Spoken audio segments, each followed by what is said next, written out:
That shit fitting to pop off, y'all. Shit fitting to pop off. Don't mind the early Christmas in this motherfucker, man. My daughter, they love to decorate. You give them a reason to decorate, boy, they gonna go overboard. You hear me? Is what it is, though. I ain't got no problem with it. You know what I'm talking about? This shit fitting to kick off, man. What we gonna do? We got Claudia and we got Melissa. And it is what it is. Melissa missed weight.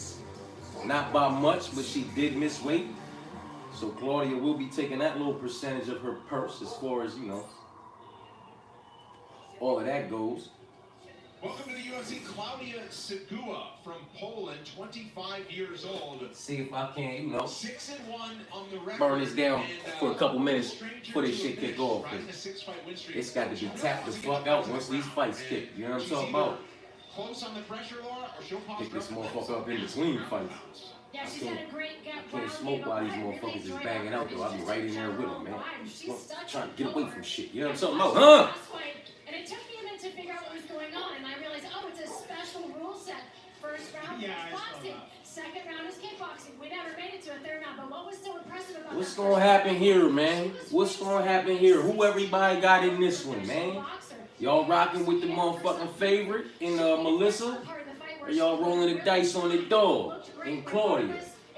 This motherfucking card fell all the way apart as far as betting and parlaying. Hopefully we get a lot of good action and a lot of good fights, but the betting and parlaying, for the most part, that shit went out the window as far as confidence is concerned anyway.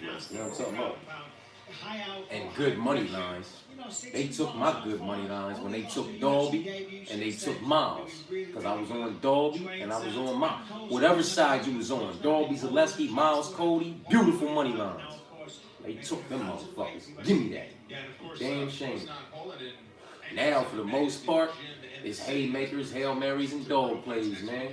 And I'm talking about I got a couple little all-favorite action. With other than that, I could care less. I'm waiting for UFC 309, man, to really go crazy with the bets.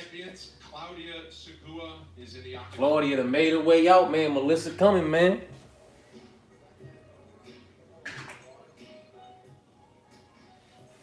What up, man? What's good, man? Appreciate y'all for, you know, tapping in, man.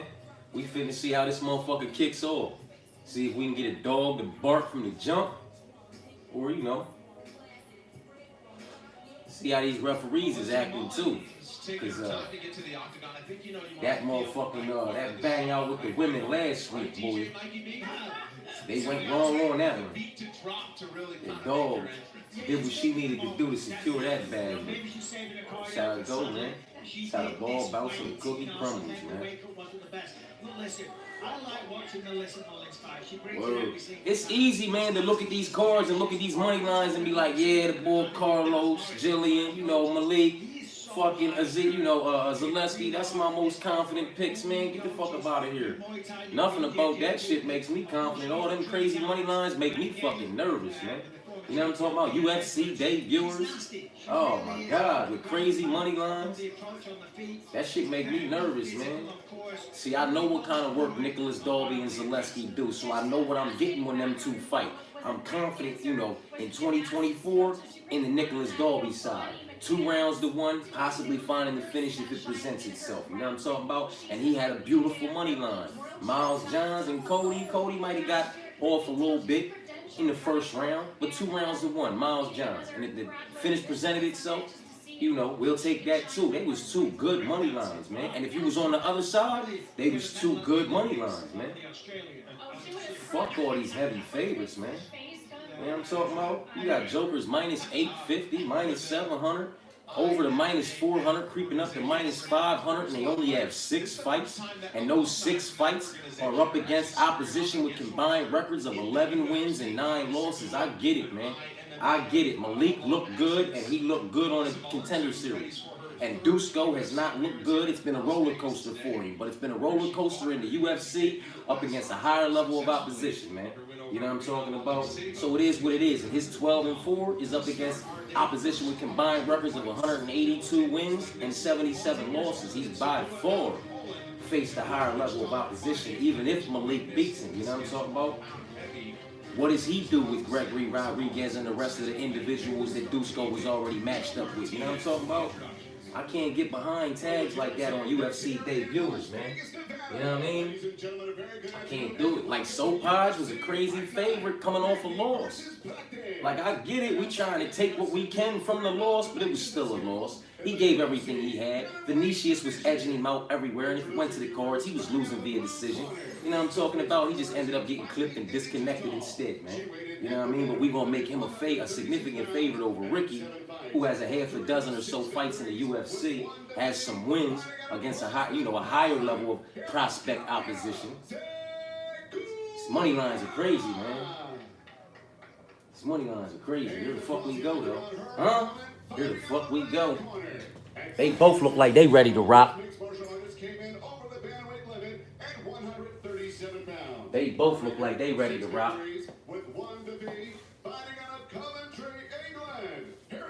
She missed that weight by what? Like a pound and a half or something like that? Like 137 some change or something like that. You know, 36 is the limit, so she missed by a pound and a half. So, you know, she tried. You know what I'm talking about? But she still, both of them look to be replenished and ready to fucking rock. You know what I'm talking about? We feel to see what's going to pop off in this one, man. Chances are it's not going to go as smoothly as you picture in your mind, but she has arrived. She is here. Claudia Segura in white for her UFC debut. Melissa Mullins is in black. Here we go. Ultimately, that's all that matters, Brendan. Making it to the octagon. Here we go. After years of hard work. Who gonna implement their game, man? Who gonna get off and get some respect? Yeah, no, well, that's just how I was feeling. It was very inspirational. Michael, I just started. Whenever I open my mouth. I started reading your book. Melissa looked like she got that right hand ready to do some damage. I've read it, and it's very Oh, good. wow. Look at this. Like she just waiting for an opening to come down the pipe with that motherfucker, don't she? So we can She see. thought she had one there a second, but she pushed her back with that kick. She was ready to come right down the pipe with that motherfucker. She waiting, boy. Last time we saw her, it wasn't the best night for her. She was stopped by Nora Cordon by a nasty series of head kicks. So I think that's caused her to slow down a little bit here, because typically Mullins is a little more aggressive. Getting disconnected from your consciousness inside any cage will make you a bit more timid in your next showing. You know what I'm talking about? You just gotta get past it though. Just gotta work through that real quick. Realize sometimes shit just ain't gonna go your way. Sometimes this is how the ball bounces and the cookie crumbles. For all the time somebody else was on the other side of your highlight, you cannot be mad when you end up on the other side of somebody else's if you get caught slipping. You know what I'm talking about? Fucking dog done pushed the whole door open, man. Might be feeling a little bit of those. That's how you feel? Jitters here, but they're gonna get worked out pretty quickly here. Seems to be expected.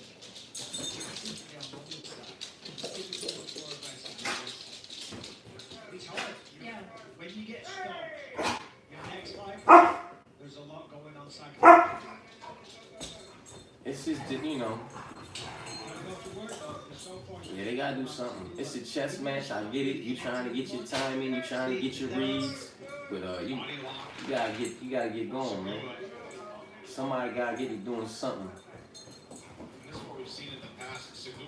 She wanted to spin her off that cage and trip her down on that motherfucking back in the middle of the octagon and get to work. She missed that trick though. I think Mullins was trying to find her timing so she could initiate the grappling, but now she's on the receiving end of it here.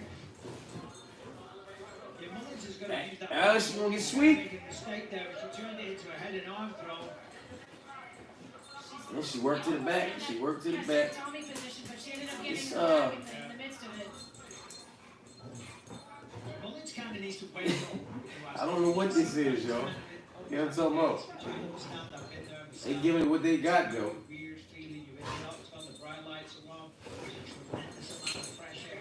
Come on, shorty. You gotta try to do something with it, man. You locked up, but you gotta try to do something with it. You gotta do more than this. She trying to jump on the back, ain't she? Trying Pull it back, man. You just let her get in good now. See? She do the good work. That's what she should have been done. She wasted no time. Get on her, man. Yeah, she's going to look past him out and then rain down. A lot of hard punches from Mount. So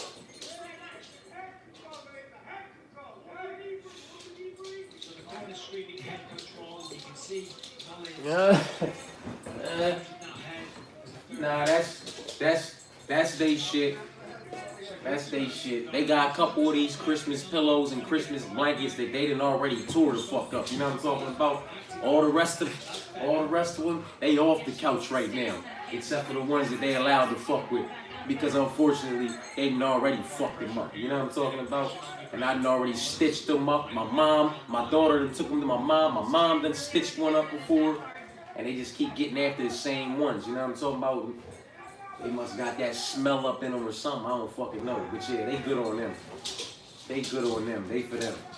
They got about 2 blankets and 3 pillows that they go Benini with in this motherfucker when these fights is on. You know what I mean? Trying to get that left leg free is Mullins. He's trying, he's doing good. It's a lot of stalling going on here, man. It's a lot of stalling going on from Claudia. Now she's in it. Now she's really in it. That's late though. Only 10 seconds left to work with it. She trying to drop them elbows though.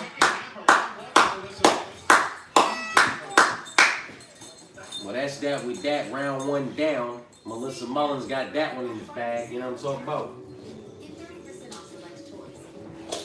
Yeah, they got a good 2-3 pillows, couple blankets, man, that they done already tore into when a motherfucker wasn't home. You know what I'm talking about? And that's they shit, man. They fuck with something else. They catching one right in the ribs. They big enough. They can catch this rib work real quick. We better stop that shit. Fuck wrong with you? But yeah, they good on that.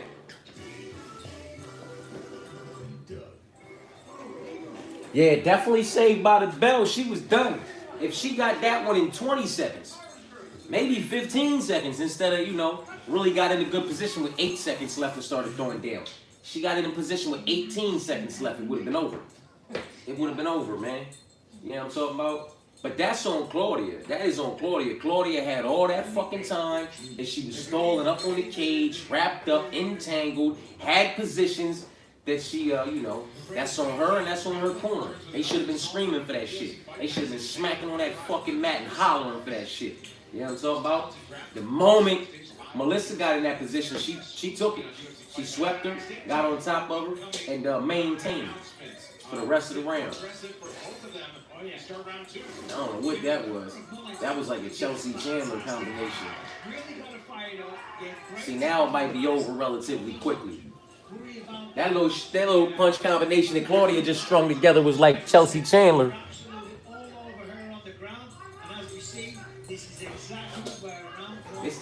It's fitting to be over for her now. She gave that top position up too easy. Entirely too. Oh, here they come. She trying to take advantage of them motherfucking 12 and 6s. She want to bust something open. She been hearing the talk.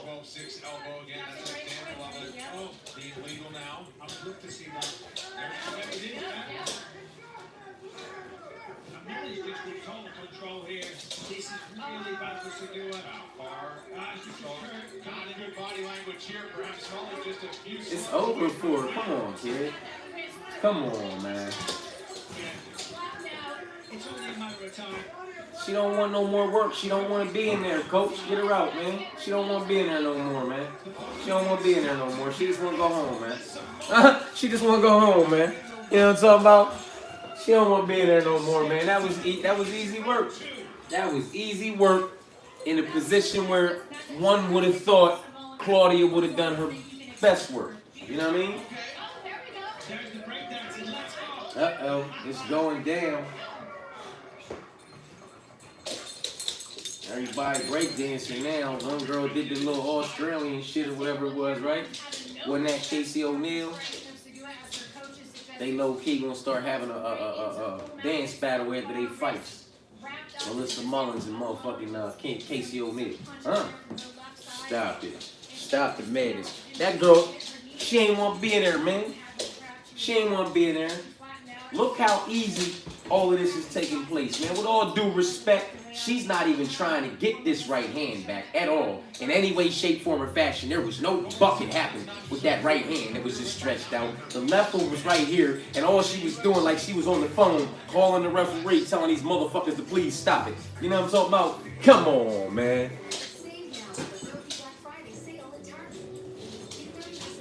Gore versus Trick. See, these is all fights, man. I wanted absolutely nothing to do with for all these reasons.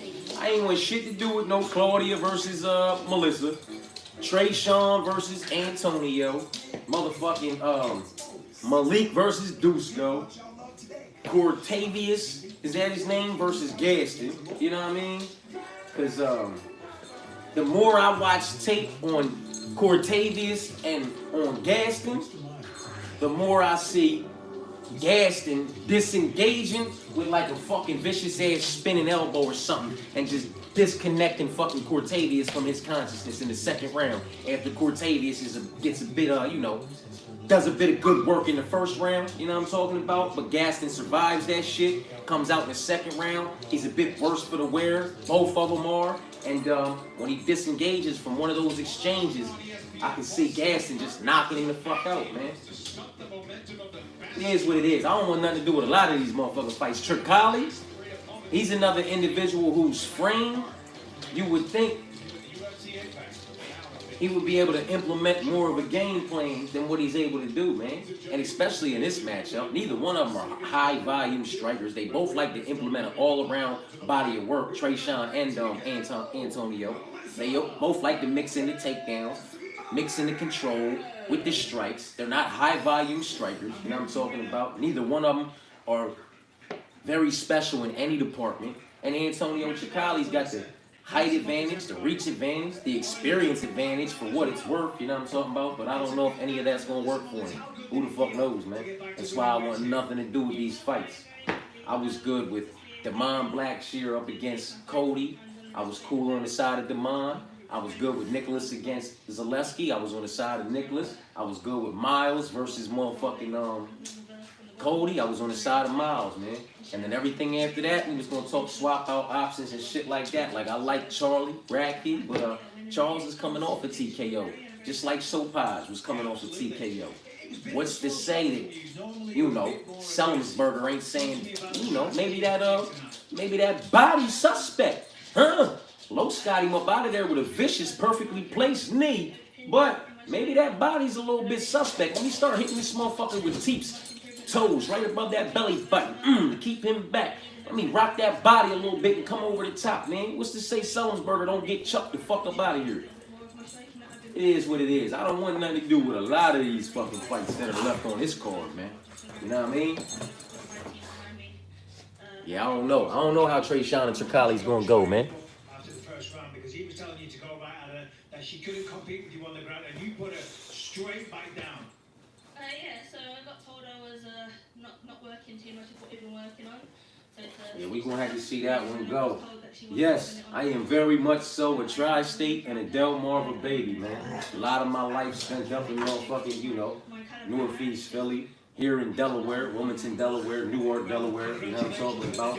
I got folk up in New York, and I got folk down Baltimore. I do have folk down in Florida too, but I am very much a tri-state and Del Marva baby, you know what I'm talking about?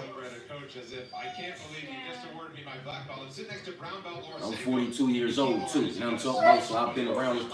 I've been around when I wasn't on the other side of the walls. You know, I did 11 years and 10 months on a nice little stretch when I wasn't on the other side of the walls. You know, that's all far behind me now. You know what I'm talking about? I was very much so, you know, in between, up in Philly, down here in Wilmington, you know, and a bit down in Baltimore, you know what I'm saying? Right now, I'm in Wilmington, Delaware, you know what I mean? And that's where I've been at for the last few years. That's where I'm at. This is where my home at. That's what I'm talking about.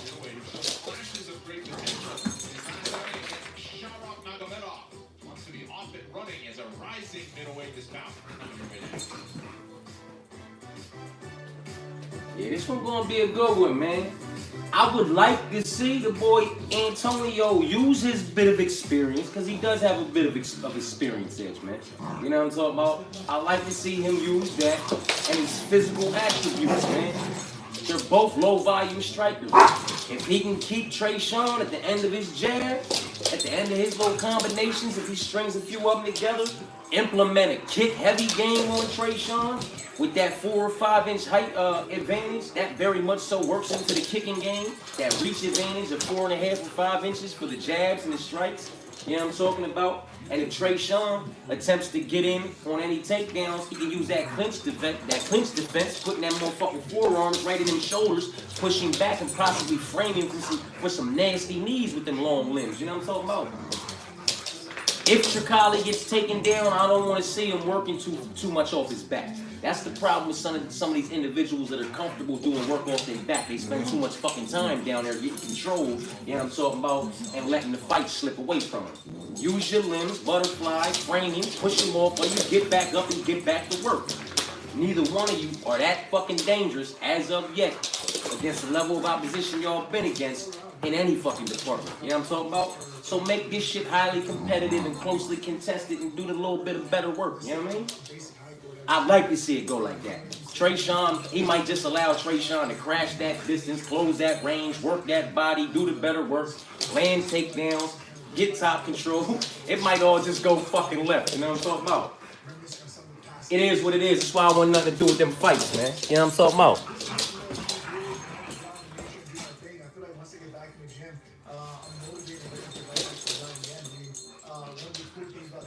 Yeah, word. That shit bothers me, man. That shit bothers me when individuals have frames that are built, man. What bothered me the most was Kevin Holland, man. Kevin, and still does. He's an individual, man. He possesses pop in each and every one of his individual shots, man. You know what I'm talking about? Dangerous on the feet in the striking department if he so chooses to lock the fuck in. You know what I'm talking about? Underrated grappling, dangerous on the motherfucking on the mat. You understand what I'm saying to you? The frame that he has, the long limbs, the reach, the advantages that he possesses as far as physical attributes and his natural abilities. He just naturally has pop in his shots. He's naturally a fucking fighter. You understand what I'm saying to you? But he lets his own, he more times than not, he let his own self get in his fucking way, man. You know what I mean? And lets all the bullshit take away from what could be a hell of a lot of more wins instead of losses, and a hell of a lot of more spectacular performances, in my personal opinion. But certain individuals, they don't use their physical attributes, man. Much like Mikdai Orobai, perfect fucking example. Mikdai Orobai had what, a few inches in height on Matus Rabecki, and about 8 inches in reach, 8.5 inches in reach on Matus Rabecki. But what did he keep fucking do?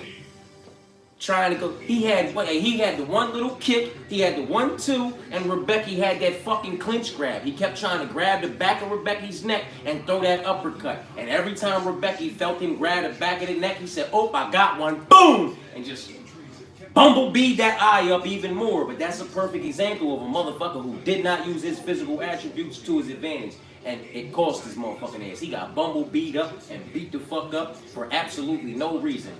The boy kept landing that one shot. If he stayed away from trying to grab that motherfucking back of that neck and throw them uppercuts like he was Daniel Cormier or something, not even doing it in close, he trying to grab the back of his neck from out here. You know what I'm talking about? And just get mollywopped. Boom! Every time. Hard-headed motherfucker, because he just kept doing it. Kept doing it until he couldn't see out the eye no more. Now the bumblebee got a split on it. Now you really fucked up.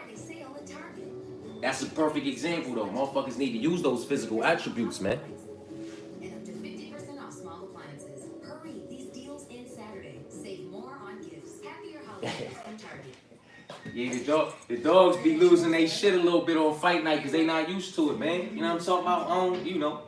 This the home. This the home front. This the safe haven. You know what I'm talking about? My 16-year-old, she get ready to be 17 on the 15th. You know what I'm talking about? And my 20-year-old will be 21 on February 22nd. My 2 daughters, that's it. And my dogs, 1 or 2 of the homies, and I'm talking about lifelong homies. Sandbox. Other than that, you ain't coming to fucking here, man. I don't do that. I don't do that. I don't do that. And you know, I take it under. You know what I'm talking about? Old head shit. I take it up. Lights out 10 o'clock. You know what I'm talking about? Lights back on like 5:50 in the fucking morning. You know what I mean?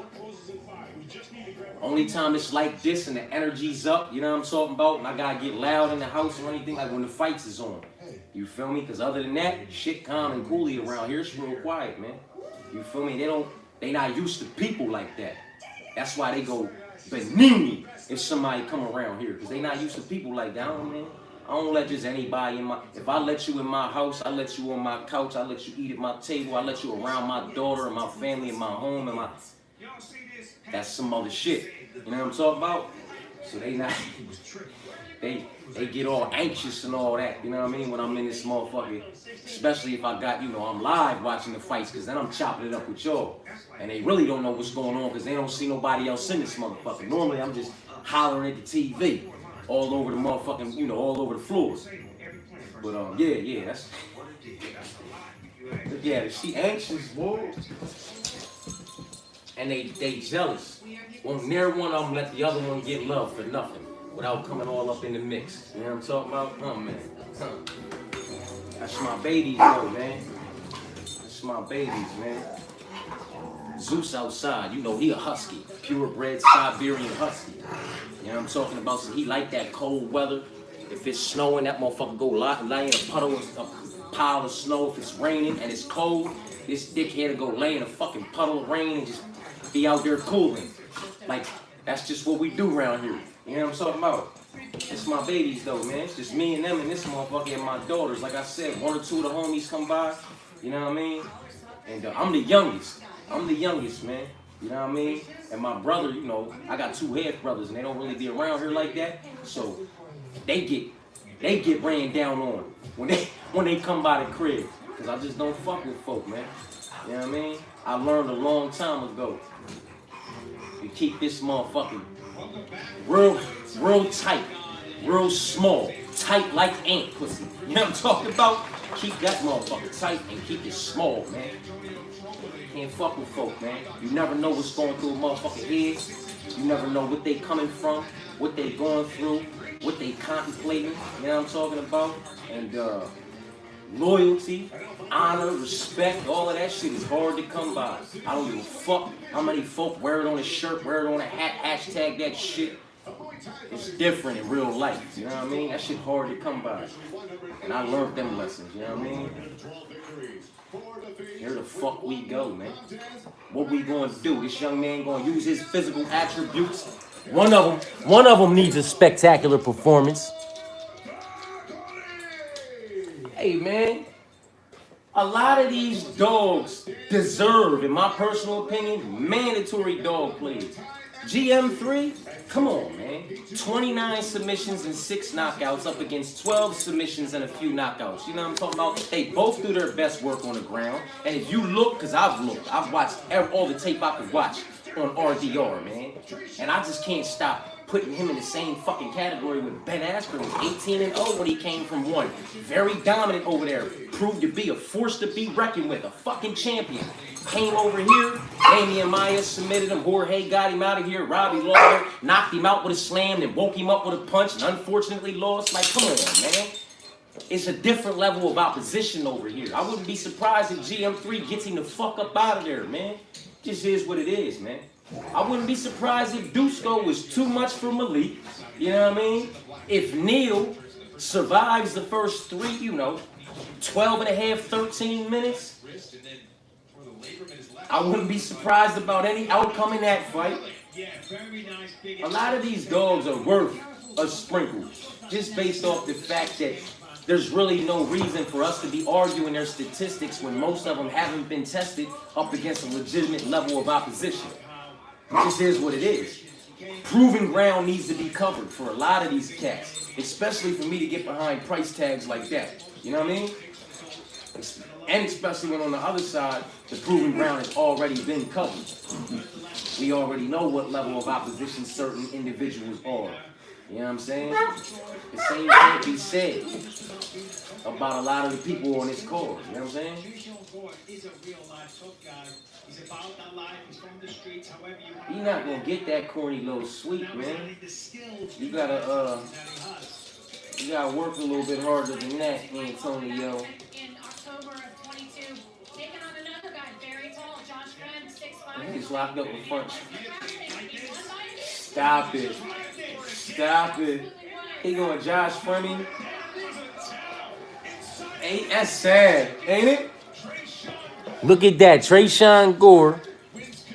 And minus what? Like 180 was what Trayshawn Gore was around. Minus 180, 186 or something like that. And he just looked like he would have justified a minus 500 price tag. Now let's see what some of these minus 500, minus 850, minus 700, minus 425, minus 600 motherfuckers look like. You know what I'm talking about? Because it be them closer line individuals that justify some of these more significant favorites price tags. And these more significant favorites look more like a minus 180 or minus 146. You know what I mean? You can see him almost pulling it off his feet. You just gotta get this guy out of here, man. You know what I mean? That's what's his name, boyfriend, right? Like, just let him walk her to the cage, and that'll be, you know, his days in the UFC. That'll be his way to stay around the UFC, by walking his girl to the octagon when she fights. But get him on up out of here, man. You know what I'm talking about? Right now, just 6-2, but he was on the Ultimate Fighter season 29, and here he is back in the octagon. Man, He's a winner again. if anybody's locking up a front choke in that situation, it's supposed to be that long-limbed, lanky individual. When you longer like him and you taller like him and you lock up the front choke and you lift the joker up and they feet are damn near dangling, man, he's 5'6" inches taller than Trayshawn, and Trayshawn damn near had his feet dangling. That's sad, man. That's sad, man. That's sad, man. Man, it's a blessing, man. All glory to Jesus Christ, man. This card, for the most part, if we keeping it funky, with the exception because you know you have some hot up and coming prospects up against some veterans. You know what I'm talking about? Los versus motherfucking Neil. You know what I'm talking about?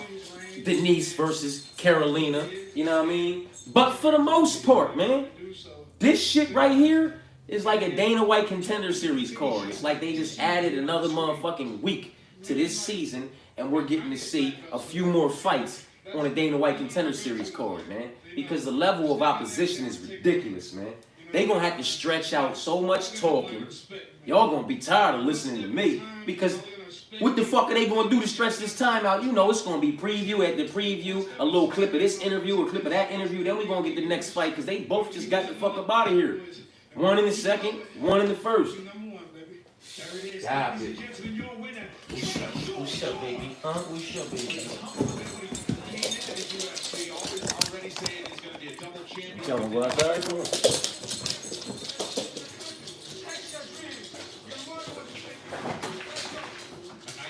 He said when his son was born, it really changed his life, and he got to feel good. Trayshawn Gore was back in the wing column, 2 years removed from his last fight. Hey, check out ESPN's MMA show, Good Guy Bad Guy, with Daniel Cormier and Chael Sonnen. You can watch. What y'all think, man? We gonna have that here, knock the damn phone. We gonna have some all. We gonna have some all motherfucking Look, they got this shit all on the TV. She got Christmas decorations everywhere, a little tree up and all that, man. She don't be playing. Y'all think it's going to be an all favorite for the most part? Yeah, he got him out of there quick, bro. Got him out of there quick. The world's most talented grapplers will take center stage from right here in Vegas, airing exclusively on UFC Fight Pass. Stay tuned for the upcoming bout announcement. Yeah. The waiting fitting to be some bullshit. The waiting fitting to be some bullshit. They didn't even play. That thing didn't even make it past the first two fights, did it, man? They said, fuck that, we turn this motherfucker up right now, and then we'll get back to it. Yeah, they finna do a whole lot of interview clips. What y'all got going on for the night, though, as far as y'all think it's gonna be an all favorite sweep? What dog you think has the best possibility to bark and pop off, man. You know what I'm talking about? Or do you just think it's going to be an all-favorites night? I tell you, that motherfucking Gaston Belandos or whatever his name is, that's a dangerous fight for Cortavius, man. That's a dangerous fight. I've gone and I've watched so much, not so much, all the tape that I can, that I've been privy to for both men. You know what I'm talking about? And I can see Cortavius getting knocked the fuck out more times than I can see him, you know, possibly finding the finish via ground and pound top position or via submission inside the distance from putting him in a compromisable position, or, you know, from possibly clipping him and disconnecting him on the feet with a striking sequence. I can see the bull Gaston, like I said earlier, man.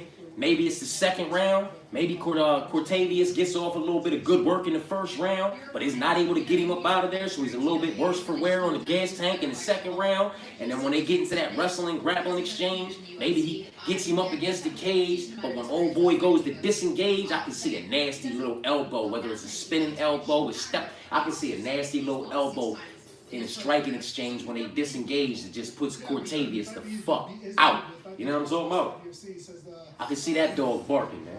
I can see GM3 all day, every day, even on Sunday. You know what I mean? And, you know, Los has to make me a believer, man. Los has to make me a believer. I'm not personally a believer that Los, if he doesn't get Neil up out of there, will be able to produce a better all-around body of work than Neil. You understand what I'm saying to you? Los has already lost 3 times inside the distance via submission. You understand what I'm saying to you? I got a sprinkle on Neil Magny's money line at 570, Neil Magny 4th round at 4,500, and Neil Magny 5th round at 5,500. Because if Neil Magny gets him out of there, and he gets him out of there via submission inside the distance, it's going to be in those last 10 minutes after Los has diminished his gas tank a slight bit, not all the way out. I'm not shitting on his gas tank, but that gas tank and those nerves and everything is going to be a little bit worse for the wear going into that 4th round once he's possibly clipped Neil a couple times, maybe hurt Neil a couple times, but just has not been able to get him out of there, has not been able to find the finish. And then Neil gets him down, catches him slipping, and sinks into submission to get him out of there for his 4th time via submission inside the distance. I'm not saying Neil's going to knock him out, but I think Neil can submit him in the later rounds, and I think Neil can edge him out on the feet in the striking department at range if he stays safe and plays the distance game. He has to stay safe, though. You know what I'm talking about? Los is not a high-volume striker. He's sharp. He's sharp. His IQ is sharp. He's smart. He picks his shots. He doesn't overcommit. You know what I'm talking about?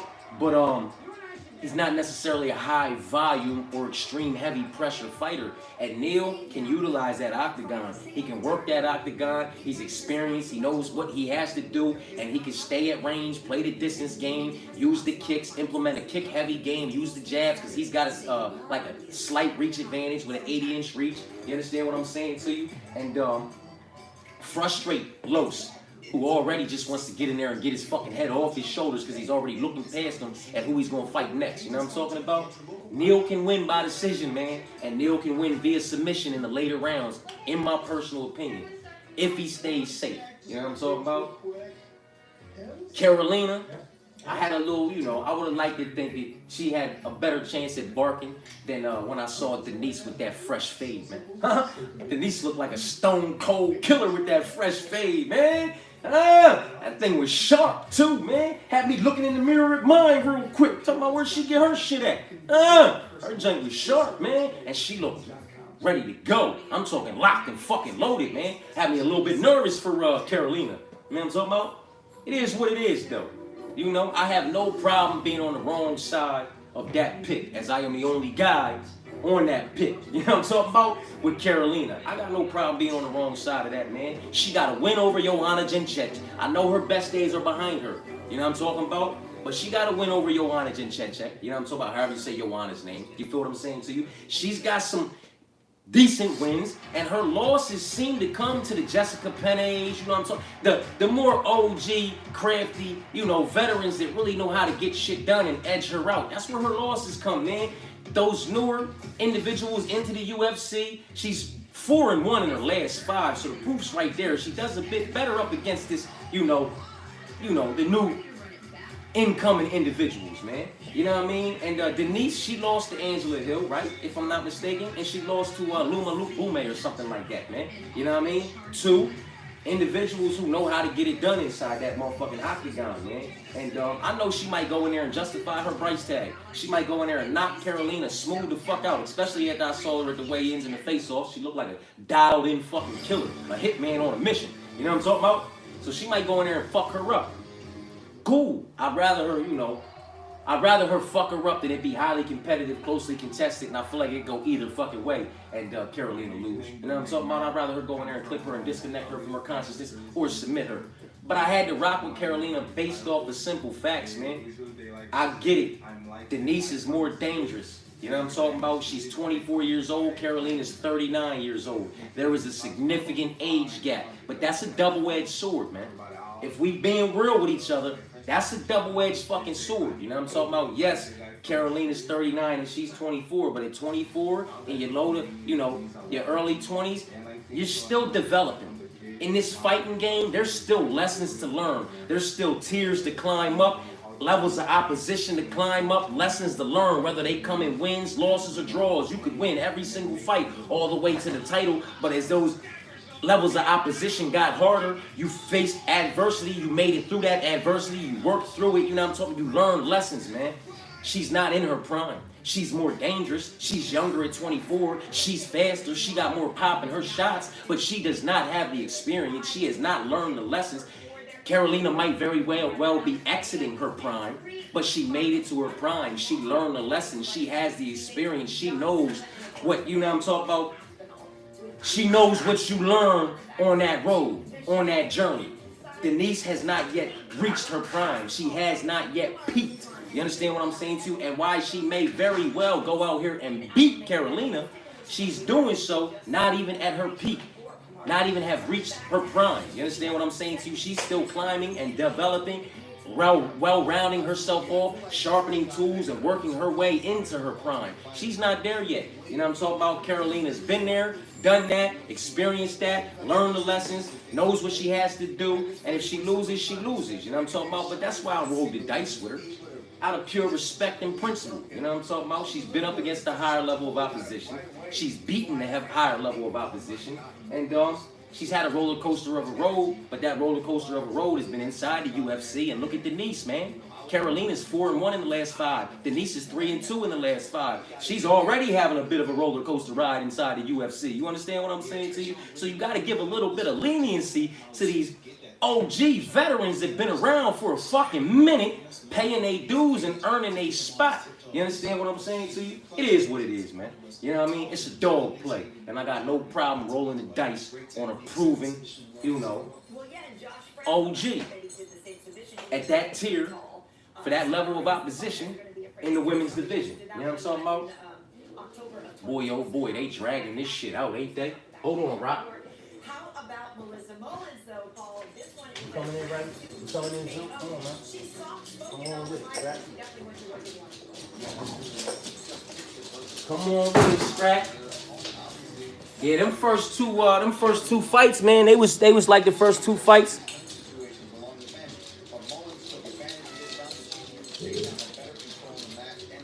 Those first 2 fights was like the motherfucker, like the first 2 fights on the Dana White Contender Series lineup. You know what I'm talking about? This shit crazy, man. But it is what it is, man.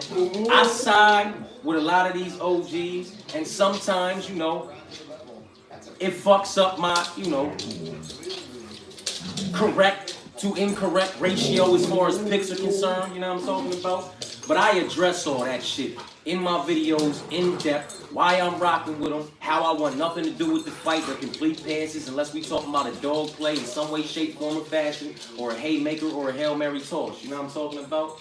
It is what it is, man. It's proving grounds to be covered around here, man. And a lot of these individuals have not covered these proving grounds, where Neil Magny very much so has, man. You know what I'm talking about? Carolina, for what her ride has been in the UFC, she's earned her spot. She's covered those grounds in her wins, losses, and draws. You know what I'm talking about? Denise hasn't, man. Denise took a step up to that level of opposition, which is like that Carolina level, you know what I mean, from that era, which was Angela Hill. And with all due respect, because Angela Hill, this version of Angela Hill we've been seeing in the last 3 years is by far the best version of Angela Hill that we've ever seen. So I'm not frowning on her for that loss, but that's a loss at that level to a crafty OG veteran. You know what I'm talking about? And then Luke Bume, while she's not a OG at 28, 29, I believe she's still relatively young. You know what I'm talking about? She's proven to be, competitive. You know what I mean? At that level of opposition. And that's a loss for her, man. It is what it is, man. She gets a win over Carolina. What do we do with her moving forward, man? She looked like an absolute killer, dialed in, hitman, ready to rock. Made me nervous for Carolina. But that's not something that Carolina's not used to. You know what I'm talking about? She's been here. She's been around, and she's been watching them come in, and she's watching them go out. Because she's been here. She's been around. She earned her spot. You understand what I'm saying to you? So, like I said, it is what it is, man. And at 39 years old, man, we're talking about a young woman who is still 4-1 in her last 5. Where Denise at 24 is 3-2 in her last 5 in this women's division for this promotion. You understand what I'm saying to you? So, one performance, her last performance, she won 4 fights and lost 1. So everybody's gonna go crazy on her and frown on her for how she looked in that last performance. You know what I'm talking about? Every night is not your best night. And it bothers me that some people are okay with that when it has to do with their boy. Like if it's Sean O'Malley that takes a loss, or it's, fucking, God forbid, like a Hamza, anybody individual's life. When they take a loss, man, it was an off night. They didn't look right. They was just in there slow. They was kind of stagnant. They looked a bit timid. They was this, they was that. There's all these excuses for why it just wasn't the right night for them. And they, didn't come out on the right side. But they don't want to apply that shit to other people too, man. You know what I mean? Where it very much so does apply. Carolina had 1 bad performance. If she comes in here tonight and gets starched, stiffened up, or just smoked 3 rounds to none, then we can talk about her, just hanging it up before she makes a mess of her, exit. You know what I'm talking about? But she's 4-1 in her last 5, with her last performance being her worst performance, man. You know what I'm talking about? It is what it is. You can't put a whole lot of stock into a motherfucker's last performance against another individual. It's all worth consideration, but one thing has nothing to do with the other. Everybody was telling me how amazing Kyler Phillips looked against, who was it, Pedro Munoz or somebody like that? You know what I'm talking about? And while Pedro Munoz is a good look to have on your resume, he's very much so just a mid-level UFC veteran who's been around for a minute, and that's just it. He's a staple in the division, period. You know what I'm talking about? Nothing special, nothing magnificent. So going in there and looking great against this man, and then telling me that means he's going to go in here and completely obliterate Rob Font. Well, everybody knows how that worked out over here in the doghouse, because we all cashed crazy off Rob Font. Rob Font wrapped up in dog plays, Rob Font wrapped up in parlays. You know what I'm talking about? Like, come on. One thing has nothing to do with the other. It is all worth consideration. But a lot of these individuals, you have to remember, are prospects. You know what I mean? The level of opposition in the UFC is not the same as what it once was because of Dana White Contender Series. Looking for a fighter. Road to the UFC. Ultimate Fighter Brazil. Ultimate Fighter Mexico. Ultimate Fighter here. Ultimate Fighter. I mean, there's so many ways for individuals to just find their way into the UFC that now we're flooded with fight cards that end up looking like this. I'm telling you, I said it in the beginning of the year. They're going to start putting out cards. I can't remember the card it was, but I said they're going to be putting cards out like this because what they're doing is they're taking out the trash, man. One person has to go, and just about every man, win or lose, it might be both of y'all. Regardless of the performance, regardless of who wins in the outcome. Both of y'all might be cut Sunday morning, but at least one of y'all has got to get the fuck up out of here. Like, they're going to be putting a lot of cards on like that, and we're going to have to deal with 6, 7, 8 fights on a 10, 11, 12 fight card that are just shit. Look like another Dana White Contender Series episode. You know what I'm talking about? But that's self-inflicted wounds by Dana White and the UFC for opening all these motherfucking doors, man. I love to see people make it to that next level, but make it to that level, earn that spot, do that work, man. You know what I mean? Take them steps up in level of opposition. We can't put price tags like we put on Malik, who's over minus 400. He's making his UFC debut, man. His UFC debut. You have to look at reality and say, while they've looked absolutely amazing in their route to 6-0 and on their way to the UFC, they've done so up against the level of opposition that they've done so against. You understand what I'm saying to you? He's 6-0 up against opposition with combined records of 11 wins and 9 losses, and we make him a minus 450 going into his UFC debut against a young man who has about a dozen or so fights in the UFC. What sense does that make? What fucking sense does that make? And how can anybody be mad at the end of the motherfucking night, you know what I'm talking about, if they parlay goes out the window because the UFC debuter at minus 500 fumbled the bag for him? Self-inflicted wounds, man. These motherfuckers haven't proven nothing. I don't give a fuck what they did on the Contender Series. I don't give a fuck what they did in them lower promotions against them lower level of opposition individuals. You understand what I'm saying to you? Because that's who they did it against. That's who they did it against. Ben Askren was 18-0. He did all that against what he did, and he came over here and he was shit. We don't know what RDR is going to be. We can't honestly say he's going to come in here. Why are we making him a minus 3-something favorite over GM3 who's proving, 29 submissions and 6 knockouts, and a lot of those done at this level of opposition in the UFC octagon, and the proof is in it. The proof for that is the fact that that young man also holds the record for the most finishes inside middleweight history. GM3, 29 submissions, 6 knockouts, and holds the record for most finishes inside the UFC's middleweight history, if I'm not mistaken. And that's who we're making a 250 underdog to somebody who's coming from one championship, who was dominant in one championship. Come on, man. Come on, man. That was like when Ben Askren fought Damian Maia, and Ben Askren was a favorite, and Damian Maia got him the fuck up out of there via submission inside the distance, man. And everybody said, hold up, what? Wait, what's going on? Damian Maia's at the end of his road. This ain't even prime time Damian Maia. What's happening? Well, Ben Askren's what's happening. The fuck you mean? How we know RDR ain't gonna do the same fucking thing, man? Come on, man. What if he gets a win? A fluke win over GM3.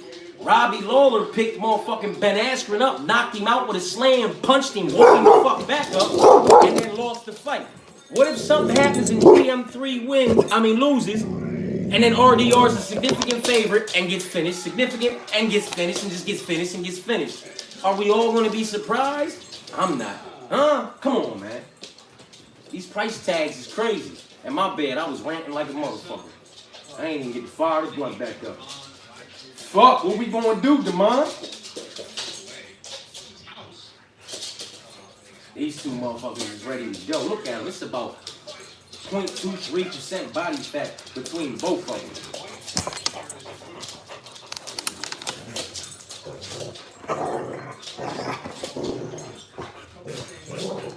Now, Demond is another one. Use that jab. Use them teeps. Obliques. Calves. Inside, outside. Chop them legs. Work that jab. Come on, man. Use those physical attributes, man. Because if Cody gets a chance to capitalize on anything, he's going to capitalize.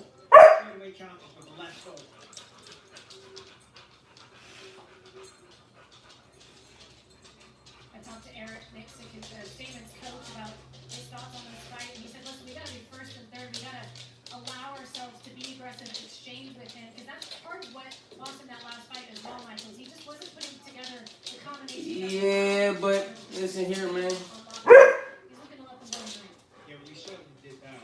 When he countered it, the 3-punch combo with the left hook at the end. Tagged it a little bit there. And there you see when Black sheared through. Big speed difference. Yeah, but he needs to land. He needs to connect. He needs to be first. Get some respect.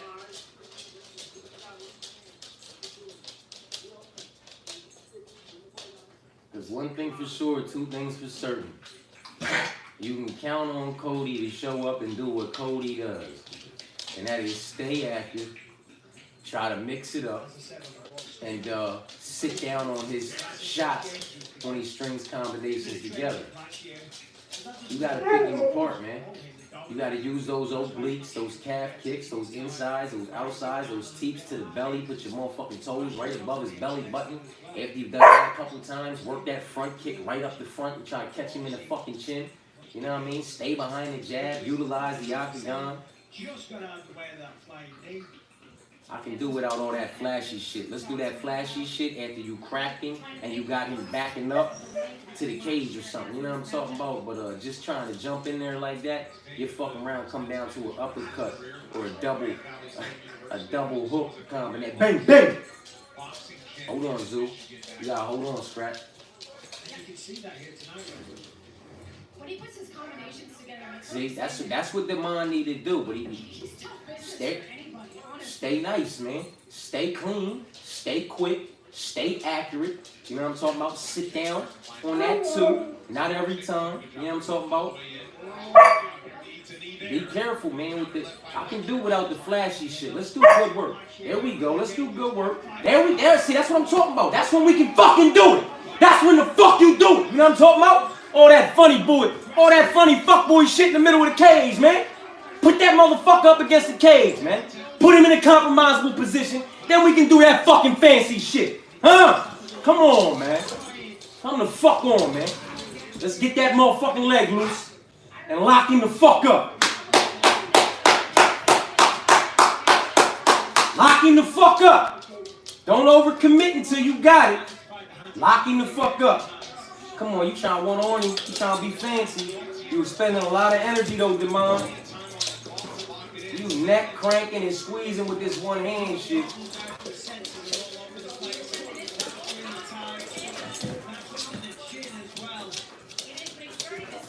He's expending too much unnecessary energy. You expend unnecessary energy and you find yourself in an unfortunate position, man. You know what I'm talking about? There you go. This good work, man. You gotta do that good work. Don't overcommit. Don't overextend. Cody's little frame, he can slip out the back door, so make sure you lock on that body. And he got that frame where he, like a Michael Chandler, he can turn around and get guard, so you gotta keep that hook. That's good fucking work! Huh? That's good fucking work, man. God damn it. That's all I needed was Demond, Nicholas, and Miles. Why the fuck they have to take Nicholas and Miles from me, man? But you dig me, though? Do that fancy shit when you got him back the fuck up. Do that fancy shit when you got him hurt already. You know what I'm talking about, man? There was a heavy combination on the feet that got it to the ground, but his win by submission. Covered by rear naked choke. Yeah, the beginning of the end is right here. Hey, yo. We not even gonna get into what you may or might not do from wherever the fuck you at, because you wherever the fuck you at. You know what I'm talking about? You tough typing behind a logo. I'm right here showing fucking face, and everybody knows exactly where the fuck I'm at. Plane, train, automobile, and come see me. Other than that, sit on this and eat a whole bag of dicks. You know what I'm talking about? If you don't like what's going on in this motherfucker, tap out. Huh? Because the energy going, the temperature going to get turned the fuck up, man. If you don't like it, tap the fuck out. If you tough typing, eat a bag of dicks, bitch. You know what I'm talking about? Because you very much so over there, tough typing while I'm over here. Can't never one of us do anything about it. So I'm going to fire up and let you just go ahead and sound off. You know what I'm talking about? But you a fuckboy for that, and you a fucking weirdo. And you a coward even attempting to tough type anybody. When you know goddamn well and right, you nowhere near being able to come over here and get in a fight. Moving on. The mind just did the damn thing, huh? Fuck out of here, man. The mind did what he had to do, but that fancy shit, let's say that fancy shit for, you know, when it's gonna work. When we gonna be able to get it off more times than not. And that's when you got him hurt and he's retreating back against the cage. Watch out, Zoo.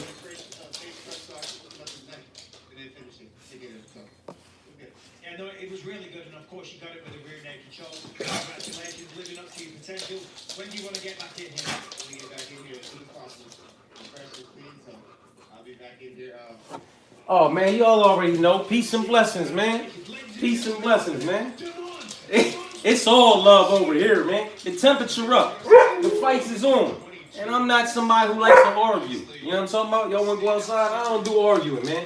You know what I'm talking about? Like, ain't no need in bumping gums when we can bust a fucking move. You know what I mean? I don't get into all that, man. This shit's weird. It's tough typing and, you know, searching for attention that I'm not gonna give a motherfucker, man. So, you know, we moving on. It's all love over here, though, man. I don't pay none of that shit no mind, man. Because at the end of the day, it's only two things you can do in this world. You can win and you can lose. And I don't give a fuck about losing because every time I do whatever I do, I give it everything I got. So if you get the better of me, you got the better of the best I got. Salute to you, man. I'm alright with that. You know what I'm talking about? But all arguing and fussing, face fighting, looking at motherfuckers crazy and all that, I don't do all that, man. I don't do all that. And the dogs is very much just doing what the dogs do. It's, you know, the kids got the Christmas decorations out. They got about 2 or 3 pillows that they already fucked up. So I just let them keep doing what they do. This one wanna go outside.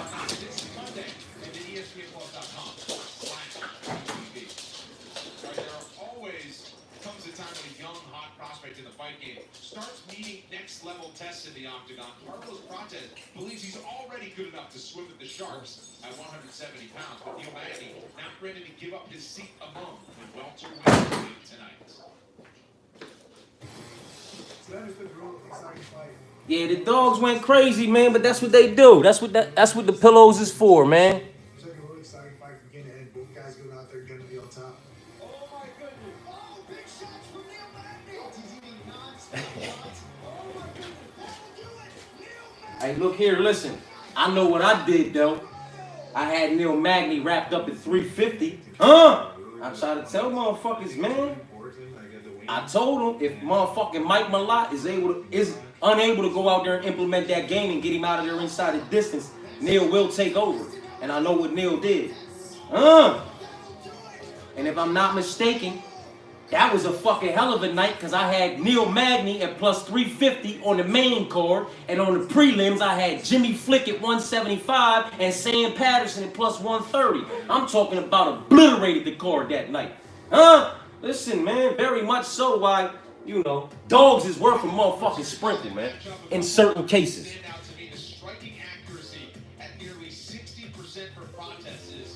Yeah, I have to go ahead and look into that whole blocking situation and all that. That's just not something that, you know, I've ever really done in my life like that, man.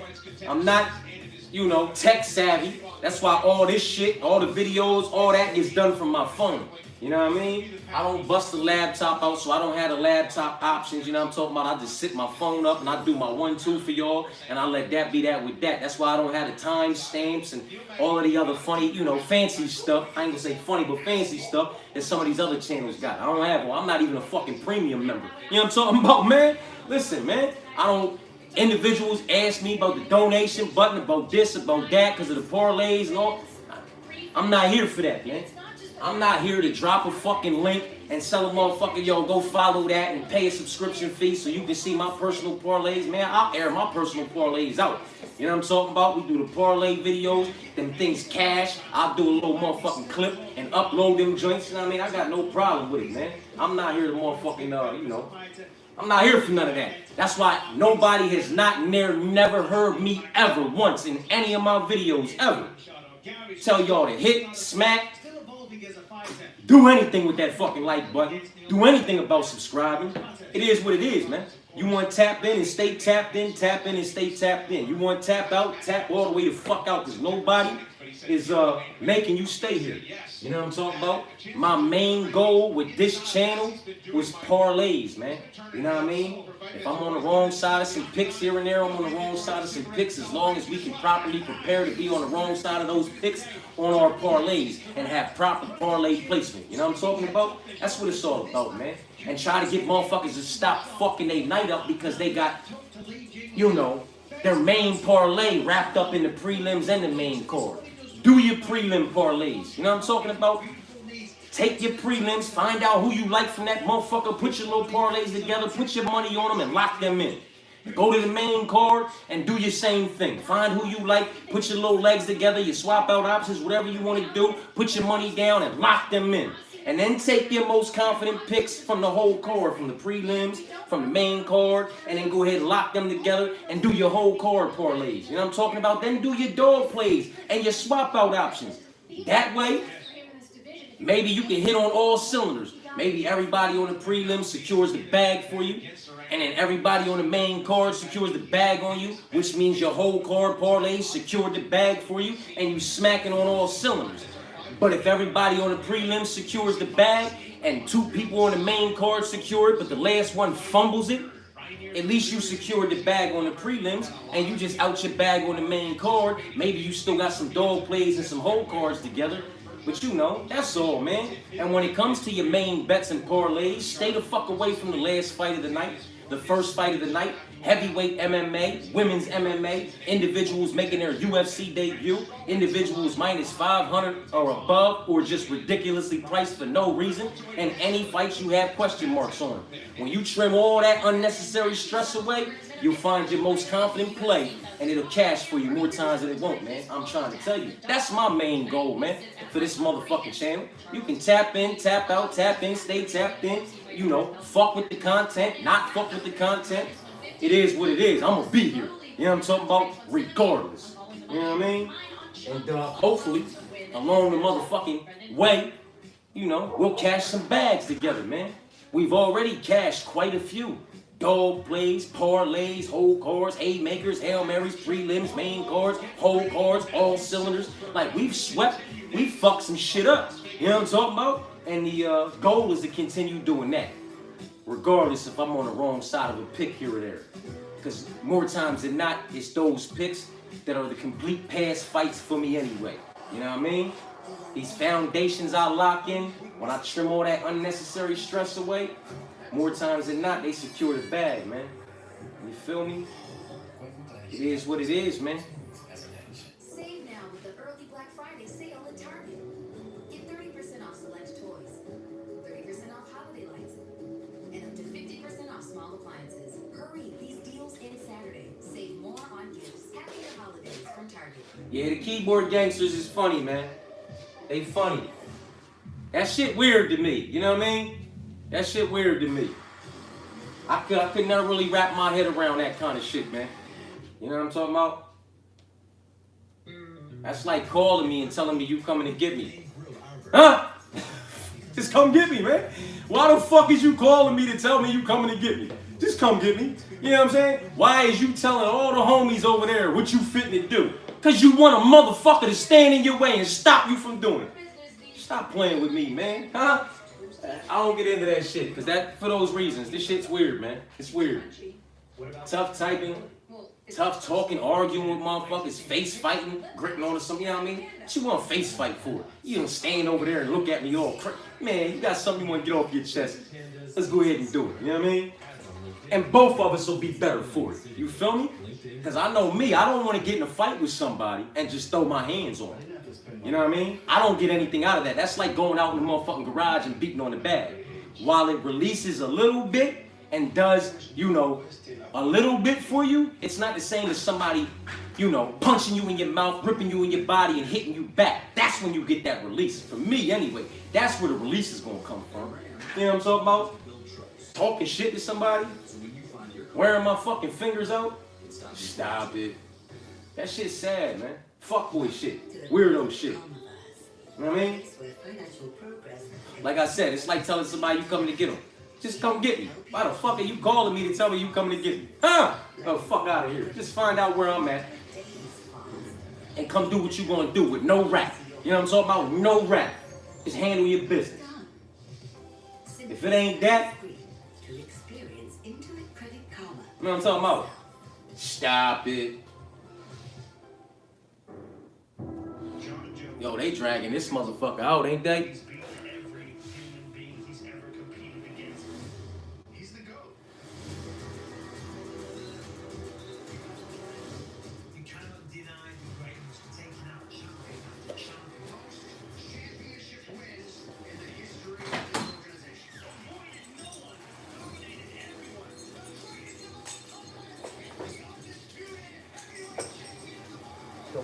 man.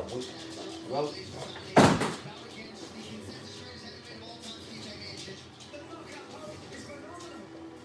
that UFC 309 card gonna be that shit. That's gonna be it, man. Come get a taste.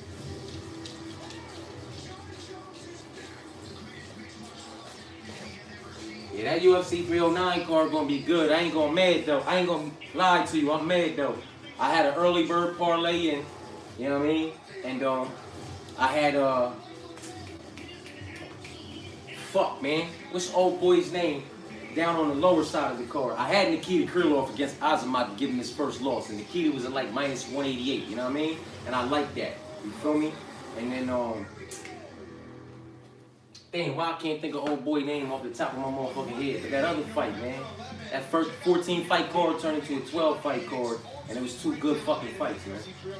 Nobody has more insight on John Jones and Stipe Miocic than DC, who, when you add it all up, has spent just under 90 minutes in the octagon with those two UFC legends. DC fires up his television to give you a one-on-one insight and analysis. You happy with yourself, Brett? UFC heavyweight title fight. Be sure to tune in to ESPN MMA and UFC YouTube on Monday, November 11th for the ultimate breakdown. Karen Bryant back in studio with the crew. Send it back to you. All right, thanks so much, Brendan. Yeah, KB, Paul, Kamaru, and Rashawn here at the desk with you. And guys, you called it, and you were absolutely correct, Rashawn. Let's revisit Blackshear's submission win over Cody Stadium. You guys all thought he was going to pick up the victory. Yeah, you know, going into this, Boy, got it done, man. The work that he's been doing at Kill Clip and his new mindset, he was definitely a man on a mission. Him and Cody had history before, but him, we talked about it earlier. Yeah, the boy, He found a lot of success in there. the boy, Racky. I guess everybody's really on Racky because Selim's Burgers, you know, vulnerable to the takedown. But when you go back and you really look, it's not like Racky's really securing a lot of takedowns. What was he, like 1 for 7 on Blood Diamond? And that's fucking Blood Diamond. You know what I'm talking about? And then Gilbert Urena, he just knocked Gilbert the fuck out. You feel me? And then Carlos got him out of there in his last fight with the body shot. One would think that if, you know, you was Matt, you might come out there and implement a nice little body kick, teep to the body. You know, you might really want to work on that body and see how suspect and vulnerable that body really is. You know what I'm talking about? I don't know, man.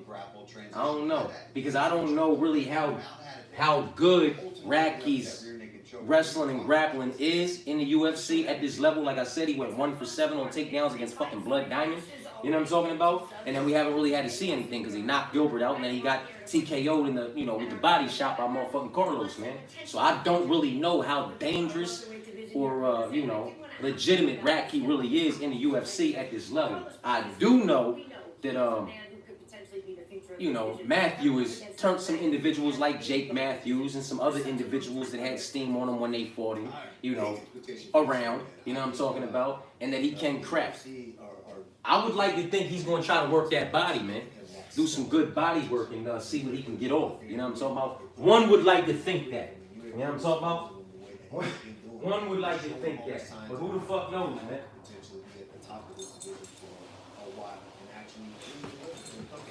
Who knows, man? Y'all went ham, didn't y'all? Y'all made sure y'all got that motherfucker early, too. He's still doing it. So this is the guy that you ultimately want to test with 100. This is that next one. Hey, yo, that one's dead, yo. That one's dead. There's no bringing that one back to life, man. And we're seeing it more and more from our No more playing with that one. the show.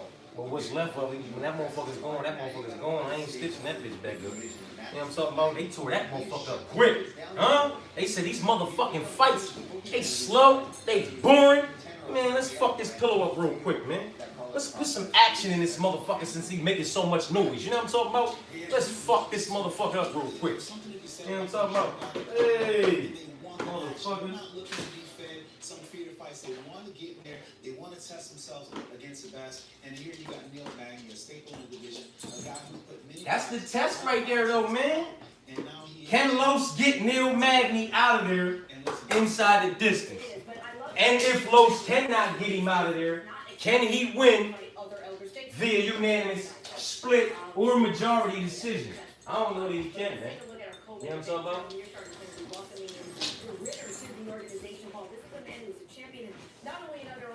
I don't know that he can, man. In another organization's high expectations for him, but of course he's coming up against Gerald, who is like the guy that just when you count him out, he submits to. Gerald's such a funky guy, and anybody that's trained. It look like it snowed in this motherfucker. He is tricky. The Christmas lights on and all the motherfucking fluff on the floor. It look like it snowed in this motherfucker, don't it, man? Look like it snowed in this motherfucker. The guy with the most submission wins in middleweight history, Gerald Meerschaert. You're supposed to be known for your ground game. This is when they bring in former champions from other divisions with double belts. They're going to test you early, and this is a great opportunity for Gerald as well. Absolutely for the brain. Hey, look, listen, man. I'm with y'all. The pick was Charlie, man. The pick was Charlie for me, for what it was worth. You know what I mean? It's just I find it hard to be confident picking an individual coming off of a TKO loss when they haven't, you know, especially when they haven't really been up against it as of yet, man. Like Sopaj against Ricky. Sopaj made his UFC debut.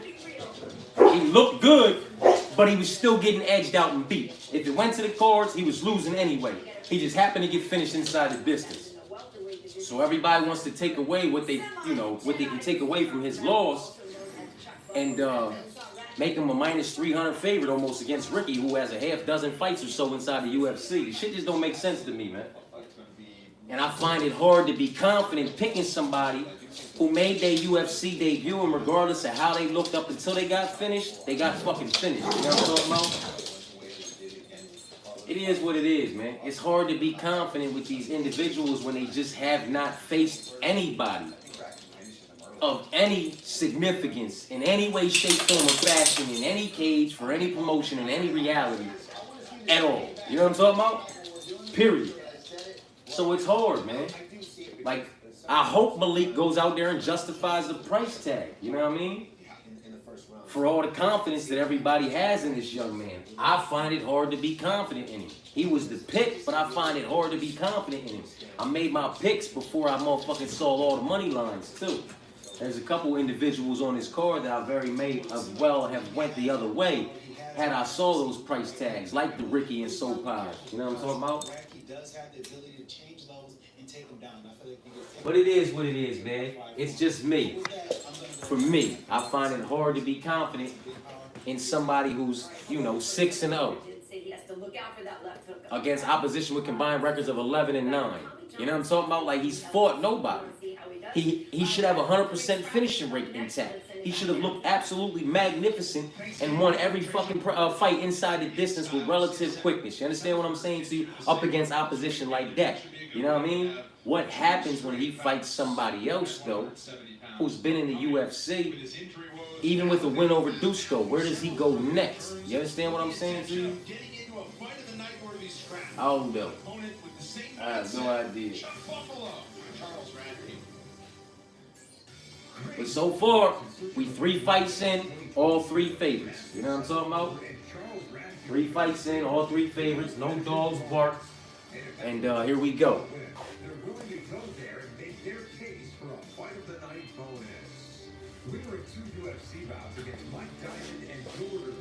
What fight was canceled for what? For this fight or for another card?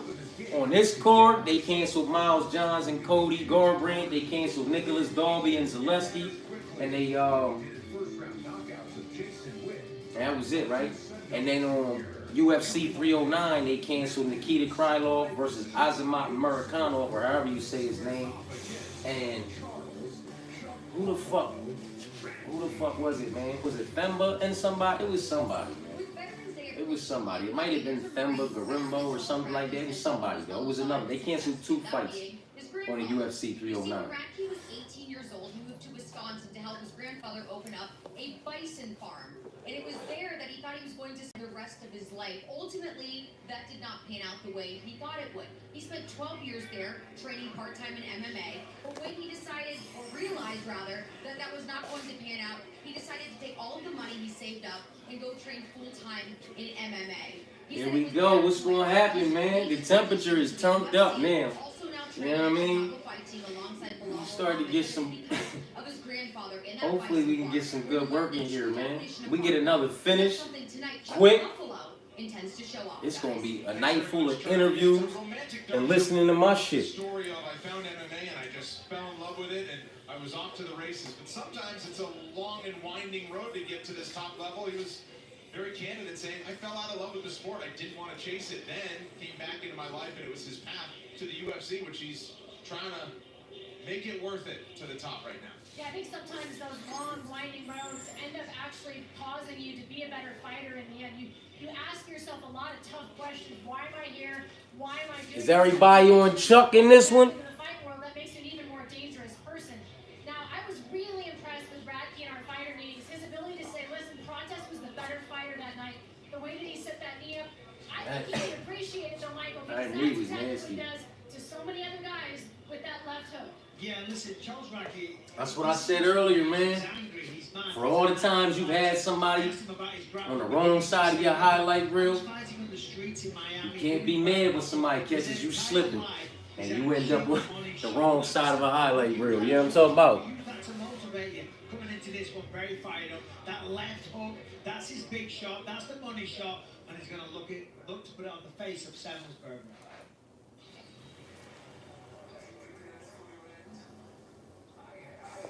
Ah, man, yeah. Fucking the Lionheart fight got canceled, huh, man?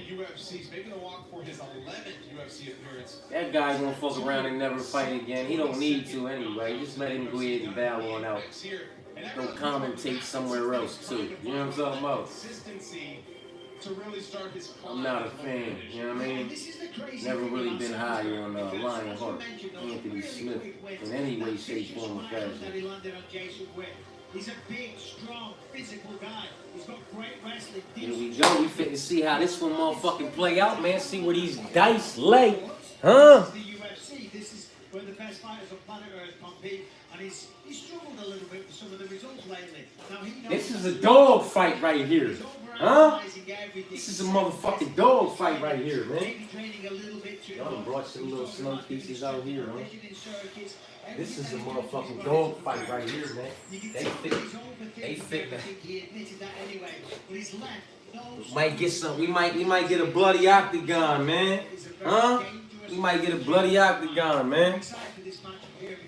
You know what I'm talking about? Yeah, they really do, and there's no denying the fact that Matthew Semmelsberger You see, has gone you alright, Robbie? vaporizing power. He's knocked down almost You every get nervous, I'm cleaning it up like you in trouble with something, man. You alright, Stretch? follow through on that knockdown to find the finish. And you're absolutely right. He said he was paralyzed by options. Analysis paralysis. Thank you for articulating I wonder if he's gonna work that body, man. I wonder if he's gonna see, you know, if that body's still a bit vulnerable. If he cracks it a time or two with some teeps, maybe rips it. You know what I'm talking about? It should be a good one, man. Charles Radke, 3 years younger, is the fighter out of Maryland. He also stands. Matthew Semmelsberger he's going to do his best to use that 3-inch reach and that height to his advantage. Radke going to do his best to close that motherfucking range. Introducing to you first,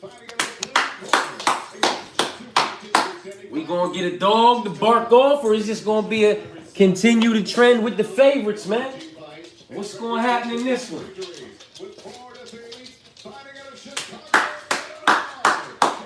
We got Chicago versus Maryland.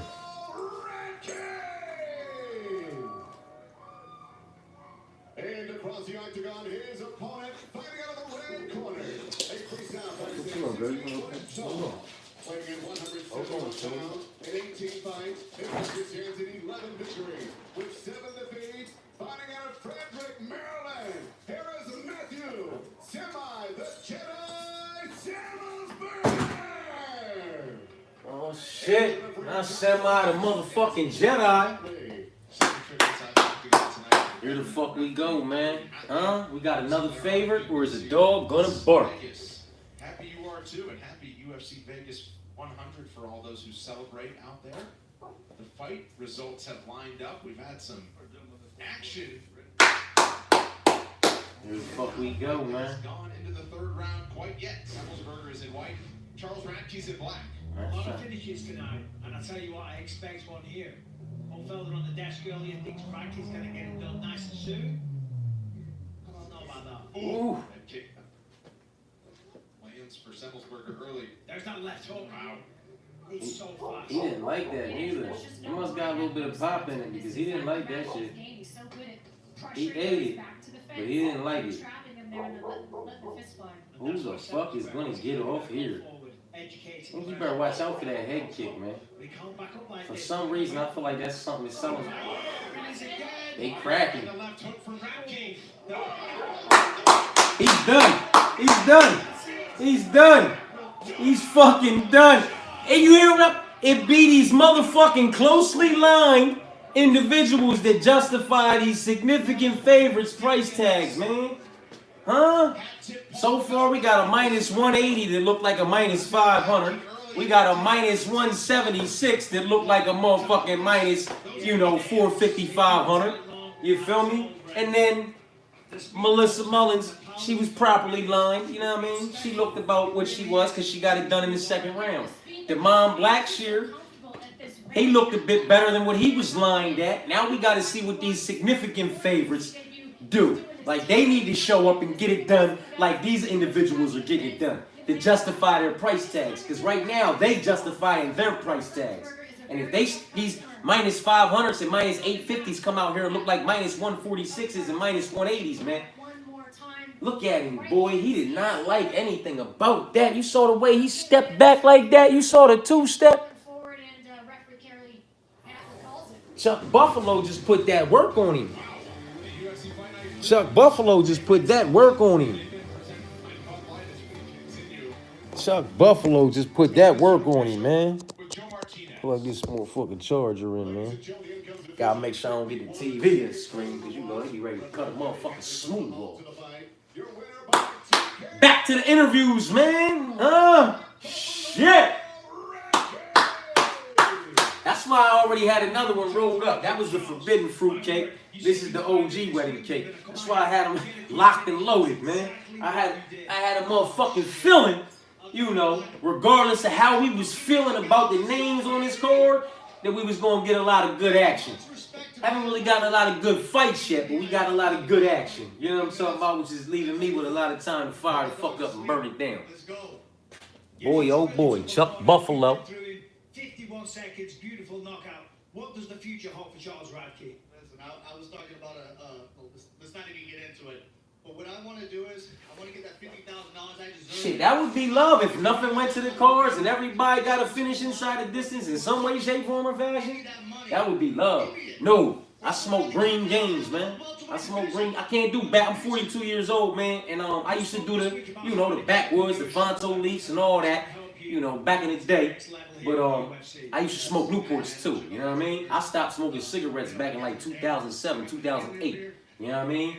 And ever since then, when I put the Newports down and all that, if I smoke a brown leaf, it could be a Dutch, it could be a brown, it could be anything. A regular blue game, you know what I'm talking about? With a brown leaf, that natural tobacco taste makes my fucking head spin. Like I just came home from juvie and smoked a cigarette for the first time in a couple years. You know what I'm talking about? Just head starts spinning, breaking out the motherfucking sweats. You know what I'm talking about? Them backwoods and brown leaves, they fuck me up. The green leaf, for whatever reason, it don't, it don't have that natural tobacco flavor to it. Now, I can't fuck with the white grape game or anything like that. Very much so, just the green game. You know what I'm talking about? But it's that natural tobacco taste that the brown leaf gives me that fucks me up, man.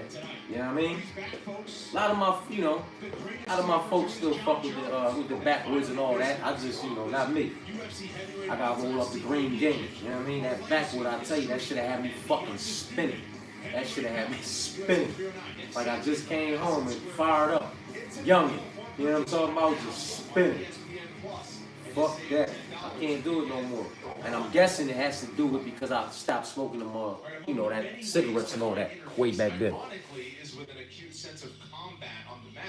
As we in the United States celebrate our military veterans this weekend, it's fitting that U.S. Army veteran Neil Magny continues to provide an example of finding solace and camaraderie through. Appreciate you for tapping in from Australia too, man. Shit. You know what I'm talking about? What it looking like over there right now, man? Somewhere I ain't never been. Huh? 42 years, I ain't been out the motherfucker. I ain't been off the East Coast, man. Huh? I ain't been off the East Coast, scrap. I'm talking about Boston, New York, Jersey, Philly, Maryland, Virginia, a little bit of Georgia, and Florida. Man, I ain't been off the East Coast, man. You know what I'm talking about? I did a grip. You know, I did a grip back in the day.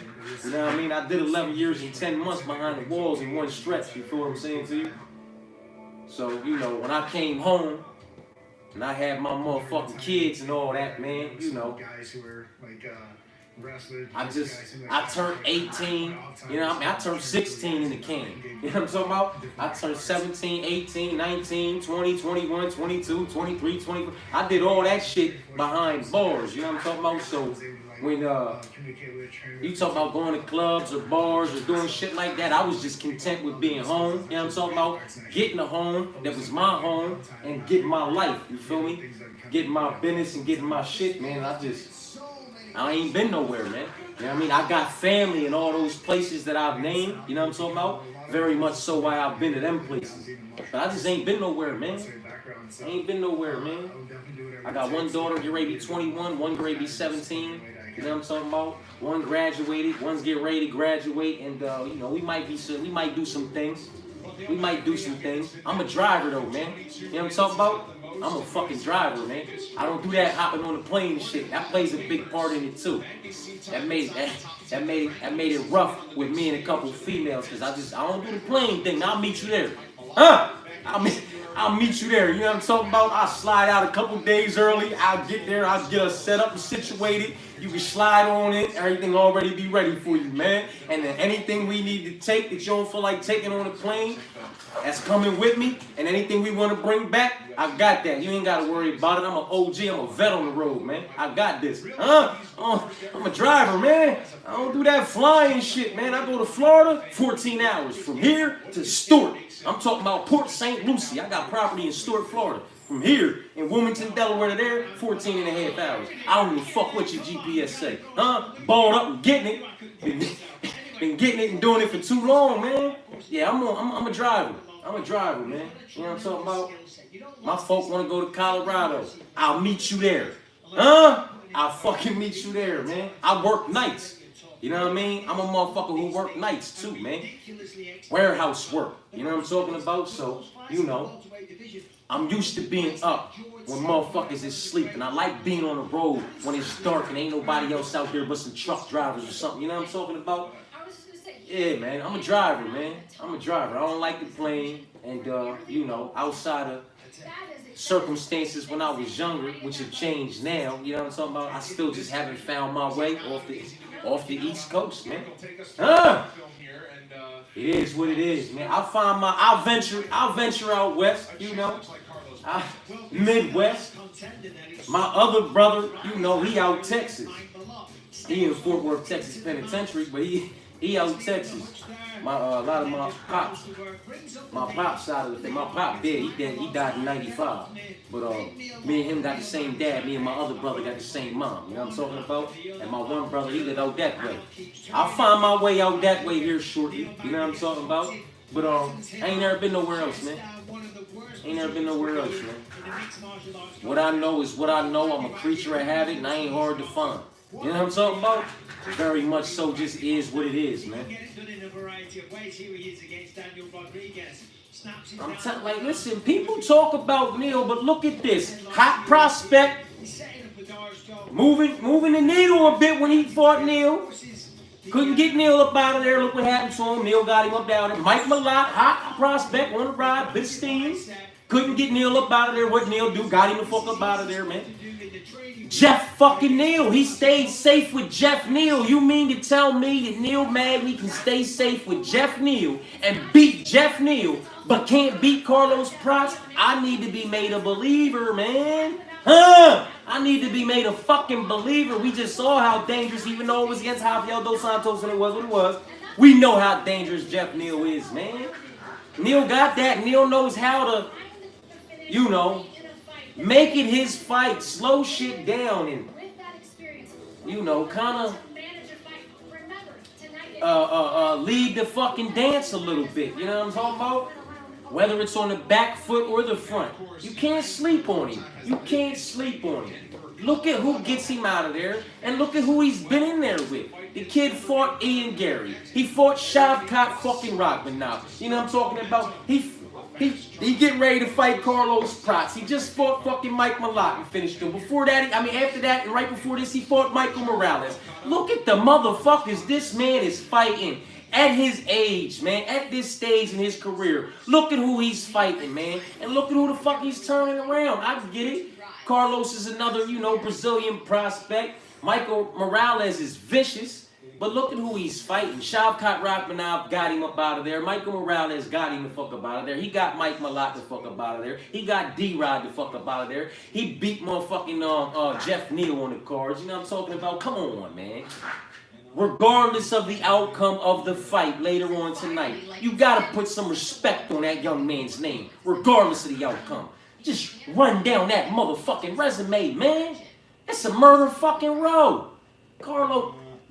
If Carlos Prates beats Neil Magny, fuck all this old head versus new or young blood shit. Let some of these old heads fight each other for some legacy fights on their way out, and put Carlos Prates in there with Michael fucking Morales. You know what I'm talking about, man?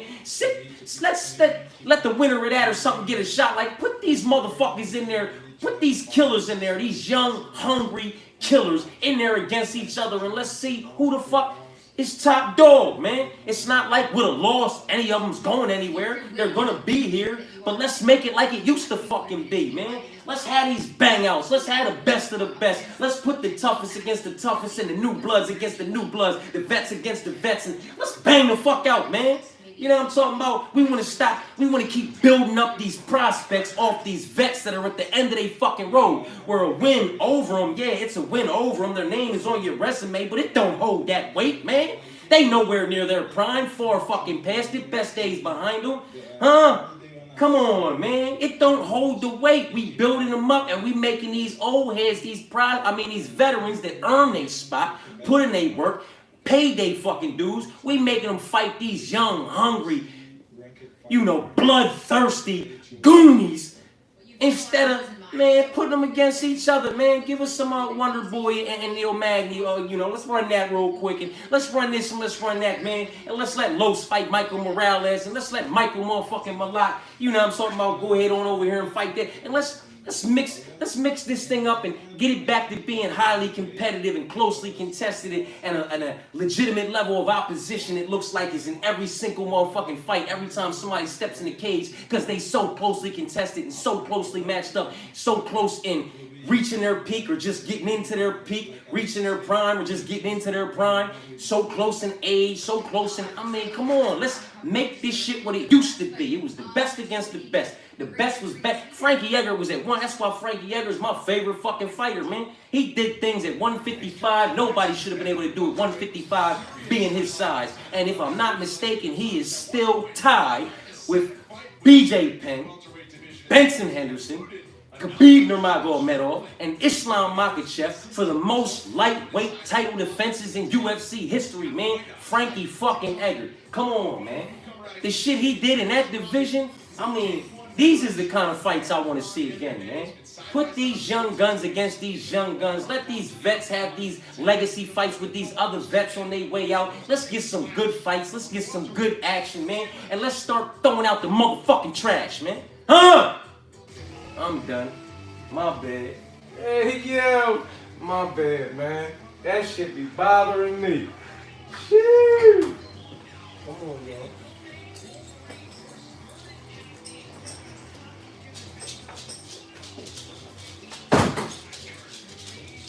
My bad, y'all. I ain't mean to give y'all an earful, man. Huh? I'm passionate about these vets, man.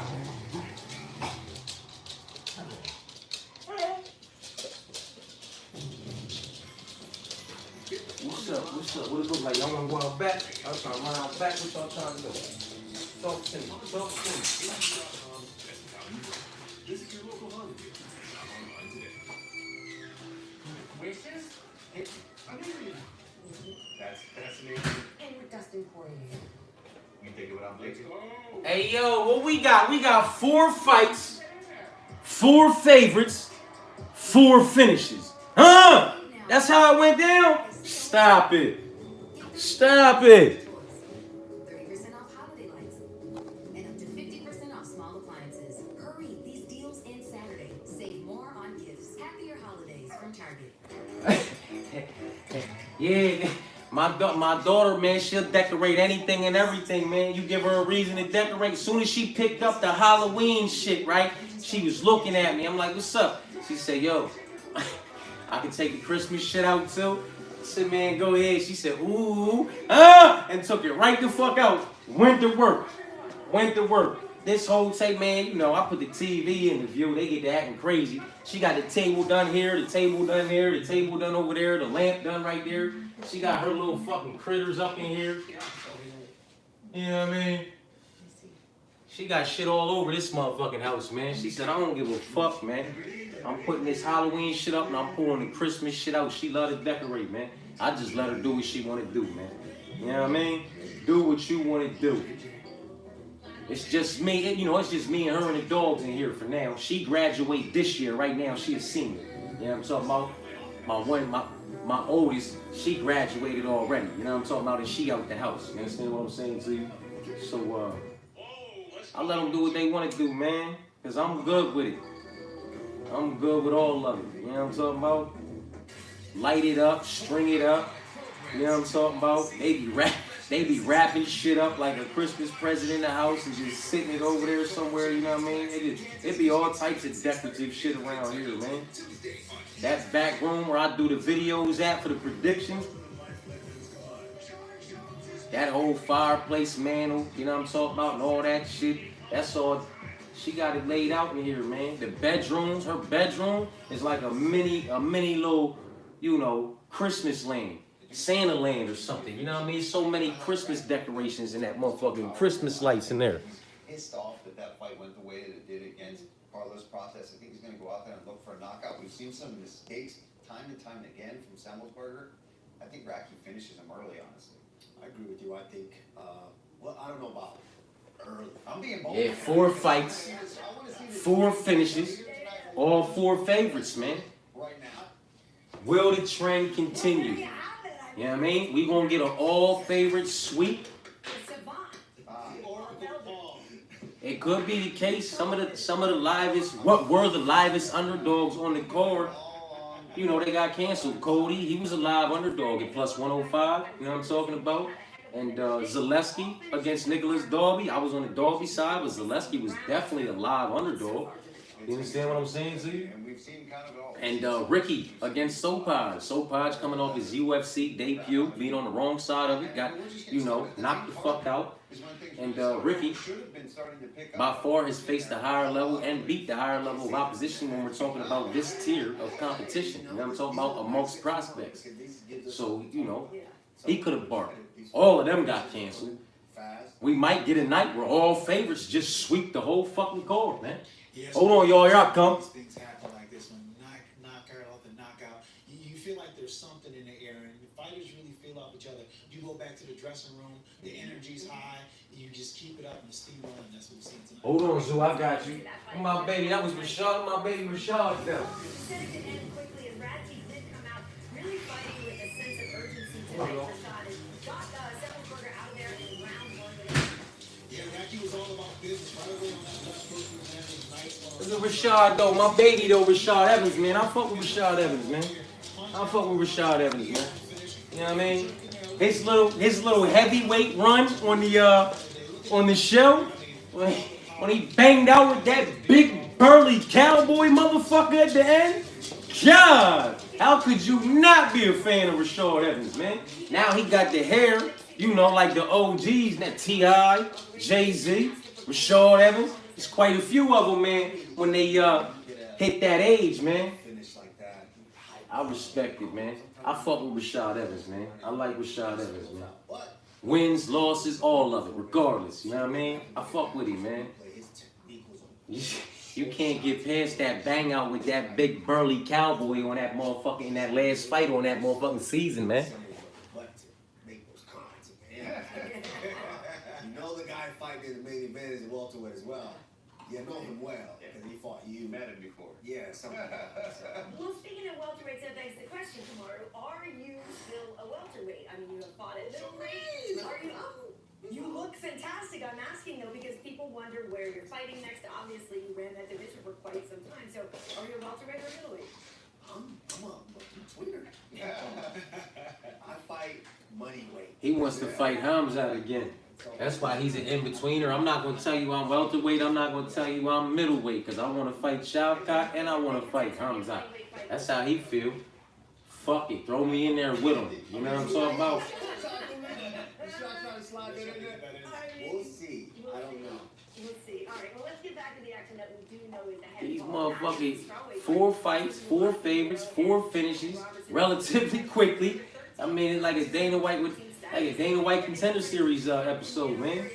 They just up and down, line them up and knock them down. What's Jillian going to do? Huh? What is Jillian going to do? Is Jillian going to get the submission? Is Jillian winning? Who's on Jillian's side? If she's evolving as a striker, don't get caught up trying to fight and get her on her feet. She's aggressive, she's a bit wild and a bit unpredictable. I think Jillian gets a fight with the ground, and that's where she'll do her best work.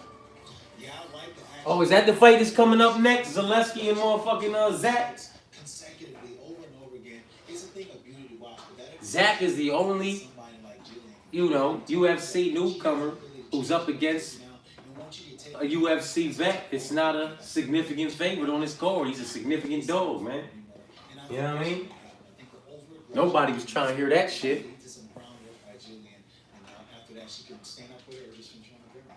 Absolutely. I think that's one of those things that you want as a grappler like Jillian Robinson, someone who's going to charge at you and look to finish you with strikes. So change levels, take it around. You would think, right?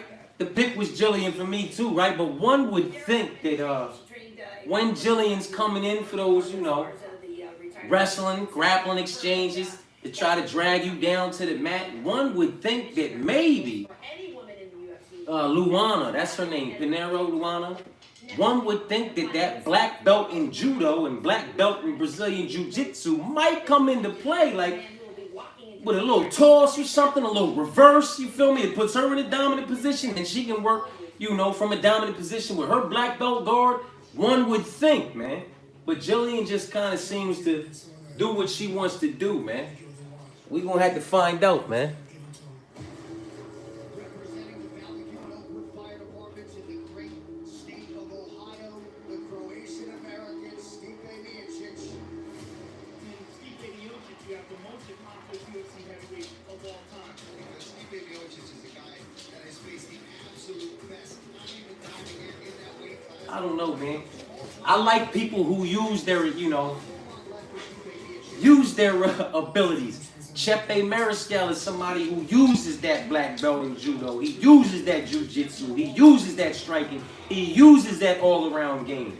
You can count on him to go out there and give you his best. Whether he ends up, you know, on the other side of a highlight reel or he's getting a highlight reel. Chepe Mariscal uses that judo. You, as can say on Old Boy when he fucking tossed him and broke his shit when he tried to stop it. You know what I'm talking about? Like, he uses his tools. I would like to think that Luana would be able to kind of keep Jillian at bay and do the better work on the feet. And when Jillian came in close, be prepared to use that black belt in judo for a little toss or reversal or some type of situation to put herself in a dominant position. You know what I mean? One would like to think. But it is what it is, man. Fucking Stipe. Oh my goodness, Stipe. Oh, the interviews is crazy, boy. They dragging this motherfucker out, man. Big deal. This is the heavyweight What was it? One fight made it to the second round. They wasn't ready for that. They wasn't ready for that on the clock. It really is, and it's easy to Was that 3 first-round finishes and 1 second-round finish in the Melissa fight, right? watch that clip. You can't help but just be Ain't that about a just bitch? the magical nature of Stipe. Listen, They lining them up and knocking them the fuck down, ain't they? right, and he has surprising power, as DC found out. But one thing that I like to look at is the fact that Stipe's been very quiet. He's been super quiet this whole 2 years, and you would think at some point he'll start speaking up. But for me, What you doing, bro? man, last time he was quiet like this, he came out and had one hell of a performance against Francis and Ghana, and really let people know, like, hey, y'all must have forgot. So maybe this is one of those moments. Yeah, I don't like how you did DC like that. I'm just saying. We finna find out, ain't we? But Stipe is definitely the greatest heavyweight that we've seen so far. And this is just We finna find out, ain't we? John Jones is like a minus 700 right now. But even more of a significant favorite on that card, UFC 309, is Ruffy. Ruffy's like a minus 900, 950 right now. He might be over that. He was a minus 900 when I looked. And John Jones was a minus 700. Ruffy was a minus 900. These money lines is crazy. There's still a lot of questions on how he's going to handle somebody like Money lines is crazy. Charles Oliveira is like a minus 265 over Michael Chandler. I can get my head around that. But minus 900 and minus 700, even with John Jones, if he comes out there and does what he did to old boy and puts him down and locks up a submission with quickness in the first minute or two, then he justifies that price tag, which one would like to think he might do to try to get it done with quick. But boy, oh boy, these price tags. Finally, we get a fight. Finally, we get a fight, man. Is this dog gonna bark? Be the first dog of the night to bark, pop the fuck off as the biggest underdog on the card? Because he's the biggest underdog on the card now, if I'm not mistaken. I think Zaleski is a bigger favorite than Lewis. You know what I'm talking about? Brazilian expects a fight out of the unbeaten newcomer, Zach Strauken. Making the walk to the octagon for the 16th time, Brazil's Eliseu Zaleski dos Santos. What's gonna happen here, man? Division since 2015. And as he showed in his last 2 wins over Benoit Saint-Denis and Abubakar Nurmagomedov, he's as dangerous on fight. That shit got spicy after that fight, didn't it? Or am I mistaken? Was that somebody else that Ubakar, whatever his name is, got into a fight with, and then after the fight, some shit was happening outside the cage? Strauken is the latest member of the Marathon MMA squad to get to the UFC. And he's aiming for the upset here in Vegas. Coming up next, Eliseu Zaleski dos Santos takes on Zach Strauken. After attending the University of Central Missouri Marathon MMA, you know, they got a solid squad over there. Zach Strauken knows the key to success is to always expect the unexpected. That's why on Tuesday, while in Kansas City, when he got the call to make his UFC debut tonight, he was ready to roll. Now, the reason his days as a police officer were so limited is because he realized early on that his MMA career needed his full and undivided Yeah, I can dig it. And man, has it paid off. I can dig it as far as Ruffy not losing. You know what I'm talking about? I don't believe he's losing either. That's probably why I want him at a better money line than minus 900, man.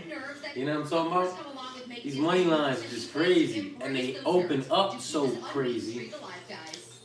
He gonna be over that minus 1,000 money line next week. Trey solid, man. Trey solid. They got a solid little squad over there. You can't deny that, man. They got a solid little squad over there, man. You know, they know how to get the job done. I'll say that. You know what I mean? They know how to do what needs to be done to secure rounds when rounds need to be won. You know what I'm talking about? Solid, man. They solid. I love how he looks on the feet. You'll see that he'll remind you a lot of Trey. A great jab, a great low kick. Coming in here with that undefeated record, but not only that, 8-0 as an amateur. I mean, honestly, this guy, 15-0. Yeah, with that price tag, Ruffy better come out and just disconnect old boy from his consciousness inside the distance. Quick, you know, you talking minus 900. You're talking like Jorge Masvidal versus Ben Askren, in my personal opinion. You know what I mean? When you start talking about that minus 900, minus 1,000, you better just get him the fuck up out of there. You know what I mean? With relative ease, no problems, just smoke them. You know what I'm saying? Or beat the brakes off of him for 15 minutes, unable to find the finish. And everybody just talks about how tough and durable the kid is, you know what I mean? But you undeniably smoke him 3 rounds to nothing. Like, that's the only way something can go. But really, not even that. Like, when you're minus 1,000, you got to get the finish, man. Like, you got to get the finish. Quite the opposite in the UFC experience department. It's the 16th off to the What we going to do, man, the last kid that slid in on short notice as a sizable underdog, leaving his opponent a significant favorite, was the young bull. Whoever was tapped in, the one my daughter took on her fucking parlay ticket. You know what I'm talking about? The young bull that was boxing up Jake Hadley. Jake Hadley, the young bull came in on short notice. Jake Hadley was a crazy favorite. Young bull was like a fucking 450 underdog or something stupid. And he boxed him up. He got to be more careful, man. Zaleski ain't no Hadley. You know what I'm talking about? I'm just saying. You got to be careful, man, when you're taking these young, hungry motherfuckers on short notice.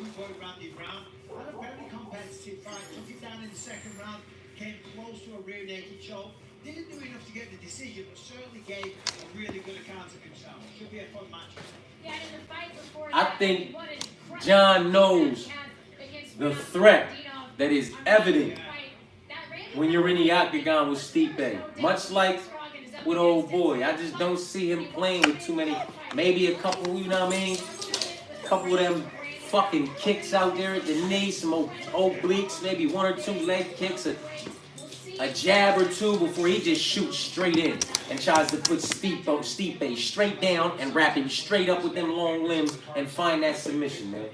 And 12 to fucking 6 him while he's looking for it. I'm telling you, man, John is not going to play with Stipe Miocic on the fucking feet. He's going to come out there like Hamzat did Robert Whittaker, like Hamzat did the white Mike Tyson in his first or second fight. He is going to come out there, touch gloves, boop, bop, get right in close and do everything he has with everything he has very early while his shit is bar is full to get Stipe to the ground and aggressively search for that submission, in my personal opinion. He's not playing. And while he's searching for that submission, those 12 to 6s might come into play.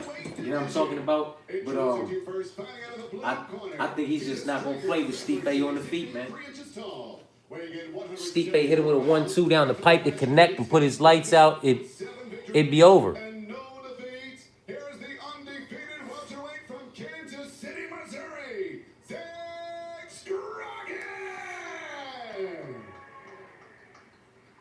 And across the octagon, his opponent fighting out of the red corner. At 5 feet 11 inches tall. Here we go, man. We got another short notice, biggest dog on the card, attempting to bark and pop ball. Zaleski's not trying to have that shit. All the rest of these young men have come in here, and young women have come in here and found finishes inside the distance. He not with the bullshit. What's going to happen, man? Marcus Tione back in the octagon. Vanessa Hansen back with the sign extended overhead. And we're ready for a welterweight matchup between Eliseo Zaleski dos Santos and that man making his UFC debut. One time thought he'd be a police officer, then a firefighter. Trey Ogden all along said, you've got something to get to the top level in MMA. And here he is. Touch of the gloves, underway. Well, there's more momentum on the walks. Big size and reach advantage. The Scroggy, 6'3". I mean, What you would do? You wanna go out here with them? Come on. Come on. And that right there, that low kick is one of his best weapons. Zaleski Dos Santos answers in kind. Good on Miles Johns. He was set to fight Cody Garbrandt tonight. That fight was canceled. And Johns will appear in Tampa in December. But Johns stuck around this week. He's in the corners right now. Yeah, that's a good teammate right there. And that's a We gonna get a second round, Joe? It's fast, it's crisp. Hasn't followed it up yet, but he's probably just testing the waters, seeing how Dos Santos has gone up his head. And he responds like this, so massive shots. What happened? Damn, I just came over to look at the comments. Worried about that calf kick. He didn't see the hands coming. He's covering up, trying to play intelligence. He's covering up good. Right out the storm early. He's covering up really good. Zaleski needs to pick his shots.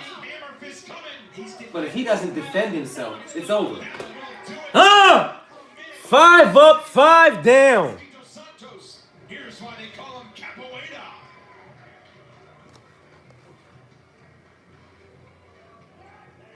Easy work for sure.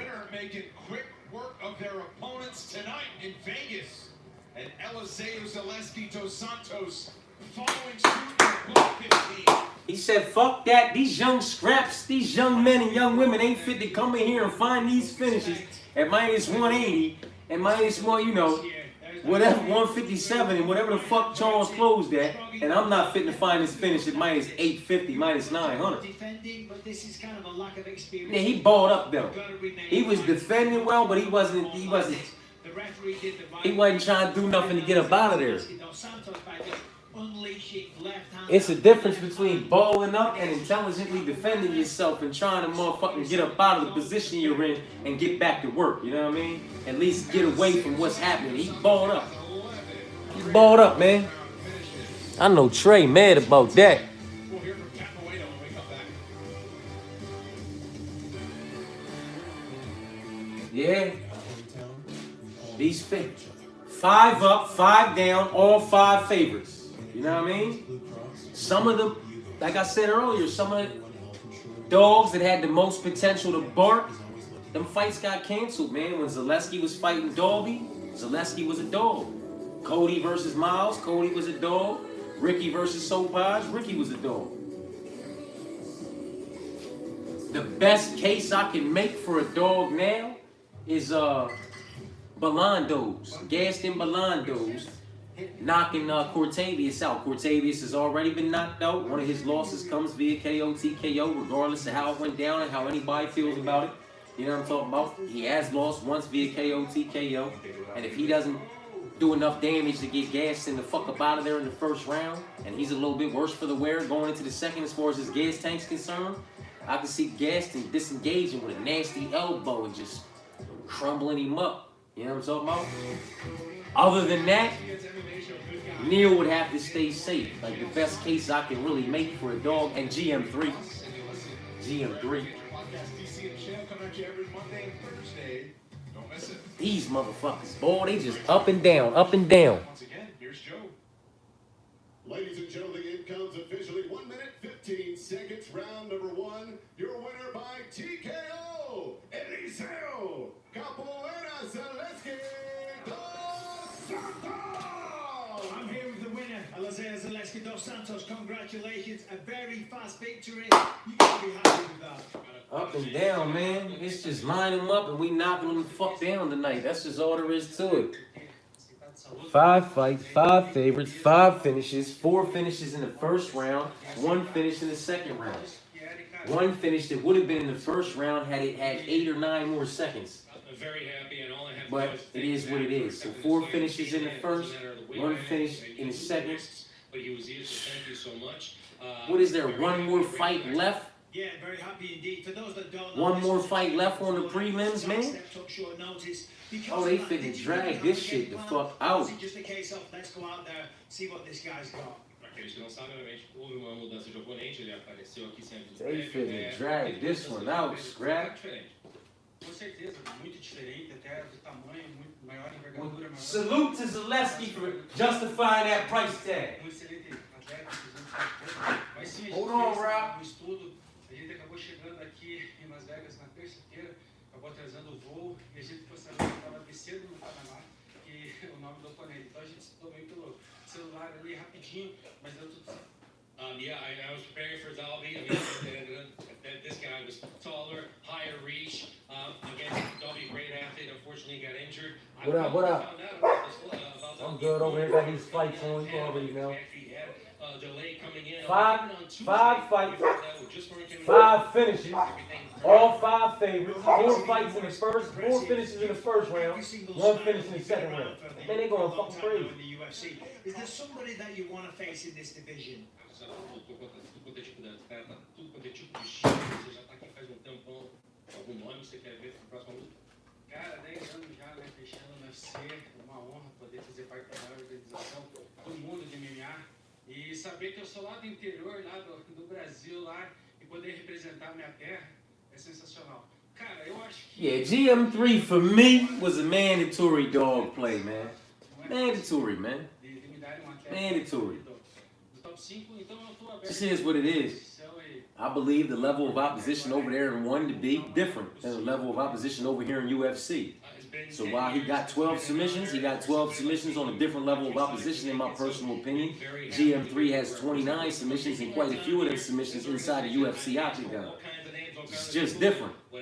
Old boy has a few knockouts, GM3 has 6 knockouts. They can both get it done, but they both do their best work on the mat with them submissions, man. And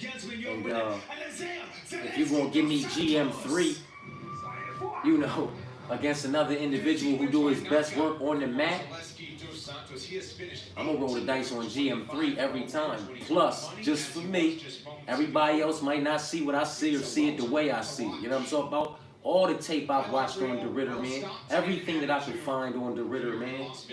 Listen. Some of that shit's sloppy, man. Some of those victories, very much, those individuals, those victims, they just fell into his wheelhouse. You know what I mean? Based off of sloppy exchanges where they may have got hurt. And listen, a win's a win. Hats off to him. But shit's different, man. Shit's different.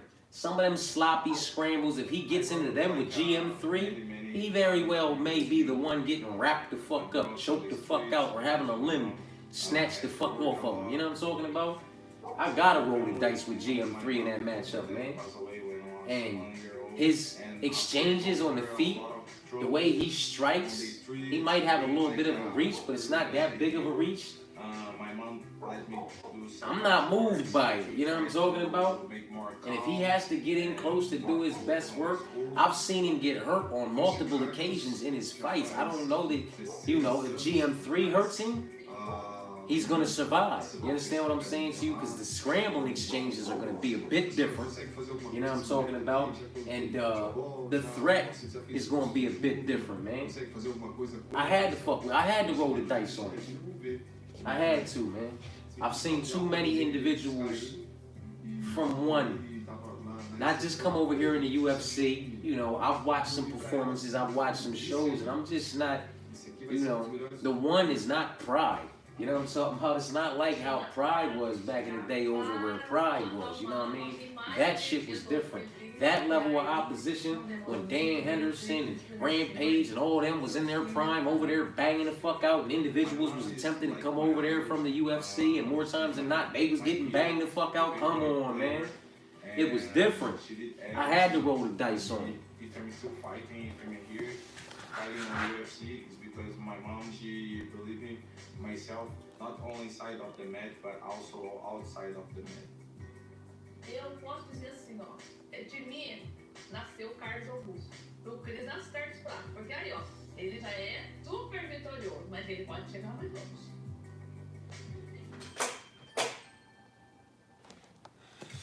Shit, that's solid, and I hope that smacks, huh? Brrr, every fucking leg, you know what I'm talking about? Just secure that bag, man. The great unknown is how this guy's going to look in a fight that goes deep into the third round, perhaps the fourth or fifth tonight against the seasoned Neil Magny on the other side. Giles followed it up in Louisville against Charles Radke. Watch out, she's gonna hurt you, man. Western Australia. I'm telling you, they're running out of shit to talk about on here. They running out of clips of interviews to play. They weren't prepared for all these finishes.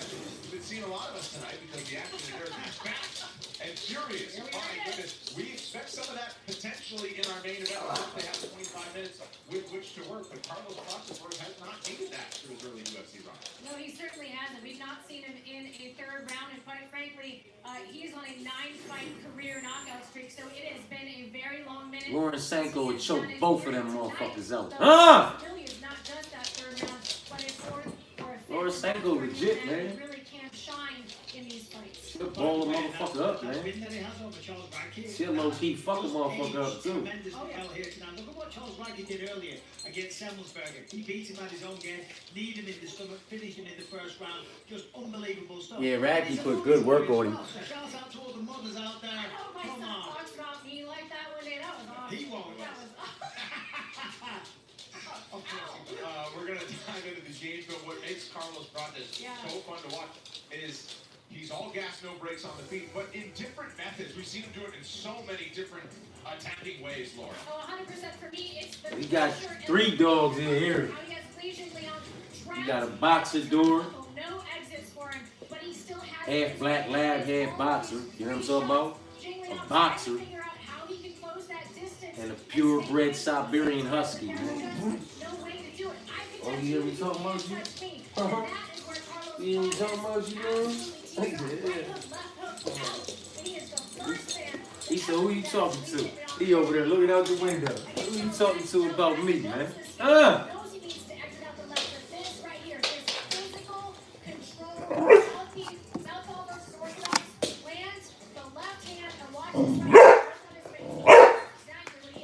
Oh shit, you talking shit? You gotta watch it. Gotta watch it, right. Live on to you.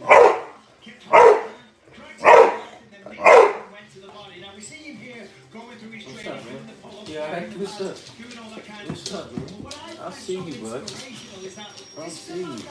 That's the jealous stuff. To be here at the start of his career.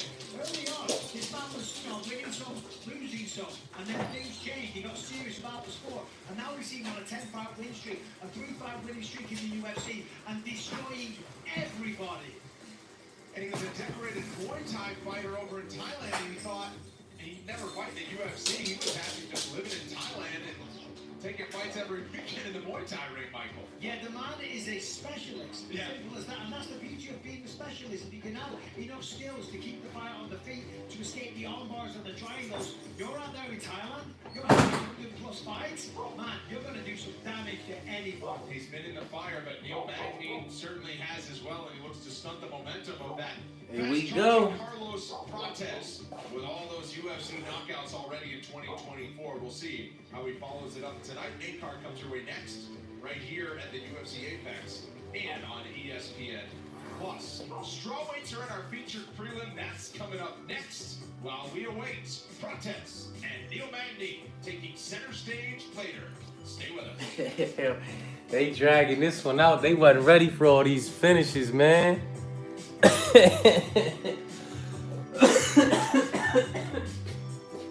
They wasn't ready for all this, man.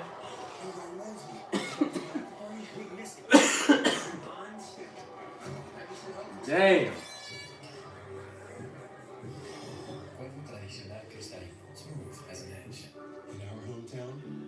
Who's up next? Denise and Carolina? That's who's up next? Is Denise gonna continue the trend of favorites winning with a finish? And is she gonna get it in the first 5 minutes? Or is it gonna go into the second round? How y'all got this Denise versus Carolina fight going down? Let's get ready to pop off, man. How y'all got this next fight going down, man? It's big, it's back, and it's only $6. Get the big box y'all love today. And this holiday season, you can order a Cajun style. Is Denise gonna get this KO finish? Continue the trend?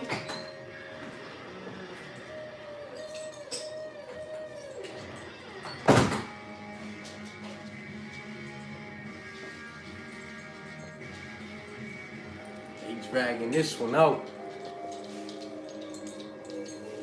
How quick is she gonna get that TKO though, man? Huh? How quick she gonna get it?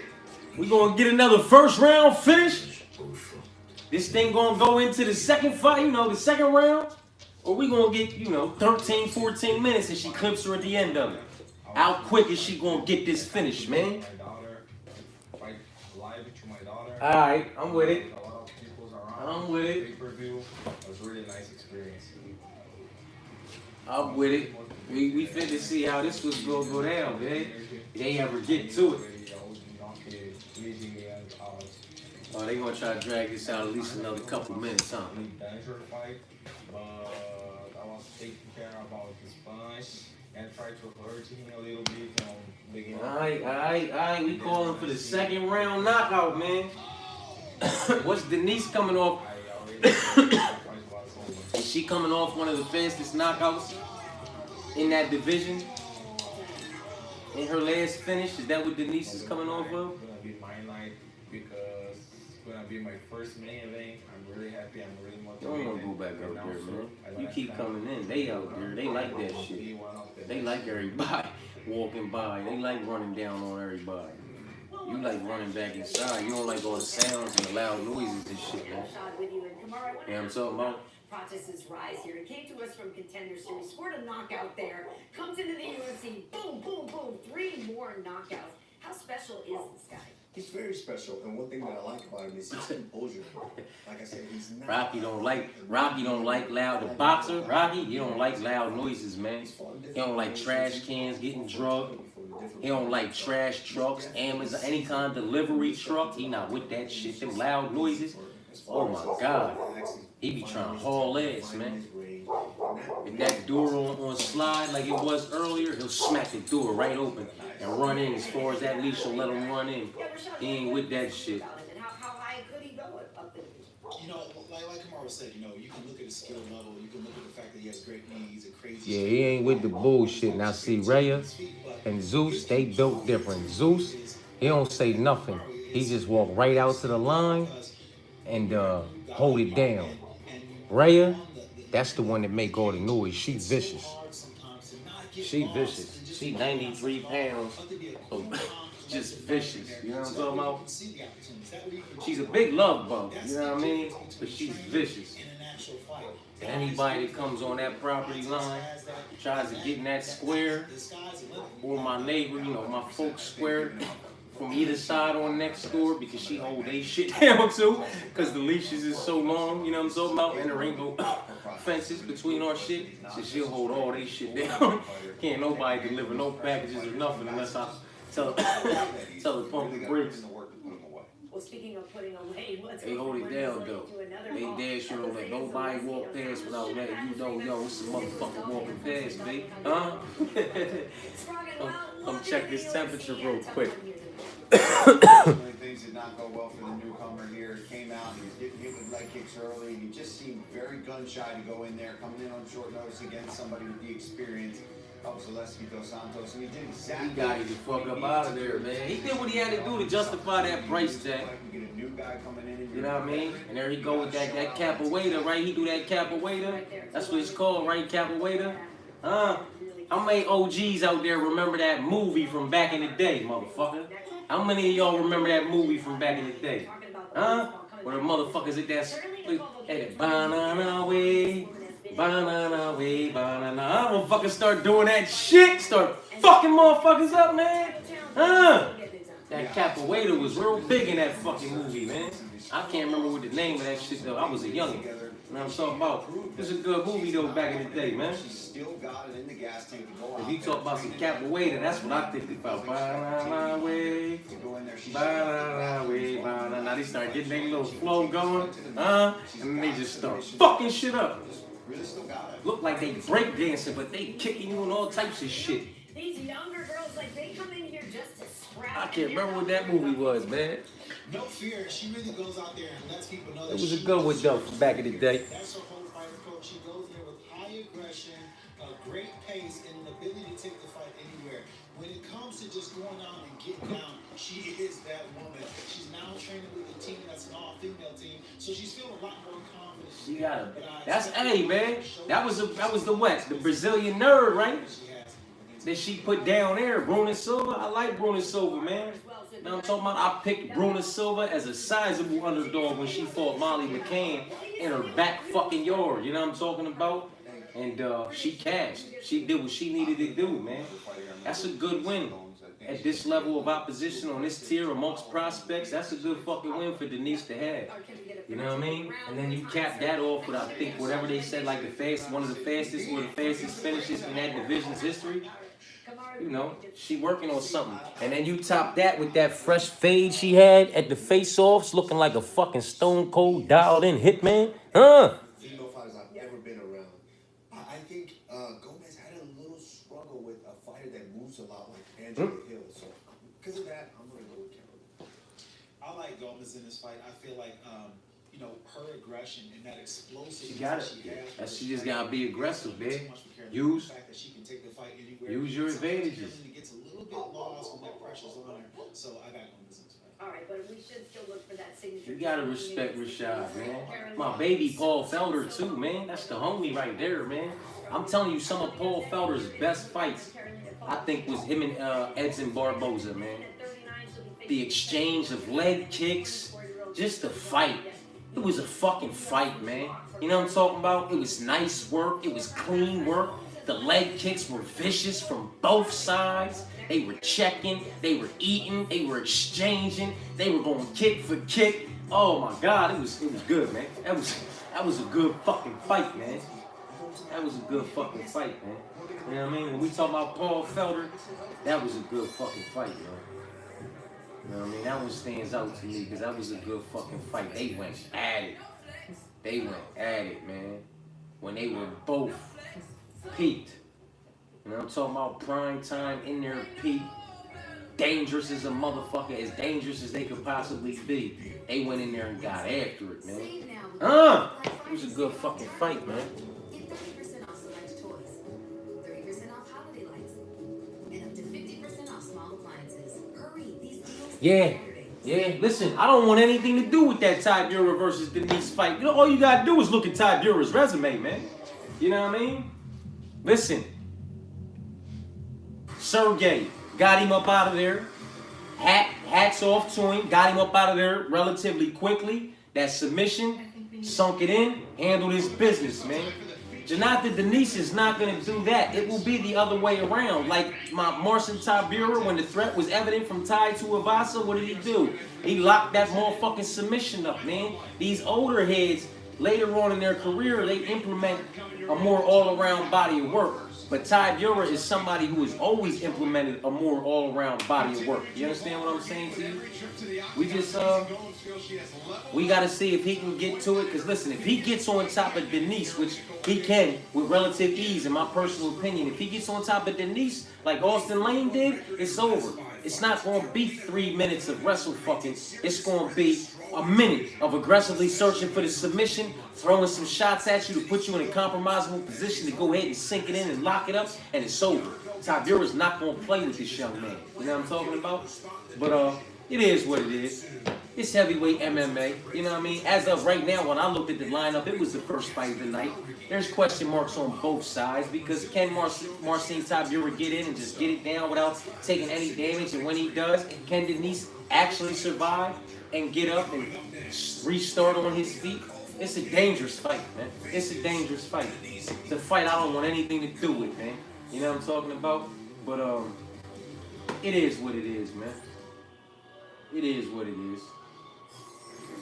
I hope Marcin Tybura comes out there, takes him down relatively quickly, easily, sinks into submission, locks it up, gets him out of there inside the distance, and takes his fucking gloves off, man. Just go out on a high note, retire. It's not a whole lot for you after a win over Denise. Maybe another young, hungry, goon that is a bit better in the grappling department and a bit more aggressive in the jiu-jitsu department. And it might just be another hard day at the office for you, man. So if you can get in there and get Denise up out of there, take that O from him, and give him his first loss inside the distance via submission or TKO, silverback shit from the top position, take that feather in the cap from turning around that prospect and sending him back down. Take your gloves off and go home, man. You know what I mean? Or stick around. I don't know what his pay situation is like. You know what I'm talking about? That's a dangerous fight, man. Surprised when we saw Angela Hill get the better of her on the ground, and then for her to come out. Yeah, word. I had some 309s locked in already. You know what I mean? Sometimes the universe works for you in those ways, though. Maybe it was, you know, maybe it was to my benefit. Maybe Azamat was going to find a way to crash that distance and find the finish and beat Nikita Krylov and keep that up. I had Nikita Krylov at minus 188 against Azamat to take that first O from him. You know what I'm talking about? So that leg got stripped off my early bird parlay. But it is what it is, man. I'm going to tap in tomorrow with the parlay video for 309. I got that thing locked and loaded. That joint gonna be relatively long. Huh? I got all types of prelim, main card, whole card, all types of motherfucking swap out options, all kinds of action on that motherfucking card, man. You know what I mean? And the full card breakdown of predictions is already on the channel, as well as all the quick picks. You know what I'm talking about? All I gotta do is tap in and do my most confident picks for that card tomorrow, and then do my parlay video. You know what I mean? That way everybody can get that out the way, because I'm putting a lot of my shit in tomorrow that's not already in, and I'm, you know, crossing my fingers and hoping motherfuckers make it to fight night, make it to, you know, weigh-ins, make weight, face off, and make it to fight night, and, you know, the shit pops off, man. And if not, that is the downside to the early bird parlays, with the upside being everything else, the money lines and all that, you know what I'm talking about? But it goes like that sometimes, man. I had to cash out quite a few of my parlays on the app this week, man. Just give me that back. Give me that back. Give me that back. I had 2 legs with, you know, Nicholas and motherfucking Miles. I had 3 legs with Nicholas and Miles, and I had all types of things that had individuals wrapped up in them, and you know, maybe the universe worked for me. Gave me my money back. You know what I'm talking about? And for some of the ones that I kept on there, it just took those fight legs away. And as long as the rest of them secure, it's still a payday. You know what I'm talking about? Sometimes the universe works like that. You know what I mean? More times than not, it smacks you in the face and makes you feel like you stepped in shit with both feet. But sometimes it works out for you. You know what I'm talking about?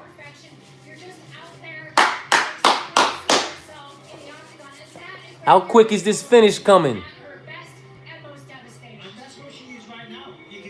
Yeah, nah, that's what I've been saying the whole time is John Jones by submission, relatively quick and early. Like, I feel like he's going to do it like Hamza did Bobby Knuckles. Like Hamza did the white Mike Tyson in that fight. You know what I'm talking about? He's going to come out there, he's going to touch gloves, he might throw a 1-2, whoop, and shoot. If he might just throw a 1 and shoot and get in and lock up and just do everything he can do in the beginning to get him down and aggressively search for the submission and let that be that with that. You know what I mean?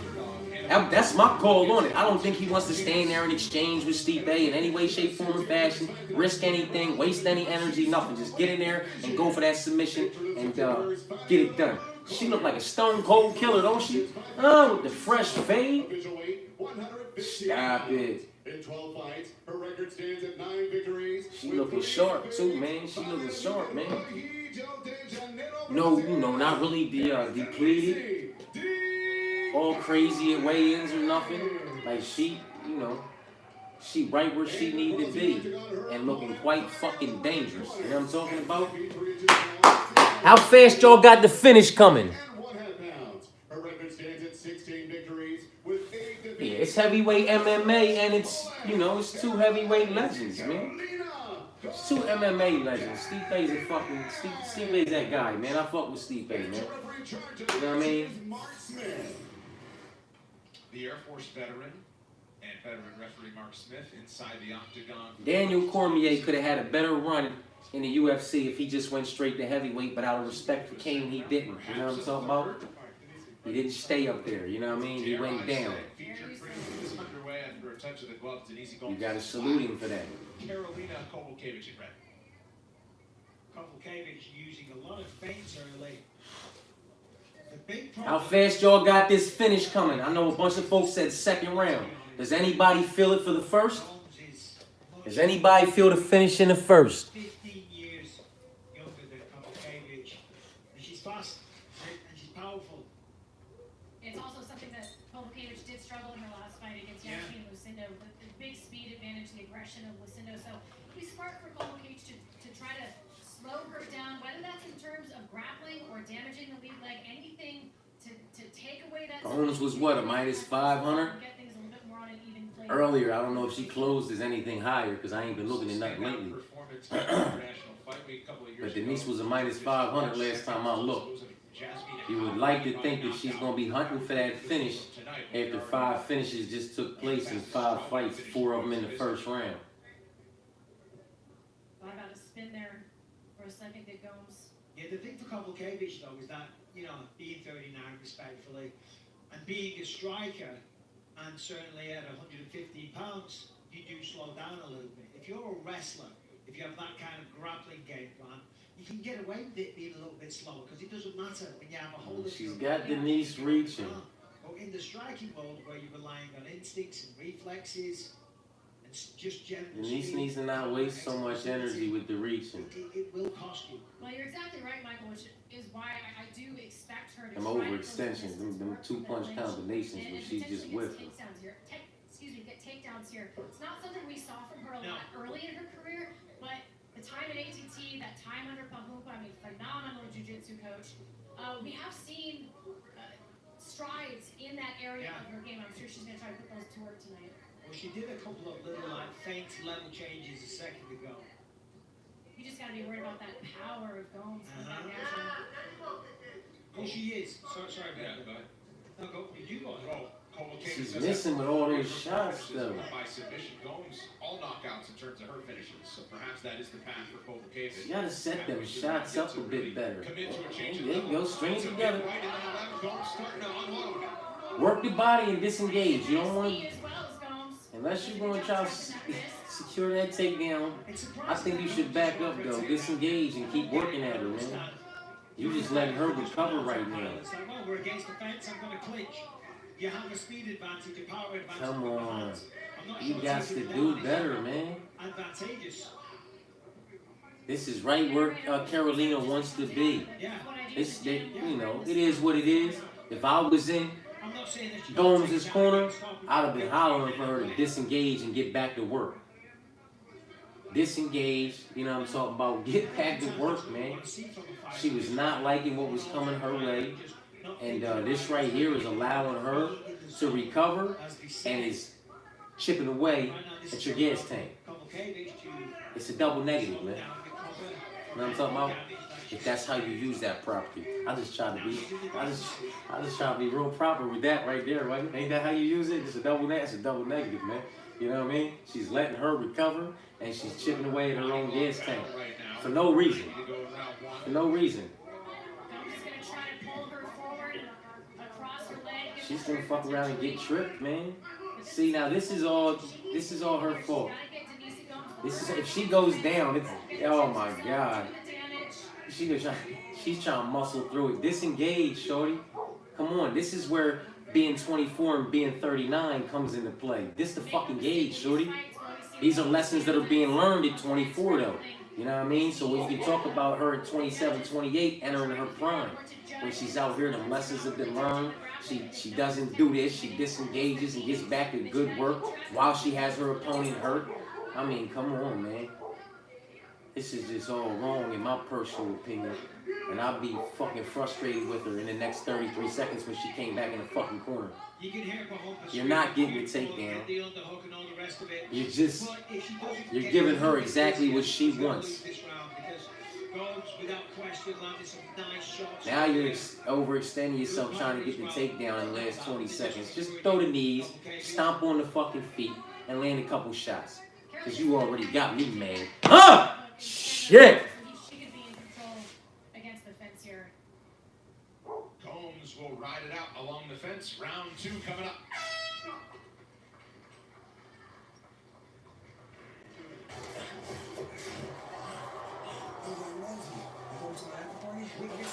Hey, listen, I know what, if I'm in Denise's corner, I'm telling her, listen, stay out of that.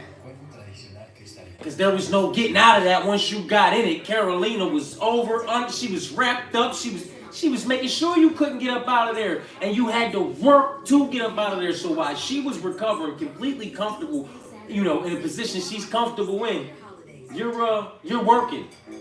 You're overexerting yourself, you know what I'm talking about? And then in the last 20 seconds, you can see it in her back trying to go for that takedown. You can see it from the ground up. She wanted that takedown. She was trying to cement that round real quick. And she, you know, listen. That's the difference in 24 and 39. Whether she wins this matchup or not. I said it. She's more powerful. She's more faster. That 15 years, that 15 years youth gives she faster. She's more powerful. She's, you know, she may possibly have a better gas tank. Who knows? But she's still coming into herself, still developing, still evolving. And with Carolina being exiting her prime, she still entered it. She still peaked. She still learned the lessons. She still has the experience. That experience just came into play right there. Although she lost the round, she slowed old girl down a bit, man. Now you got to watch out for the takedown. Because now she knows what y'all feel like when you're in those entanglements. That was a nice jump a second ago. Come on, man. Really fast as well. Cracker, back up. There you go, back up. Don't give her what she wants. Don't get in close. If you're going to get it, throw that elbow and back up, man. If they're going to operate in space like this, Kovacevic needs to find a way to get the respect of You just got to, easy goes. you got to crack her and, you know, don't get in those entanglements, man. Pressure. Have her reacting to what she's thrown.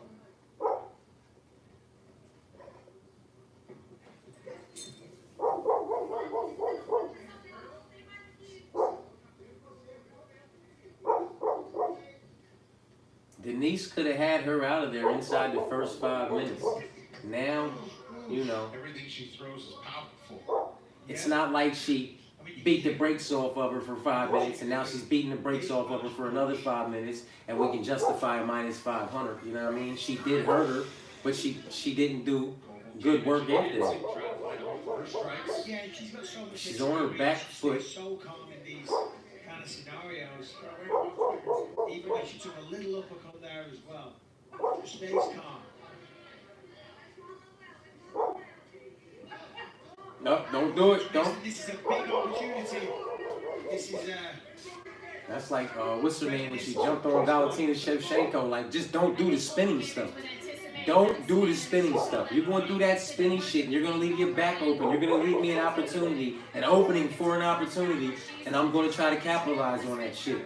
Like, you keep, leave the spinning shit out. Let's beat tech. The ones, the two, like, the nice hook. Like, you're doing good work. You're doing good work. You're hurting her. You know what I'm talking about? Let's just keep it clean. Keep it technical.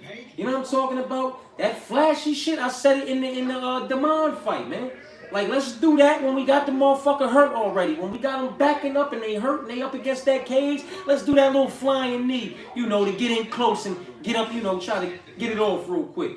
All this spinny, flashy shit, when you don't even got a motherfucker hurt yet, they're not on, it's not like they on the end of a combination. Kovacevic needs to watch the potential trips that are coming from Gomes here. Keep her base nice and low. Just Disengage, shorty. Disengage. Don't be up. There you go. There you go. Now get back to good work. Get back to good work. yeah, the reality is I don't think Gomes has the ability to take on the Just stop it. Come on. We not Yair. You know what I'm talking about? We can stop with the spinning sabati kicks and the flashy elbows and like let's leave all that. You know, that's the type of shit you do when you just beating the shit. There we go. But she's tough, man. That's the type of shit you do when you're beating the shit out of somebody. And it's just like you just outclassing them everywhere. And, you know, you got them covered everywhere. You're not worried about nothing. You're not worried about them hopping on your back or getting entangled in the wrestling and grappling because you got that covered too. Come on, man. Say that shit for when, you know, need be necessary.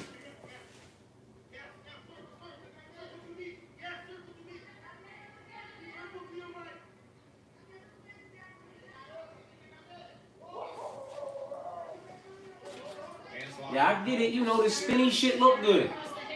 The flashy shit look good. When you get it off. You know what I mean?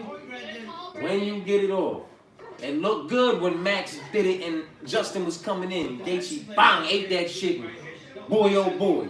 You know what I mean? It looks good when certain motherfuckers is able to get it off, man. You know what I'm talking about?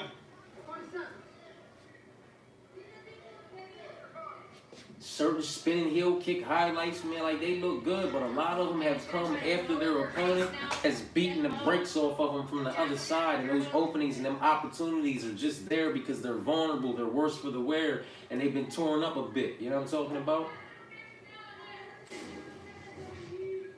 So interesting to see that application of the new. Well, we going into round 3, y'all. We going into round 3. I despise anybody that plays that game. Hey, listen, man. I know the money, the plus money number for Denise Gomes to win. Gomes, however you say Denise's last name, for her to win via decision prior to this fight kicking off. I know that number was nice. I know that number was nice, man. I know that number was nice. Much like Carlos props to win via decision. It's fucking nice. You know what I'm talking about? If you take props to win via decision, I think it's nice because, you know, the assumption is he's going to get to finish. And if it goes to decision, it's going to be spicy. So it's a crazy plus money number. You know what I'm talking about? And I'm sure hers was too. And she might very well just be winning the decision. If nothing happens with a finish in this last round. Yeah, Denise is this. She's powerful.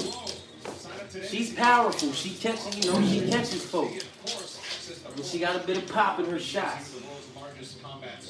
Not that fast though. Yeah, not necessarily that quick. For the fight fan that has everything, perhaps an early Christmas. Not breathing at all though, really. So she's proving that gas tank is legit. And she's really, you know what I mean?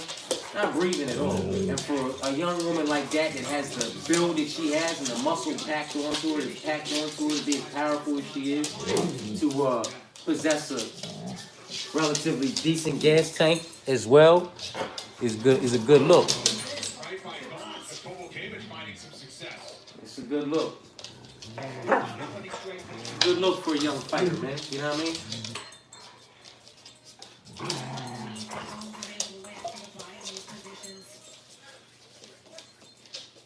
Doesn't look like much individually, but they add up and force Carolina to have a reaction to cover up that liver site. They definitely add up. You do feel that.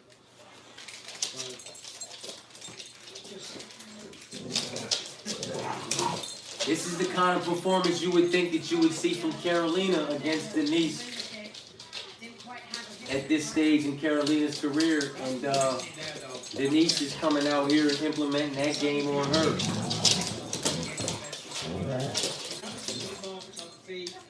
She's just showing that she can get it done. You know, in a, grueling 3-round, 15-minute match where a majority of it is spent in the clinch grappling positions, in close, entangled with her opponent, having to work. I mean, that's good to see from a young fighter, you know what I'm talking about? Still looks like I said, the speed's not necessarily really there, but the pop looks like it's still there for what it's worth, you know what I mean?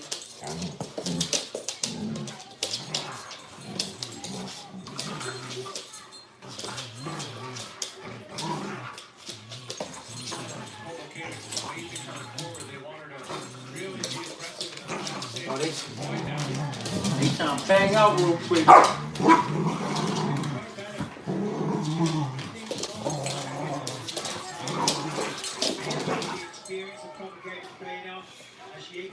You better watch out, Rocky. You know you get too wild with her, she gonna put you down.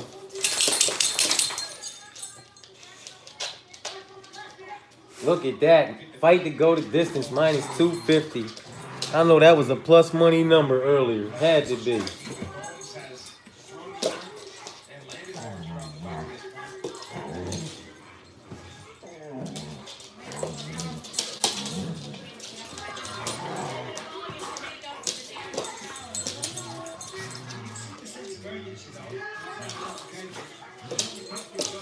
Man, Carolina is down 3 rounds to nothing, man. You know what I'm talking about? Because that first round, while y'all were entangled, you know, Denise was still the one applying the pressure and putting Carolina's back up against the cage and throwing her little knees. And what little, work was happening for the most part from the Denise side of things. So it should be 3 rounds of nothing, in my personal opinion.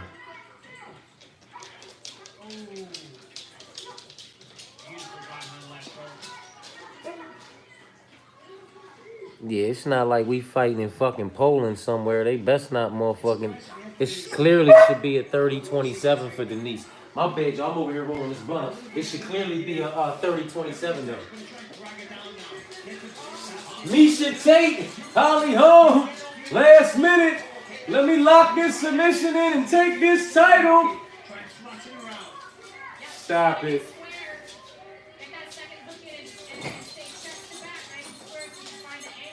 She gets her right leggy. She's lost it now, no. There she is. She's about to lose it.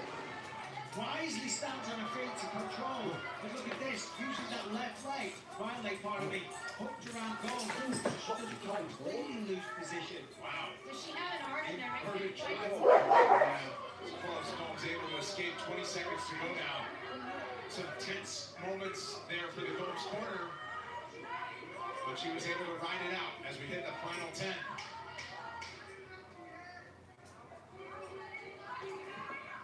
God damn. Gomes, jumping guillotine. Our featured prelude goes the distance in strawweight between Karolina Kowalkiewicz and the 20. Alright, so 5 fights, 5 finishes, 4 finishes in the first round, 1 finish in the second round, 6 fight via unanimous decision. 30-27, clean sweep is what it should be. That should be a 30-27.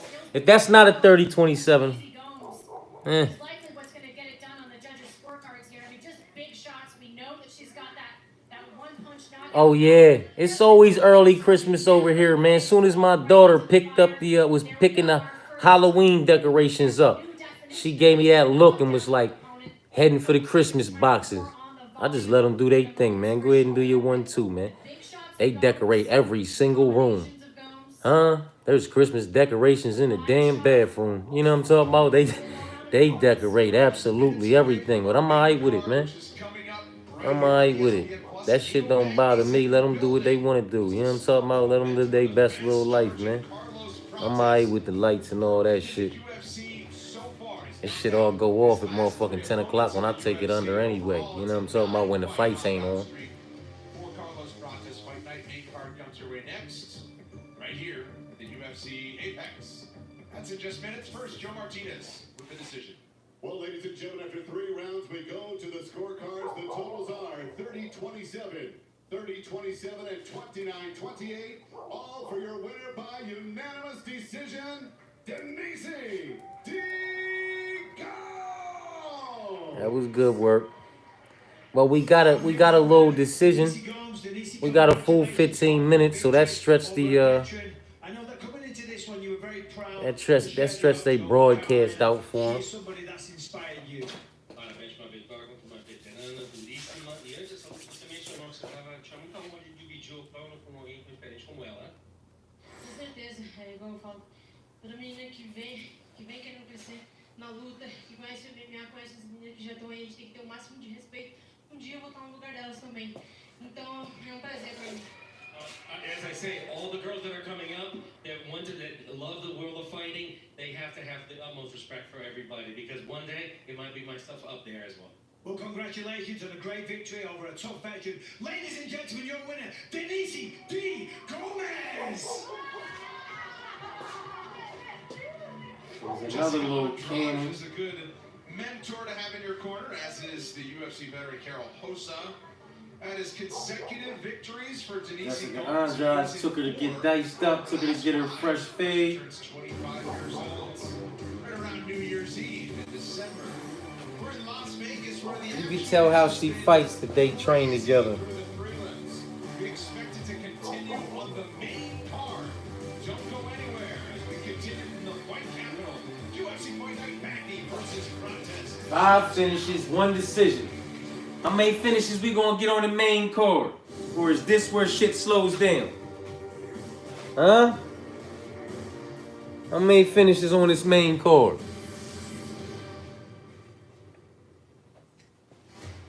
To remain an elite fixture of the UFC's welterweight division for a decade, it takes staying power. I would honestly like to see Carlos Pratt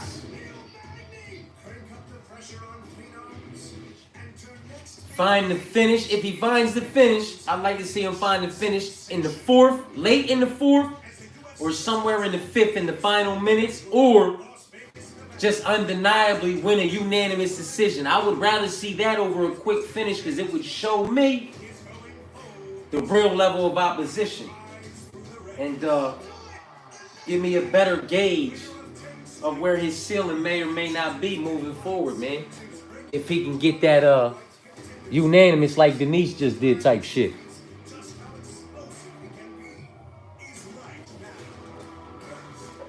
Yeah, Dusko and Malik, right, is next.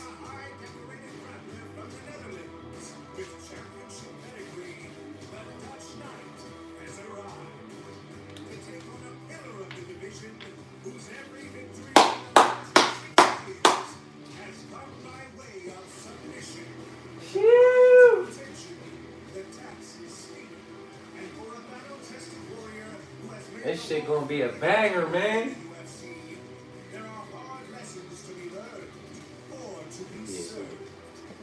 That joint gonna be a banger, man.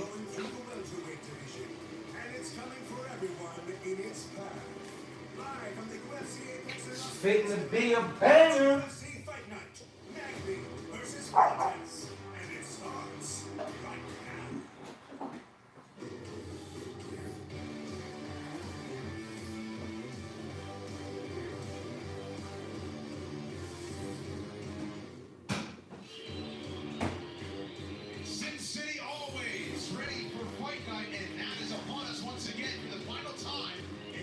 Here we go. We got this main card. Get ready to kick off. Will the trend continue? Will Mansour Abdul Malik, if that's how you say his name, is he going to get Dusko out of there inside the distance? Or is he just going to drag him out and beat the shit out of him?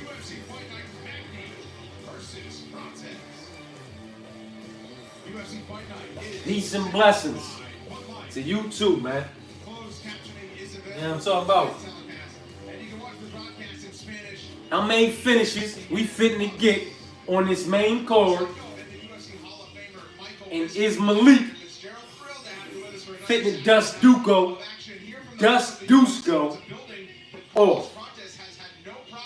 2023 on the Contender Series, won in impressive fashion. He did so in his UFC debut. Turns out he can fight and win by knockout anywhere that he fights. But as you keep winning like that, the tests get a lot tougher. And that's the case tonight, Laura, when he takes on Neil Magny.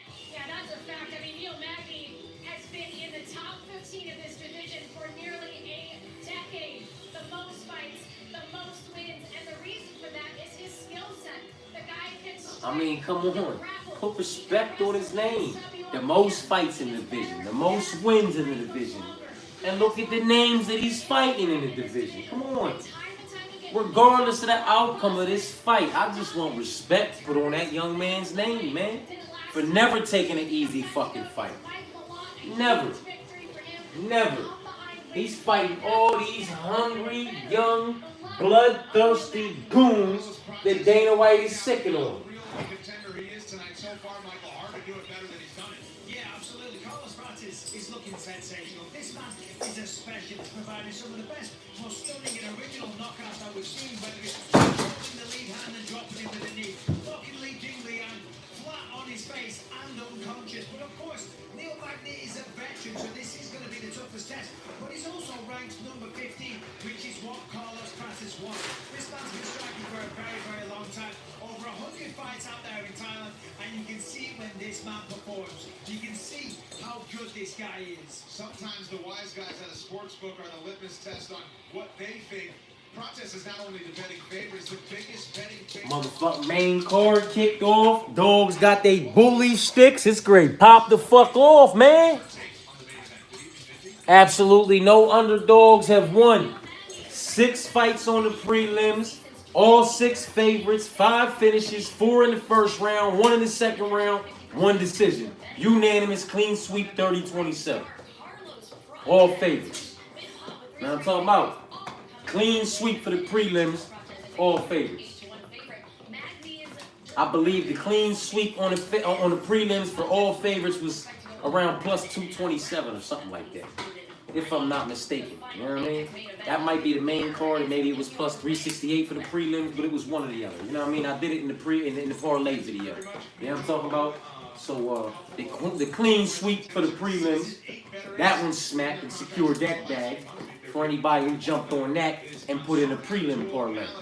Or if you was just fucking with the favorites in any way, shape, form, or fashion via decision, method, double chance, however you had it going, over, under, on the app and all that, all favorites smacked for y'all and secured the bag. So there should be a bag secured already.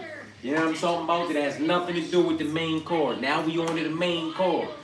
Time to secure them bags, and if that happens, the whole card bags get secured too. Smacking on all cylinders. It's a good fucking night. You know what I'm talking about? Hey, man. Very much so is what it is, and why I do the parlay videos, man. So that, you know, whether you take what I put on there, the options I provide, or you just take from and dissect and put your own shit together, you know what I'm talking about? It's why I do it.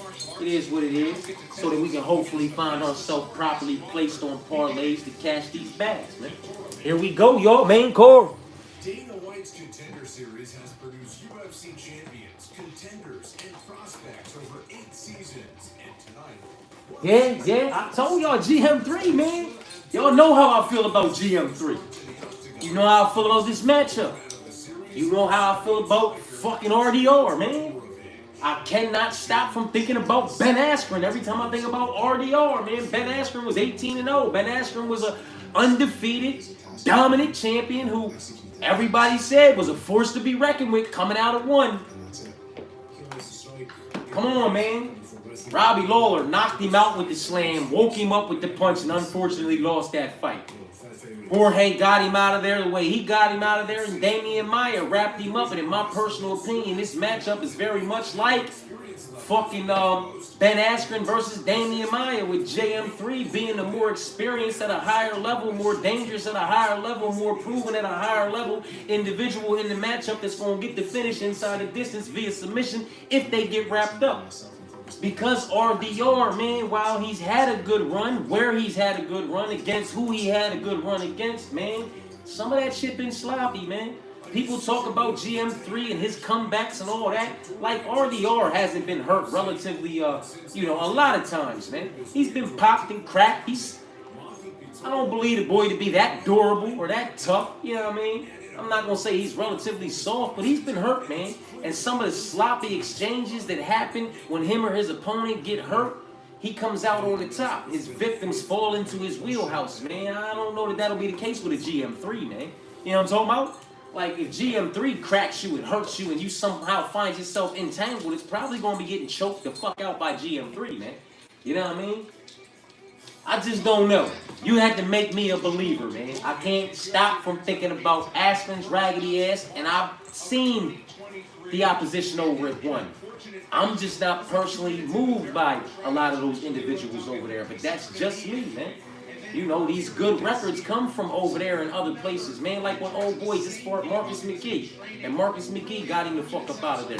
You know what I'm talking about? Old boy was what, 25-4 or 24-5 or some shit like that. Looked very well up against who he looked very well against over there, but over here, I don't care if you have 29 fights and you're 25-4, you're very much a prospect amongst the prospects over here because the level of opposition is different, in my personal opinion. You know what I'm talking about? And what happened? Marcus McGee got him up out of there. What happened with his other bull that was on the card? You know what I'm talking about? Yizza and then the other bull, Wrong Zoo. They both took L's that night. You know what I'm talking about? Because the level of opposition is different. I don't care if you got 29, 30 fights over there and you're 28-2 and you've looked great and you've racked up all these wins. You've done so against a different level of opposition.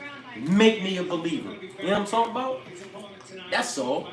Make me a believer, man. Who the fuck am I? Nobody, but make me a believer, man. Otherwise, I'm rocking with GM3, man. To get that if y'all get to going crazy in there. And your hands just don't look like that. His striking exchange, he awkward, man. And some awkward individuals got away with it in their prime, like Tony Ferguson. But much like Askren, this guy's coming over here at 34 years old or 30. You know what I mean? He's not coming. He did good work over there. Let's see how good of work he does over here. Even with a win over GM3, let's see what he does moving forward, man. You know what I'm talking about?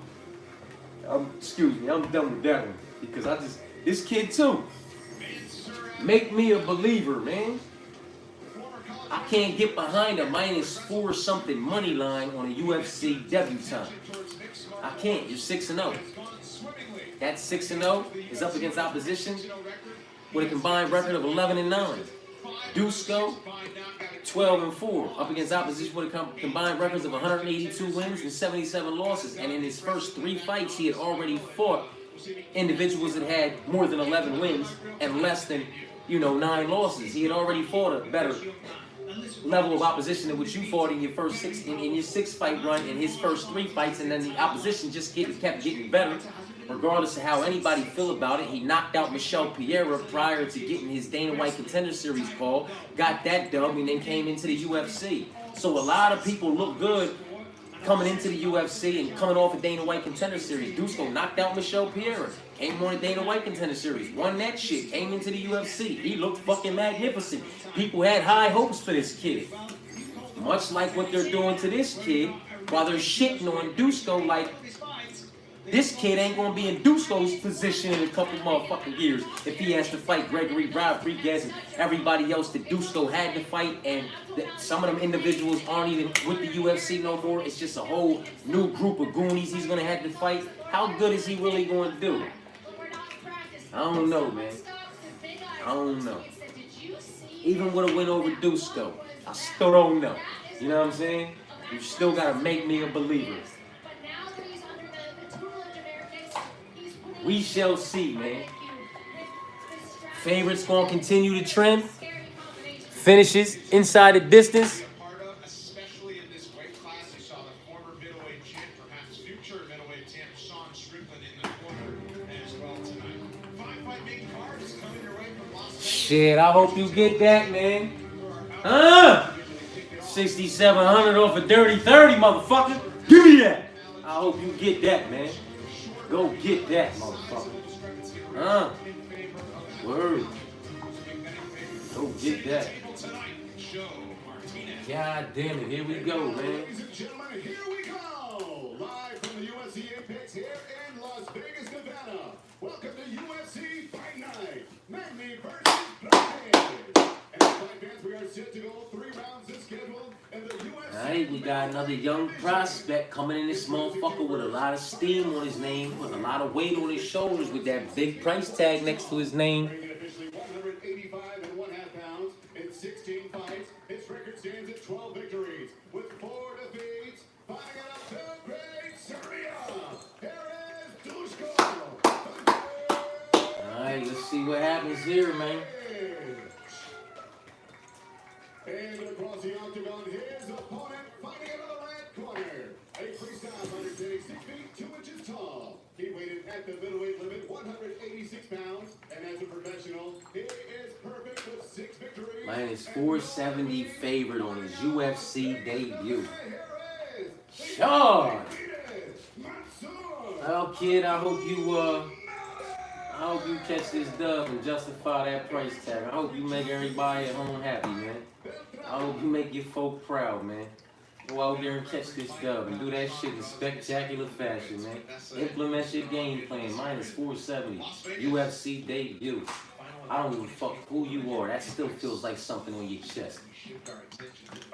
And you gotta get it off. And the only way to get it off is to get in there and get the fuck off, man. And justify that motherfucker. Official beer sponsor of UFC. See, look how smoothly Abdul Malik switches stances. Very slick, well trained, powerful. You want to kickbox with Dusko, though? But he actually said this week, listen, experience does not equal fight IQ.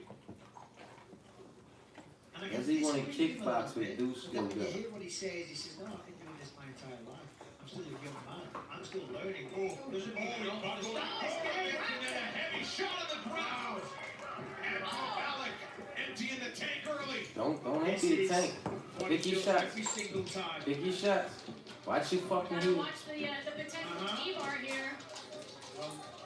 Possibly make elbows now. Todorovic is a credentialed grappler. Man, just Let's all hang out on feet as he did there early. And Malik. there you go. That's it. Sleeping. Malik with some hammer fist as he showed on the Contender Series. I mean, that's what I heard last time, guys. His ground and pound, I'm telling you, is a sound. Keep that motherfucking shit safe. His head is already got a little hematoma on it. Get your foot safe, bro. Cracking. Has really got anything at this point. Now he does. Well, now he's turning into getting on top. He's doing very well by using that leg to survive. He's got to be able to defend his face, though. A well grabbed on after Malik shakes his way free. Todorovic back to the beat, though. This is why I love Todorovic, though. I mean, the man is as tough as they come. I mean, they were good shots. A need to try to escape, and there's the break. Watch yourself. Don't lunge in like that. You having such a good first 2 minutes. Don't you start overextending. Look at the hematoma on the forehead, man. Let's put work. He don't want too much more. All you gotta do is string a nice little combination together. He knows it. Look at him. He's hurt, man. He's hurt. Don't do the dumb shit. Not doing a good job of staying pretty composed here. Don't do the shit. Hey, where the head kicks at? He don't got no kicks in his arsenal. That head kick was wide open. He would have went straight to sleep. Shit.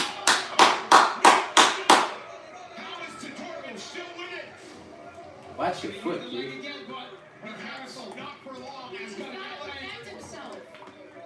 Never mind that. You cannot take much more of those. There you go. 7 up, 7 down, 7 favorites. The train continues. And for that, the young boy justified his price tag. He justified that minus 470, man. You know his peoples is somewhere going crazy. 6-0, 7th fight in the UFC, minus 470 favorite. Supposed to get the job done. Oh my God, what'd he do? Huh? Pop Dukes and them probably went out the room. I know I would've. I'd have been out here somewhere. What'd he do, y'all? What'd he do? That was him. He got the dub. Huh? That'd have been me. I'd have been out there somewhere. I wouldn't have been able to look at it if that was my folk in there right now, man. With that price tag on his motherfucking neck. Huh? That's a hats off to him, man. Hats off to him, man.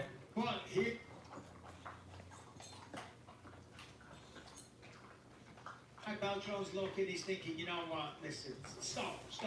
Now, let's listen. That was good work. Look at the hematomas already on Dusko's dome, man. Dusko was tough. Because this motherfucker didn't go. He was taking it.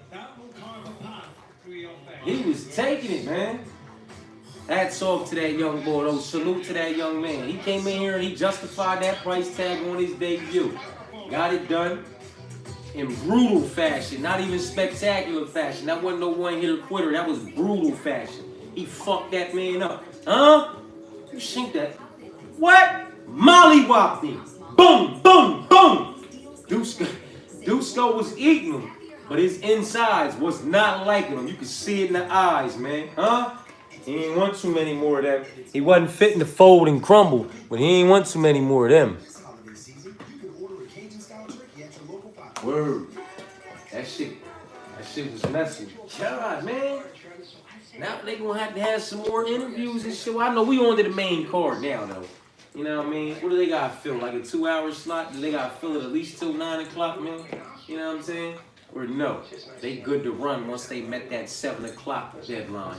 Then it can just go how it needs to go. Because I'm not trying to take a whole lot of these motherfucking, you know, drug out interview clips and all this extra shit. Look at my babies, boy. What? They got them bully sticks. It's a wrap. Huh? Zeus and Rocky, they on the couch right here. You know what I'm talking about? You can't tell them nothing. They got they bully sticks right there. They fucking them up. You know what I'm talking about? And Raya, you know, she back there. She back there on them jumps, laid the fuck out, smashing hers.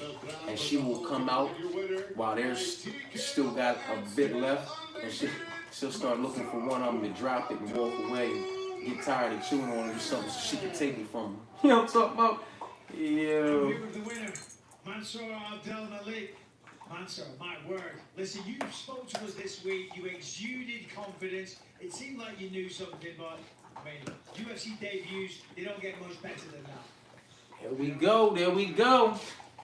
Who is the who's next, man? Do we got Cortavius versus Gaston or Jillian versus Luana? How the fuck is this main card going now? I don't know. You know what I mean? Somebody tap in and let me know. Much appreciated for your kindness and consideration. You know what I'm talking about? Did you have a game plan coming in here? That was brutality. Kind of freestyle. Absolutely, there's always a game plan. But then when your opponent presents different things and different looks, you need to adapt in the heat of the moment. What we got next is Cortavius and Gaston. That's what's up next. Perfect. Well, congratulations. Looking forward to seeing more of you. Ladies and gentlemen, Mansour Abdelmalik. So we got Cortavius and Gaston, and then we got Jillian and Luana, and then GM3 and RDR are now the co-main event. Is that how it's going down? Ew. Wasting a little time getting into the win column in the UFC. Goat versus Goat from the Mecca Madison Square Garden is next Saturday. MSG. Last time I went to a UFC event in MSG was UFC 217, man. You know what I'm talking about? That card popped the fuck off, too. You know what I mean? That was a good card, man. But that's the last one that I went to in MSG. I got to meet a lot of good folk there, though, man. You know what I'm talking about? Out there, you know, they got that little fan shit going on outside and all that. Robert Whitaker was out there. There's a bunch of motherfuckers out there. There's some homies out there from around the tri-state and all that I already know. But then there was some other individuals that, you know, I didn't know and hadn't had the opportunity to meet yet. That was a cool experience, man. And then UFC 217 went crazy, man. It went fucking crazy. You know what I'm talking about? And it was good for what it was worth, man. You know what I'm talking about? The shorty that went with me, she was gone when the Cody and TJ fight came on. She was smashed. Too many drinks leading up to that point for her, man. She couldn't get the fuck. She was putting her hand up, screaming names out and shit. That's who fight shit. You know what I'm talking about? So, come on, man. That night was messy. Me, I was up the whole time. I don't sit down. I can't sit down, man. You know what I'm talking about? Not why these fights is popping the fuck off, man. But that was a good call, man. That was the last time I went to one in MSG, though. You know what I mean? That shit was official, though. MSG be popping off when they do the events. Amelia, turn off alarm. Amelia, weather. I can dig it. Amelia, unlock the door. I can dig it. Fingers crossed, man. Let them come through. Let that thing smack. Brrr, every fucking leg. My protein shake. The future is Listen, man. not investing in it is. I don't see it. Not your legs, the RDR situation. I don't see it, man. I just don't see it. I've seen his performances. You know what I'm talking about? And I just don't see it, man. And these are the performances that he's had against the individuals that he's had these performances against, man. I just don't see it, man. I don't see it. The level of opposition is different, man. And the exchanges that he gets, like I said, his victims sometimes, somehow just seem to fall into his wheelhouse, man, via a sloppy exchange. And I just don't necessarily know that that's what the case is going to be with a GM3, much like Ben Askren learned about a Damian Maia who was past his prime, and GM3 is not past his prime, man. I can't fucking wait for that fight, man. I hope GM3 comes out here and shuts that shit down. Trying to find my calling. Mine found me at an early age. It was no question of what I wanted to be. It was just a matter of how good I was. Yeah. We got, listen, man. We got them. I got my motherfucking fingers crossed for you, man. Smack that bag. Cash that. Need that's a dirty 30 right there. What? Look at this dirty 30 did. 6,700, bitch. What? Need that bag, man. Give me that, motherfucker. Cash that. That's good money, man. And they should both do it. Come on, man. Even if Jillian doesn't find a finish inside the distance and win via submission, man, I can see her taking the decision because she gets her down multiple times, or at least a couple times over the course of 15 minutes, and puts her in some compromisable positions while searching for that submission to edge out the decision. So, Jillian should get that, man. And GM3, in my personal opinion, he might just show up and prove to be not only the individual who has faced the higher level of opposition, but he might show up and prove to be the higher level of opposition in his own right, man. I can't wait for that fucking fight. What you back there growling about, Shorty? Yeah, see, she done chewed her shit up already. Yeah, I ain't got nothing for you, man. You be running through them joints and you be trying to take everybody else. Oh, I thought we was fitting to get, here it go.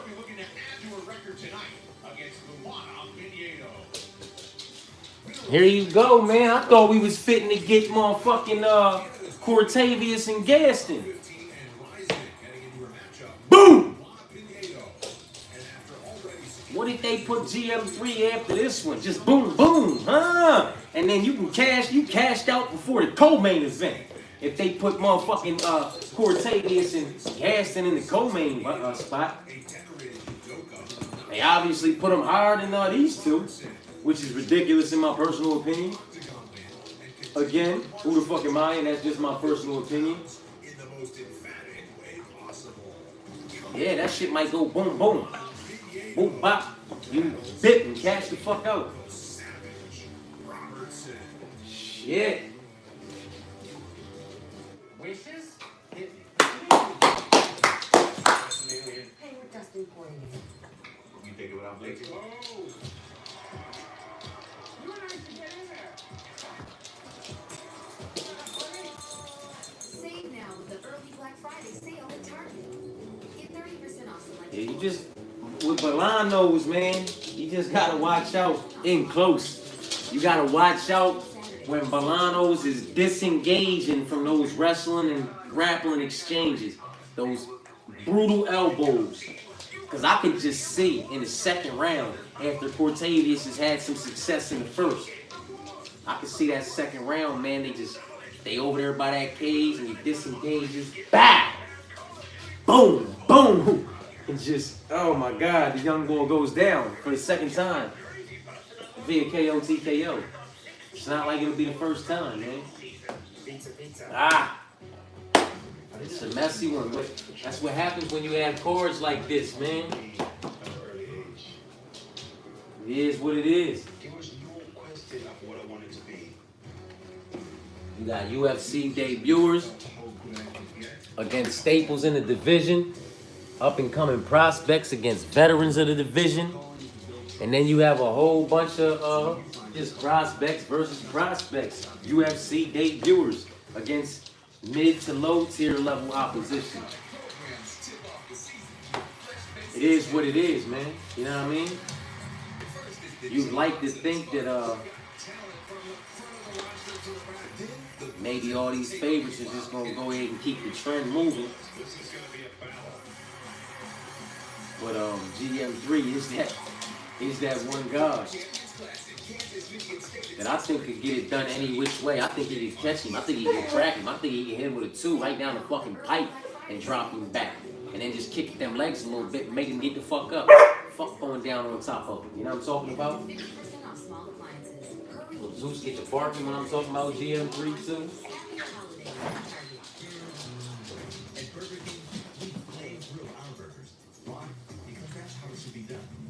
Juicy, smoky, flame grilled, and made your way. Come experience the flame grilled difference with 2 opportunities for just $5. Good morning, everybody. We are here to test the aces. Finish your bone, boy. Finish your bone, man. You know you put your shit down, they gonna snatch that right up. Quick, fast, and in a hurry. You know what I'm talking about?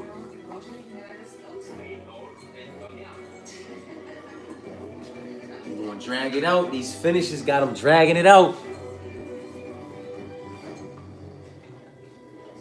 Any questions? You've chosen All-Star 3 because, of course, you have. Now comes the difficult but still fun part. Choosing your colors. Yo, motherfuckers is funny, I'm mad. Finish that thing, man. Is everybody on Jillian, or does anybody like Luana in this matchup, man? Where are the valve caps? Review offers at allstar.com. Yeah. Here we go. Gaston Ballon, however you say Gaston's name, he got some nasty, nasty elbows. Nasty elbow, nasty little 6-inch in close shots too that generate a bit of a pop. Like he nasty in close, man. You don't really want to be in a phone booth with him. You don't want that 1 foot in the tire, you know, and you don't want that exchange with him. Play that range game, maintain that distance, and if you can get him down, get him down. Here we go. Do we get another finish, or do we get another decision? And if we get another decision, is it going to be as one-sided? You know what I'm talking about? Or is this Juto black belt finally going to come into play when needed most for Luana when they get into those exchanges? And Jillian attempts to level change, and she stuffs it and brings her back up, and then possibly finds the hip toss, and also implements her black belt in jiu-jitsu. This one could get spicy, man. Huh? This one could get spicy. Yeah. Robertson, the big betting favorite, but she's ranked 1 spot lower, so that's why she did not get the choice of the fight color. Luana Pinheiro has fought in red before, though she is a native Brazilian. She had to fight in yellow or black. Robertson wants to fight for that ranking, and the choice next time around to wear her trademark red. Oh, she waiting for that takedown. Well, Gillian was very confident when we spoke to her. Luana got better hands, in my personal opinion. She got better kicks and better strikes.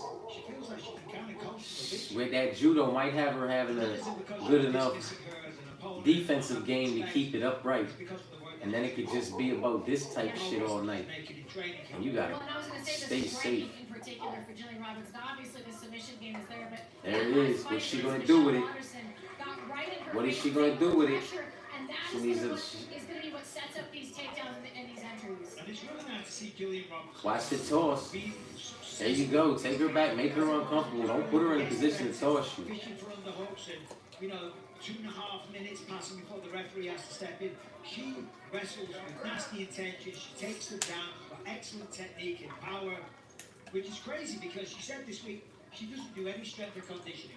She feels that she's never been the most athletic. Nice elbow. She just relies purely on technique. Remember that Luana got a black belt as well, man. So you gotta be careful. A moment ago, I mean, she did such a good job of landing the elbow to set up the transition to Word the she single leg. did. The way that she's able to chain together not just her takedown attempts, but blend in the striking.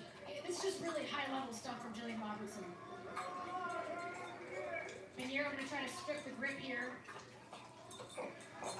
But Pinheiro is not uncomfortable here. You know, as can seen with the black belt in judo, these kind of situations don't necessarily make her uncomfortable. She reaches for that cage though, ain't she? Great judo background. She's very good at reversing things. Watch it.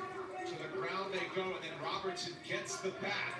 Yeah, the way that she controlled the rhythm and the motion of Pinheiro there to maintain back control was really impressive.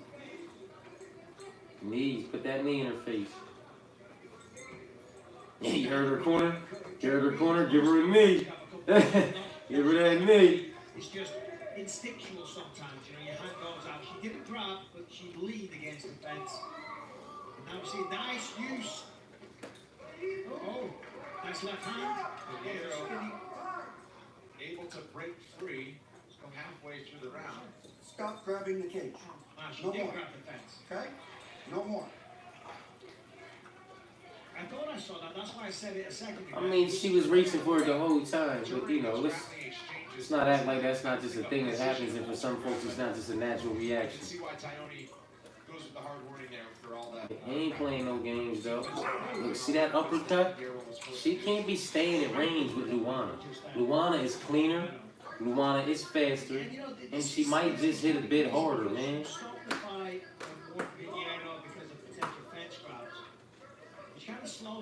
This gives Luana a chance to win the round, you know, get back in the round anyway. A grappling transition. It's almost like it's a restart.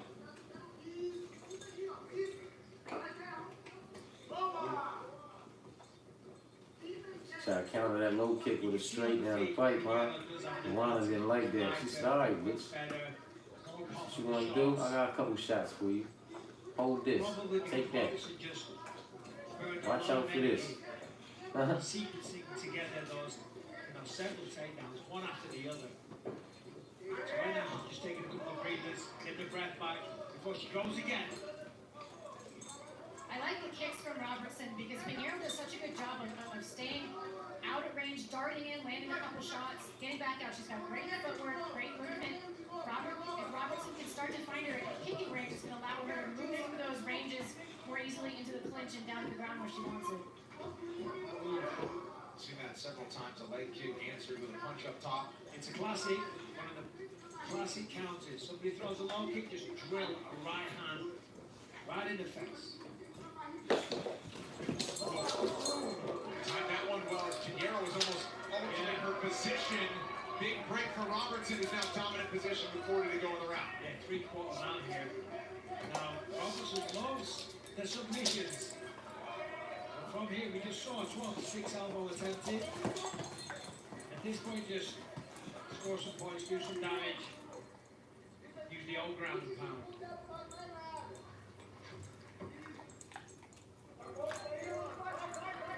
Those sweeps, that's that black belt in judo, man.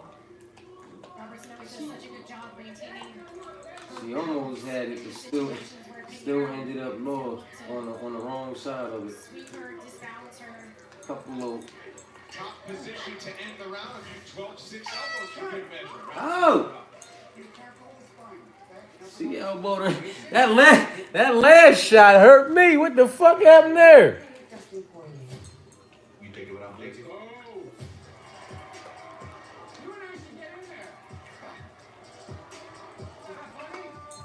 Save now with the early Black Friday sale at Target. Man, listen. I work my legs all the way up. You know what I'm talking about? I find my most confident motherfuckers and I'll drop heavy on them. You know what I mean? And I'll add a leg or two and I'll drop a little bit less on that and I'll add more legs and a little less on that and I'll be trying to smack the whole fucking card on the app. I don't give a fuck if it's 14, 15 fights. And I might put in a 14, 15 different variations of motherfucking little $2 and $3 tickets on them fucking fights because they all pay out crazy. Oh man, I put all types of I got all types of wish tickets on the app when it comes to that kind of shit, man. You know what I'm talking about? Them payouts is too crazy, man.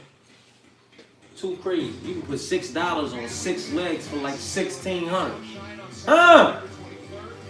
Done it and cashed it before, so this shit happens, man. Why the fuck I wouldn't roll the dice? Luana don't like what happened. She's coming back to get this second round. Shit! It's about to get spicy. Calling for jabs to the chest. For anyone that doesn't understand that, that's because obviously Robertson has a takedown heavy. That uppercut is gonna hurt her. She's gonna eat that one too many times. She better find another way to work herself in. Yeah, Dean Thomas asking for more pressure out of Jillian. He wants her to get in the face of Pinheiro. Fade the level change, come back up and strike, or fade the level change. There you go, find the hips. Yeah, that injury wasn't quite as clear. Pinheiro saw it coming, but kind of got an underhook on the way in. That's just so soul destroying if you're the wrestler.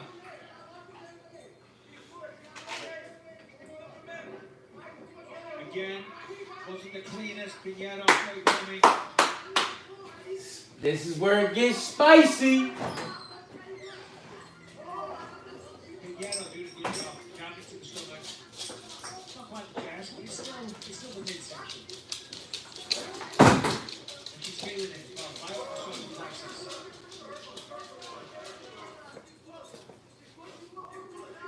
Small feints from Robertson as she tries to draw out the attack of Pinheiro. Seems like not a matter of if, but when the next takedown attempt comes. She's putting the pressure, right? She's applying the pressure, but she's not getting anything done. She's getting tapped up while Luana's on the back foot. She's gonna get a bit. I'm worried she might get a bit desperate for that takedown attempt and get hurt. You can only take so much. Yeah, in those moments, Pinheiro is This is Luana's round. Unless Jillian does something significant, this so far is Luana's round. We're gonna go into the third round, spicy as a motherfucker. 1 round apiece. Huh? Hey yo, leave the boy alone, man. You know what I'm talking about? Come here. I got you. Come here. Pinheiro's really controlled things, albeit from her back foot. Dealing with a lot of pressure for Robertson. They clinch up once again as they go to the fence.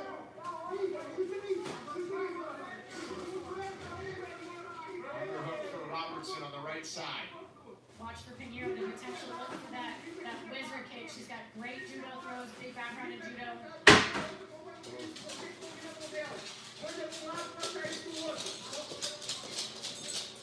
Oh, she finally got in on her. Nothing. Nothing.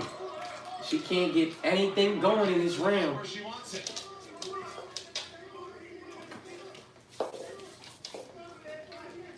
And the strikes are sloppy.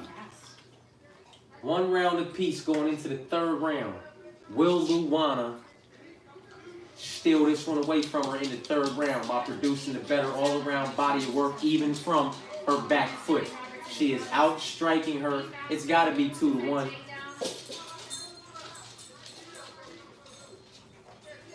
Getting her. She's getting her. Yeah, Robertson's going to have to connect something first. She's got to work her way in a bit better. Look at that hook. Look at that good work. She's getting picked apart, man. She's getting picked apart, man. It's about... And Luana can do this right here. This work off the... This is like target practice. She can do this for another fucking 15 minutes if she needs to. Jillian has to do something in the third round, or it's going to be a wrap for her. This ain't going to be enough to get this round, though. It's not enough to get the round. She just got pieced the fuck up. What's the live odds on this fight, man? Yeah, it's going 3 rounds. What's the live odds on this fight right now? Anybody know? Oh yeah, she's getting desperate for the takedowns, and this shit right here won't secure her the round. She lost that round. It's 1 round apiece going into the third. It is 1 round apiece going into the third. She just doesn't have enough time to do anything with it. It won't get her the round. She got pieced up. She did a lot of moving forward, applying the pressure, keeping Luana on the back foot, but Luana outstruck her from the back foot 2-1.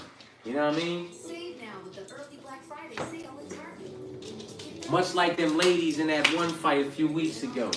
You know what I mean? Where old girl, I can't think of her fucking name, but she was coming forward.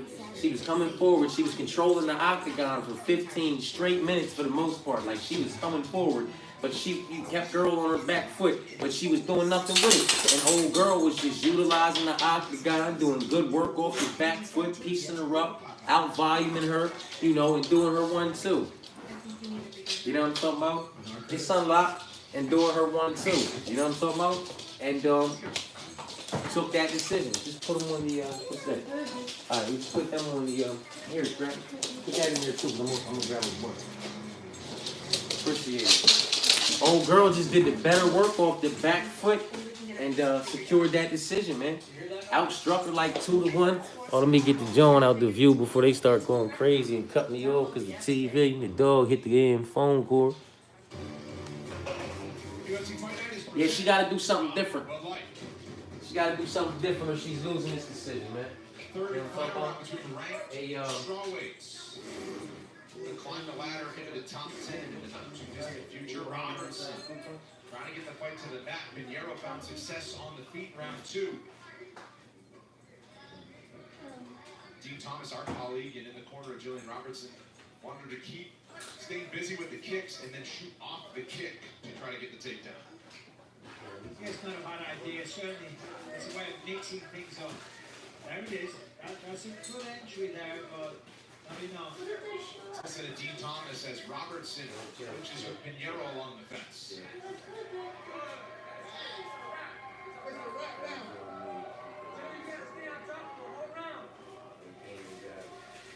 Don't be afraid to go back into her guard, okay? All right, yeah. Now we're going to finish. We're going to finish now. She's getting that there. Nice. Super good to that. Get away. She's getting that there. Move your hands up.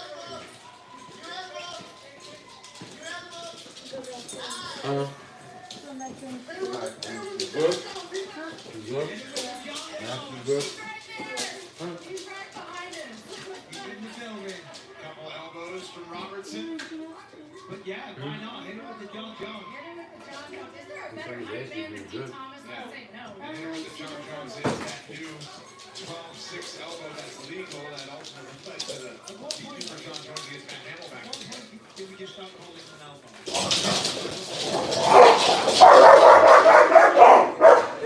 Yo, stop. Ain't never one of you motherfuckers about to get nothing. Calm the fuck down. Hey, Robbie, calm down, boy.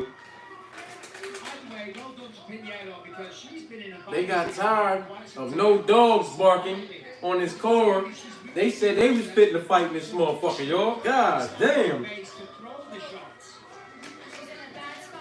Alright, relax. Here.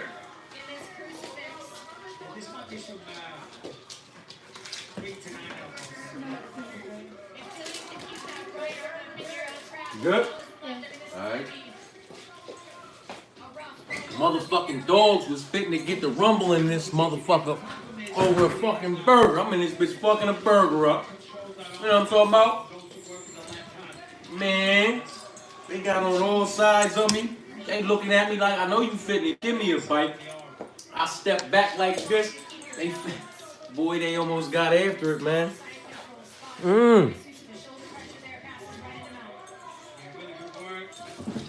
Still 2 minutes. She managed to get on top. I think, anybody who's tapped in before knows when I get nervous about somebody who's supposed to be doing what they supposed to be doing, but they ain't doing it, sometimes I walk away. And when I walk away, when I come back, they doing what they need to do. I feel like I need to turn my back on Shorty real quick so she can go ahead and ride this last 90-something minutes out, seconds out, and get this dub. See, look, she getting bucked right now while I'm talking. Let me step off real quick, man.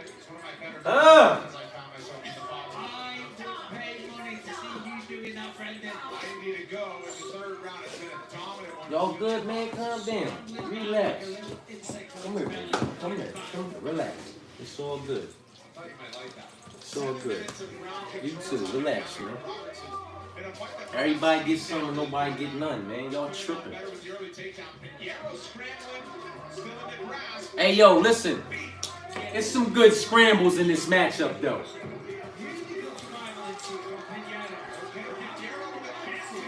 Stop it. Stop it. Stop it. Jillian better find her way back on top, man. Oh, my God. I'm so nervous for you, man. Shit. All you need, after this is old boy, right? Come on, man. I got a couple light little bags already secured. You know what I'm talking about? Nothing heavy, though. Nothing crazy like that. Not tonight, not this week. You know what I'm talking about? That's a hell of a bag, man. She need to do what she's doing right here, secure that leg. And old boy need to come in here and prove there's levels to this shit. Man, I've been over here as long as I've been over here doing what I've been doing against who I've been doing it for a fucking reason. Turn around. Go back down. Get out of here. Blame it on the weight cut. Move your ass up. One way or the other. This is my dub, motherfucker. Huh?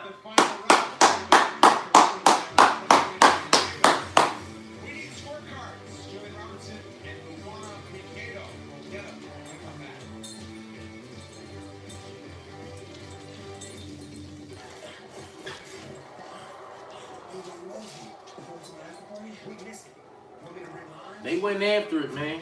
There was some hell of scrambles too, man. Good scrambles, man. Can't be mad at none of that shit. You know what I'm talking about? Can't be mad at none of that shit, man. Hey, relax, dude. It's all over. Ain't nobody fucking y'all good. The burger going. Just stay on and chill, man. It's all good, bro. You good, man. Nobody fighting. Relax. They got tired of no dogs barking on this car. These motherfuckers was ready to go at it. You know what I'm talking about? Shit.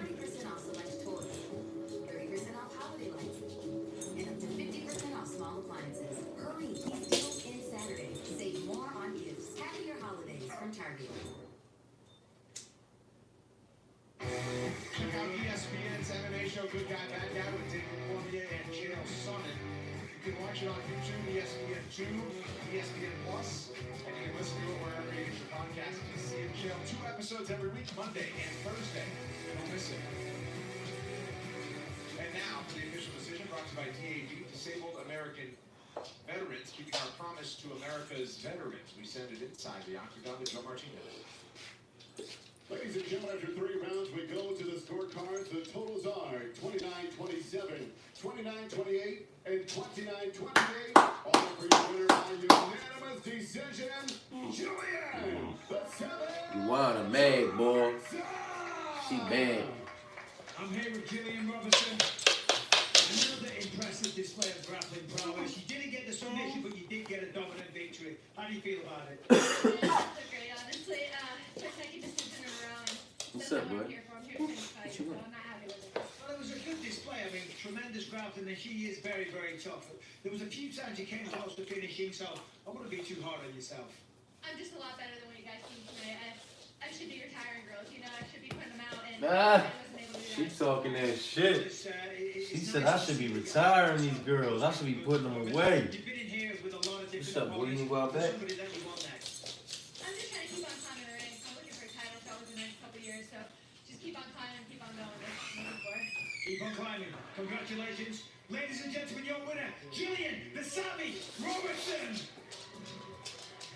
She's seemingly always smiling, but if you know Gillian Robertson as a fighter, you know that she doesn't really count it the same if she gets her hand raised after 15 minutes as opposed to the tap-out kind. But big win for Robertson tonight. Hey, Khalil Roundtree lives here in Las Vegas. What an epic display of toughness, heart. Oh, he's got the Fighting Nerds glasses on. And then John Jones, he's certainly ready for a big show this Saturday when he takes on Steve Miocic at UFC 309. What would my legacy be like when people look back and talk about old Mr. Bones? I think people are going to say that was a wild man, but truly a bad dude. A champion. Hopefully no more of these fights get canceled on UFC 309, man. Hopefully this card stays intact, man. Maybe we get a couple late replacements. It went from 14 fights to 12. But at least, hopefully, we get those 12. They don't take no more from us. You know what I'm talking about? Very much so why I'm doing that parlay video tomorrow morning, man. So motherfuckers can jump on these lines, jump on these prelims, main card plays, and all that good shit.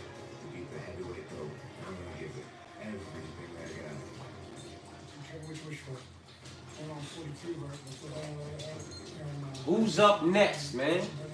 Huh? Who fighting next? We got GM3 in them next, or we got Cortavius in them next? Who's fighting next?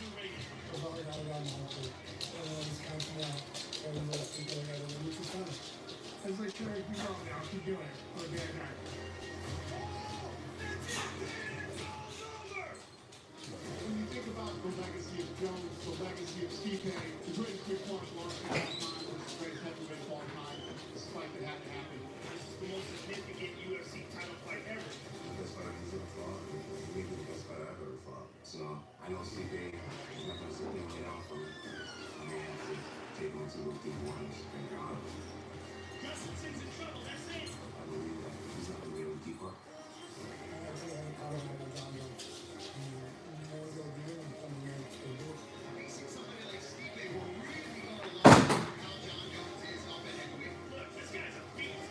John Jones is gonna come right out there and shoot for that submission. He's shooting for that submission. He ain't playing no games, man. Who y'all got in that Cortavius versus Gaston fight, man? Who's rocking with Cortavius and who's rocking with Belandos, or however you say his name? Among the many reasons why that man is regarded as the greatest of all time is 15 title fight wins. That's the most in UFC history. Of course, a lot of those in the light heavyweight division, but now he's got the most credentialed heavyweight on the other side at MSG next week, Laura. I mean, let me tell you something. I have chills thinking about this fight. It has been a year and 8 months since he absolutely obliterated Cyril Gane to get That submission on Vitor Belfort, that was something to remember, because Vitor Belfort had him locked into one hell of a motherfucking submission right before that happened. You know what I'm talking about? Ew. The greatest heavyweight fighter that this sport has ever seen. 3 defenses, knockout power, real wrestling ability. If John Jones thinks he's going to walk in and take down Stipe Miocic with ease, he has got another thing coming. The time away means he's hungry, he's fresh, he's recovered, and he feels overlooked. This man is coming into New York Garden, Madison Square Garden next week with a chip on his shoulder. And he is They had to show DC getting crumbled up like that, huh?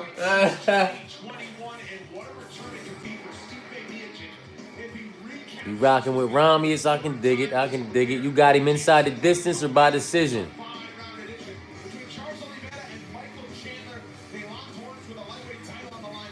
Yeah, I applied the swap out option, man. You know what I'm talking about? I did an 8-legger, all 8 favorites, you know what I'm talking about? And the Cortavius being an 8th leg, but I swapped out on the 8th leg, also duplicated that parlay and put Gaston Belantos as the 8th leg. So either which way this fight go, that 8-legger will be secured. So we got preliminary secured. We working on a whole card, you know what I'm talking about? And then one way or the other, regardless of this outcome. And then we got some dog plays, man. You know what I'm talking about? One main card parlay and dog plays, man.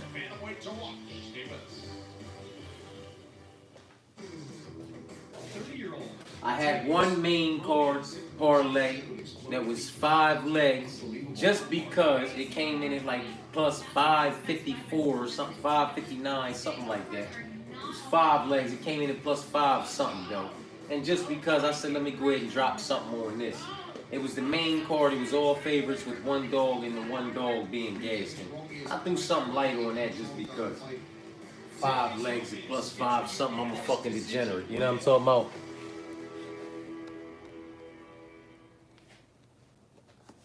Save now with the early Black Friday sale at Target. How y'all got Cortavius, or however you say CR, Cortavius, Ramius, however you say old boy's name. How y'all got him winning this fight? If he wins this one and he takes this dub and continues the trend with the favorites, is it inside the distance or is it another decision? Because the finishes have slowed up. You know what I'm talking about? As the level of oppositions have stepped up, the finishes have slowed up, with the exception of Damon and them. Damon got that one done nice. You know what I'm talking about? He got that one done nice. I could have done without the flashy shit until he had boy up against the cage like he did, but It's big, it's back, and it's only $6. yeah, listen, if Magny can stay safe, we can't act like Carlos Prats has not lost inside the distance via submission 3 times already in his career. And all 3 of those times were by individuals that I personally believe are a far lesser, level of opposition than that of Neil Magny. Got to be careful, man. Got to be careful. And DC, when you add it all up, has spent just under 90 minutes in the octagon with the 2 UFC legends. DC fires up his telestrator to give you a one-of-a-kind insight and analysis into the highly anticipated UFC heavyweight title fight. Be sure to join ESPN MMA on YouTube and the UFC. Let's see what these young gunners got for each other, man. For the ultimate breakdown. The second time is the charm for Cortavious. Yeah, they chopped this card up when they canceled up them 3 fights. Dolby versus Zaleski, Cody versus Miles, and Tercios versus Sopaj, or however you say his name. The bantamweight division as stacked as it's ever been. Each matchup is a dogfight for those trying to get to the top. Marcus McGee, who y'all got in Marcus McGee versus Jonathan Martinez next week? Huh? That's going to be a fucking fight, man. I'm looking forward to that fight, man. I'm very much so looking forward to that fight between Jonathan Martinez and Marcus McGee. He calls himself the dream killer or whatever, so... Yeah, word. DC got to watch himself getting folded up like a fucking lawn chair, huh? He folded up. Crumbled up like a piece of paper. I feel like I'm the most well-rounded that I've ever been, and that's what I'm looking to show. Peruvian bantamweight shit. Gaston Bolaños Yes, talking that shit. on the strength of his power and a Spartan-like work ethic. And with 1 octagon win over Aaron Phillips already under his belt, he's determined to end 2024 with a bang when he welcomes Cortavious Romeus to the big leagues. I'm excited about this matchup. I believe he's an explosive guy, and he's going to bring the fight, which is the first big fight for me. I'm a striker, and it's going to be fun. A 2023 appearance on Dana White's Contender Series didn't go Cortavious Romeus' way, but the St. Louis Southpaw was determined to get to the UFC. I would love to see Magny hold it down. I got all kinds of sprinkles all over Magny. I got his money line at plus 570. I got him in the 4th round at plus 4,500. I got him in the 5th round at plus 5,500. I got him via decision plus 1,400. I got him via submission plus 1,200. I got all kinds of fucking sprinkles on Neil, man. And it is what it is because the bags that have already been secured between the prelims and either way this fight goes, I got the swap out option applied on the 8-legger with Bolaños and Cortavious. So either way that goes, that bag secured. I'm cool if, Neil don't get it done. But if he do, boy, plus 1,400 by decision. Come on, man. I had to jump on that. It was plus 1,200 by submission when I jumped on that. I had to jump on that due to the fact that Los has been finished 3 times via submission by a lower level of opposition. And if Neil can get him into those later rounds and drag him down, boy. Come on, man. And then if he gets him down in the later rounds and drags him out and finds the finish in the 4th or the 5th round, I got plus 4,500 on the 4th round, and I got plus 5,500 on the 5th round. Come on, man. Scream at me. I hope that man does something in some way, shape, form, or fashion. I didn't have to spend my life trying to find my calling. I hope he gets it done, but it is what it is. It was no question of what I wanted to be. It was just a matter of how good I could get and how far I would go. And Rams are called to build trucks. So when you find your calling, nothing will stop you from answering.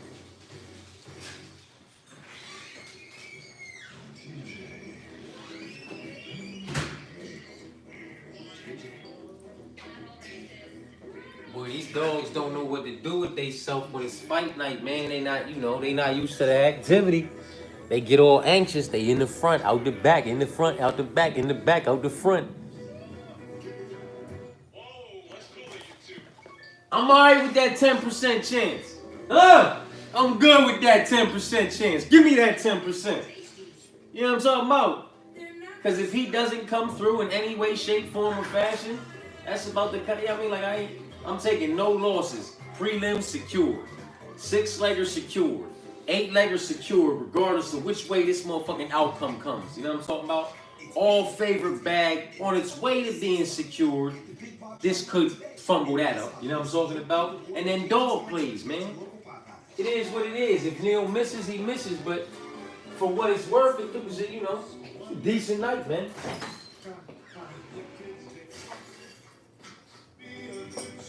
It's a decent night for a card that I wanted absolutely nothing to do with once those fights were canceled. You know what I'm talking about? Once they took those fights from us, I ain't really want nothing to do with them, man. I don't care what anybody say. I don't care what Michael Bisping say until somebody proves to me that John Jones can't just go in there and do what the fuck he wants to do. I'm rocking with it.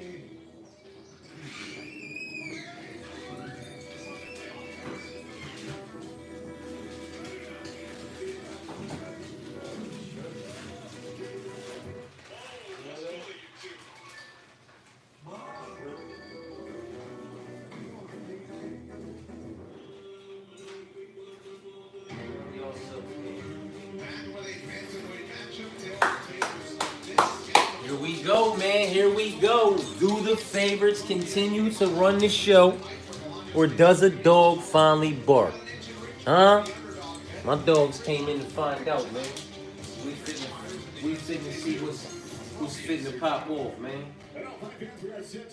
It's another couple motherfuckers that probably got about 0.23% body fat between the two of them. It's a whole lot of muscle on these motherfuckers, man.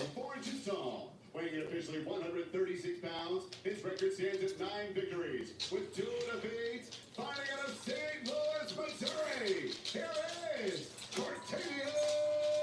Got another St. Louis boy in the UFC. What's he gonna do? And across the octagon, his opponent, fighting out of the red corner. A striker standing 5 feet 7 inches tall. He weighed in 135. Cortavius don't want to trade with him the way he was trading with Marcus McGee. Cortavius will get knocked out, in my personal opinion. Who's going to implement their game?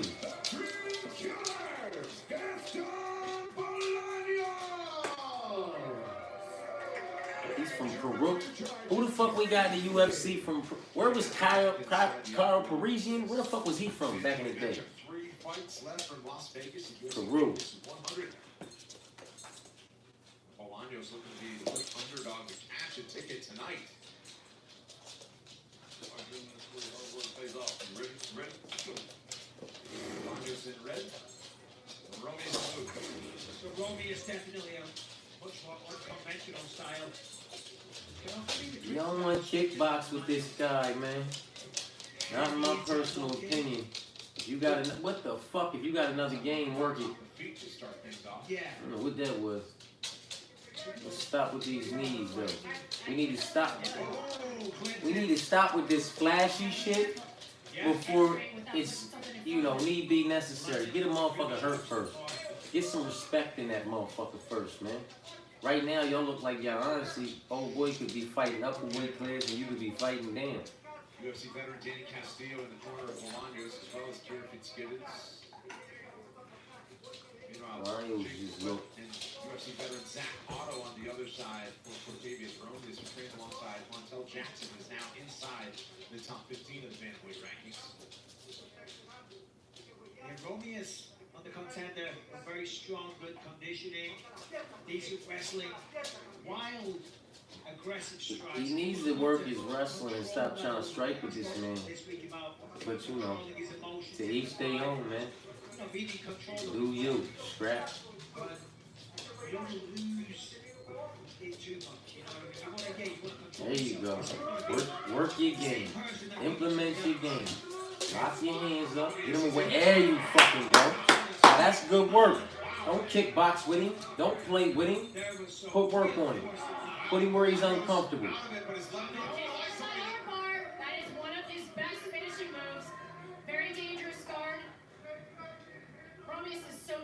needs watch out for the ground and pound. And get your guard right. Obviously, he doesn't want to be here taking Yeah, don't spend too much time on your back though. right now. This is going to allow him to set up some offense. Let's not work too much off our back though, unless we know we feel like we got something. Yeah.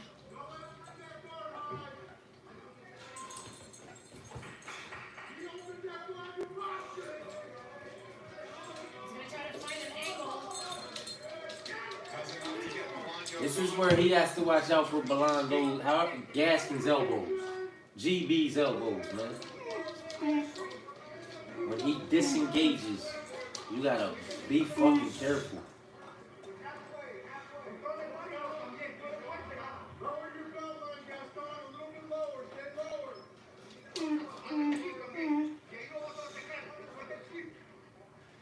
Just trying to find that underhook with the right arm. I was going to say, I'm a little surprised not to see Bolaños break off a little bit sooner there. Yeah, I would have thought he would have disengaged with a nasty little exchange. Technique on the outside and punishing like his. And every single time he throws it, you hear it.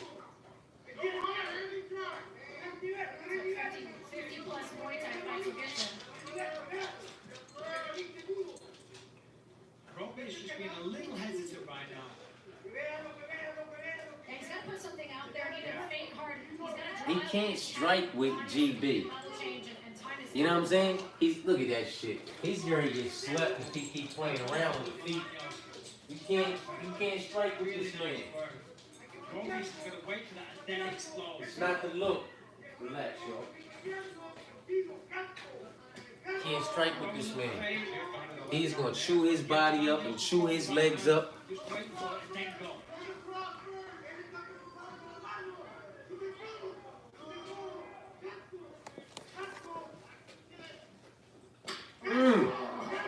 Selling the money right now, looking like a sniper.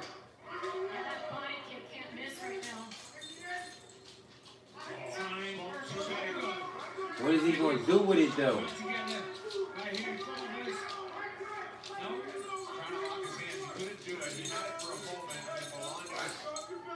Spread his legs, right at the stance. Right now, that underhook is saving Bolaños. Otherwise, Romeo's going to switch off to single there. Elbows. Watch him. He got him busted open over that right eye too. That eyelid split.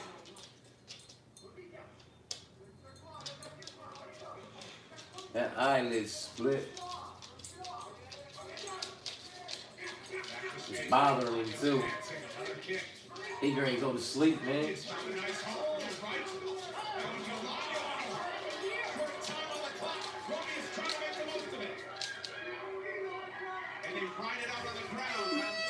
Too late. It's too late, man.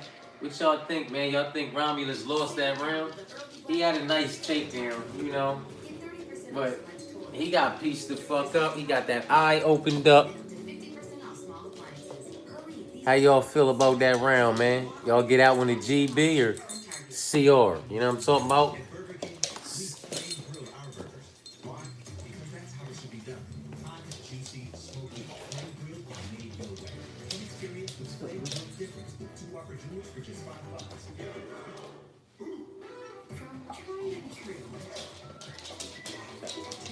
Relax, boy.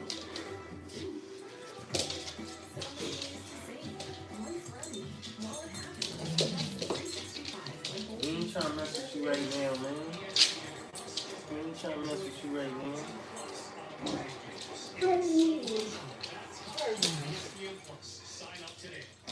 Who y'all gave that first round to, man? Save 25% on a 2-month subscription to UFC Fight Pass this week when you sign up ahead of UFC 309. UFC Fight Pass is the exclusive home to global powerhouse content. GB picking him apart on the feet, man. Picking him apart on the feet, man. He hurt him too. Busted that eyelid open. Alright, so that exchange at the end of round one was a frantic one. It wasn't a true knockdown. Romeus was more of a off-balance stumble, but Anthony left early. It was enough to change momentum. To wake up Romeus, to give him the confidence that he needs. You know, you go from the contender series to the UFC. That's what you need to do. But how much energy is he expending when he's doing it? Because there's still another round if old boy survives. He might end up in fucking bottom position with old boy in top now if he don't be careful, man. Yeah, he want that back. He want that book. He want that back bad. He just muscled that.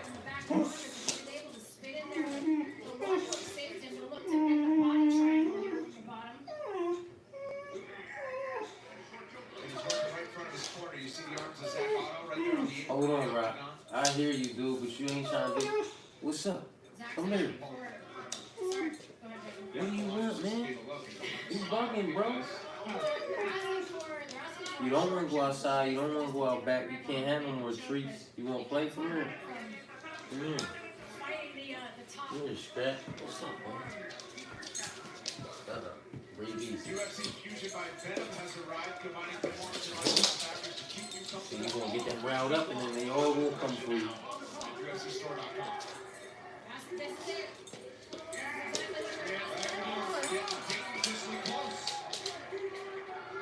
He almost had it. It was looking good.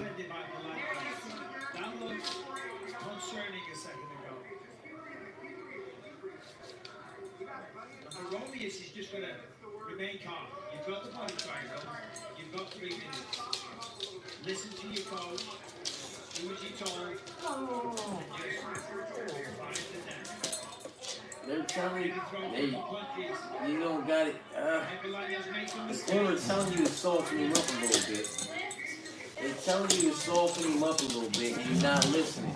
You just keep searching for that submission, but you're not softening him up a little bit. Throw some fucking strikes at him.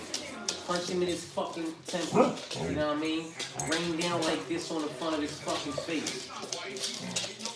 Like you're not. Nice work. That's why the coach is so happy. But again, proving the survival instinct by the Blancos.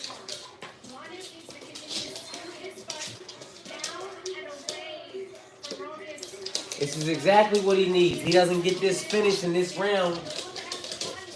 Does he do this again in the next round? Does he have a gas tank for it? Does old boy have a gas tank to defend the takedown? Look at this shit.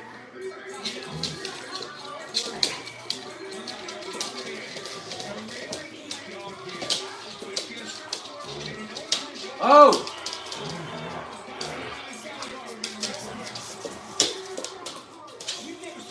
That was a nasty elbow. That was nasty.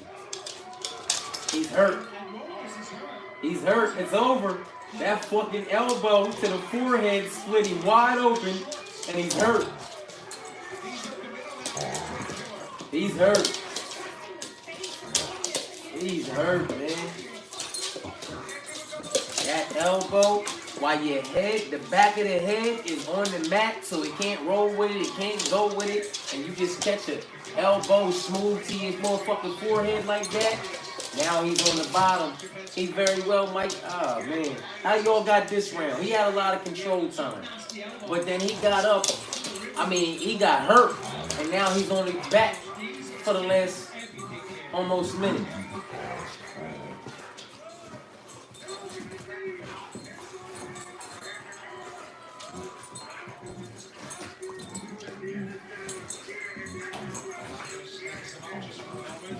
That makes it messy for the judges, man.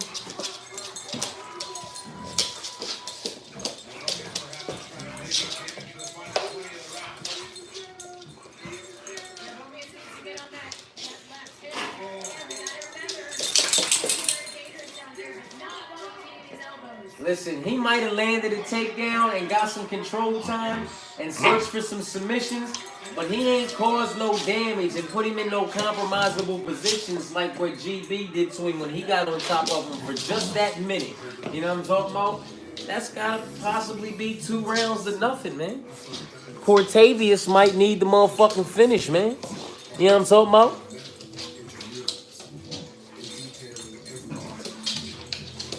Cortavius might need that finish, man. Shit. A dog is about to bark. A dog may very well be about to bark. Do y'all have that last round going to old boy? Or do y'all have Cortavius taking that round based off of just control time? He did, you know, search for that submission aggressively, put him in a couple compromisable positions. But oh boy, when he got the reverse position because he landed that significant elbow that hurt Cortavius, and then he got on top for the last minute, he was raining down, doing good work from the top, man. That could be 2 rounds to nothing. Cortavius might need to finish. He could get that round. He locked up a lot of control time. He put him in compromisable positions, searching for the submission. He just did, oh boy, doing damage and actually hurting. You know what I mean? Cortavius. Shit. You all right? Take these off. In the late stages of round 2, after Romeus had a lot of control time in the early going. Yeah, without question, Brendan. And the momentum was really shifting. But right now, Romeus, He's got a calf leg. I was going to say, And his other leg is blocking it. I was going to say, he's in the legs of the way. Yeah. And he can't really take the back here either. He can roll him over to the side and kind of get a weird side control. They just kind of tangled up. This is a whole mess. Yeah. This is like a true 50-50 situation right now.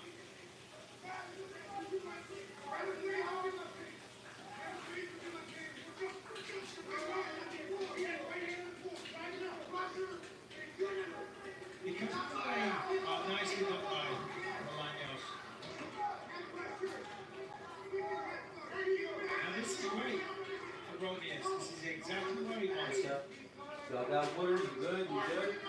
He's trying to pass forward. The counter's open now. He's open there to get the triangle. No career wins by submission for Bolaños, who's known, of course, for the striking, but he's locked him up right now. They're going for the armbar. It's hard to see with the angle, but What's going on here, man? Cortavius done locked. I had to get these dogs water and shit. Cortavius done locked up a takedown and then got wrapped all up all crazy. GB was just a minus 425. He was piecing that man up, man. That's why. I'm telling you, Cortavius need to finish, man. He down 2 rounds with nothing. Back to his feet. Uses the fence to do so. Hold on a second, Rock.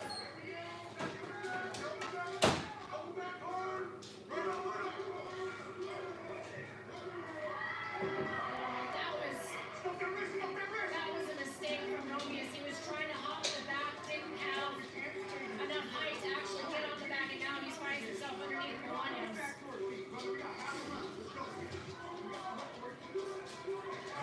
Hangs in the balance in the final 230. Romeus right for his corner, but eating some more ground and pound as he did at the end of round 2. Oh, he's grounded apart on a knee. Now, of course, he's not. yeah, this is actually much better work for Bolaños. At least he's doing some damage or attempting to. Romeus looking for the finish though. That's a fact. There's a reason why he's taking it down. It's not to stall, it's not to hang out, it's not to burn the clock. It's to try and choke him out. Nice defense from Bolaños there. He has those underhooks to lift Romeus, not allowing him to complete that double leg. Alright, so relax. I was going to say, what a huge improvement in terms of his fence wrestling, his awareness in these positions. Yeah, without question. Takedowns on both sides here. Takedowns of his own now. He keep working for these submissions. You lost, kid, and you lost via decision. I thought if he lost, he was going to lose inside the distance via KO, TKO, but he lost via decision. Solid, though, because on the 8 leg with the swap out, it was money lines. There wasn't no props involved. You know what I'm talking about? It is what it is, man. Zeus, hold on, man. I got to get your collar, boy. Both men are pretty much exhausted by this point. Still trying well, they're not being overly sloppy, but they're both very tired, so. 60 seconds, tight fight. Both had moments of success. You're gonna enter the attack. Hey, he just don't stop. You need to finish, kid. Nothing. He does nothing. He's not doing enough with him. They want him to be urgent and damage. Position not good enough in a fight like this sometimes.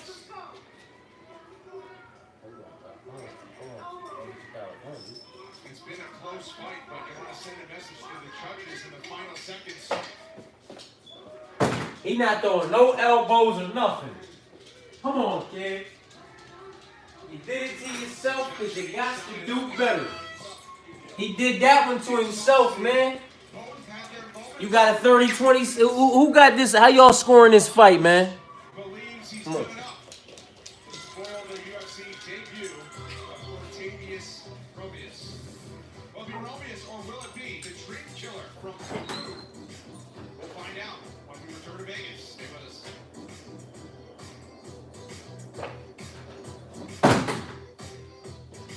Cortavious gotta get it together, man. He gotta do like old boy do. Run around that octagon like you won that motherfucker, man. Yeah, he took it. He definitely took it. Old boy needed to finish. He needed that finish in the third round and he ain't get it. I thought if Milano Gaston was gonna win, it would probably be via KO TKO. You know what I'm talking about? But it is what it is.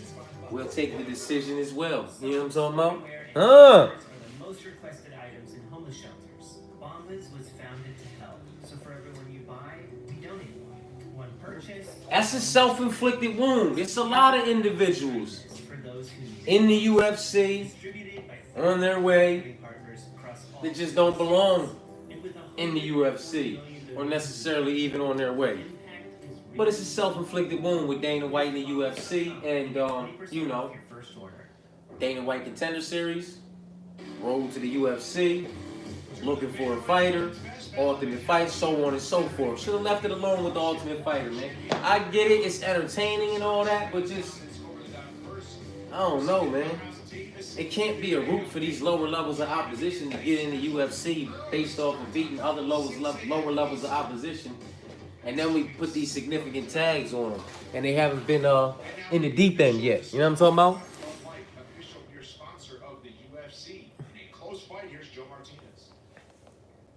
Well, ladies and gentlemen, after 3 rounds, we go to the scorecard. 30-27. 30-26, 30-27, and 30-27. All for your winner by unanimous decision, the Dream Killer. Yeah. That UFC debut, Dream Killer. Way to go get him, kid. A very impressive and dominant Gaston Bolaños. Way to go get him, kid. I've been waiting to meet everybody for my whole career. It's my third fight, man, and I just wanted to show the evolution in the last 8 months. You know, the last one wasn't my best outgoing. No excuse, I didn't have the best camp. Yeah, but you were up against a gat, man. Marcus McGee is a gat. He's dangerous, man. Marcus McGee can crack, and he's a submission threat.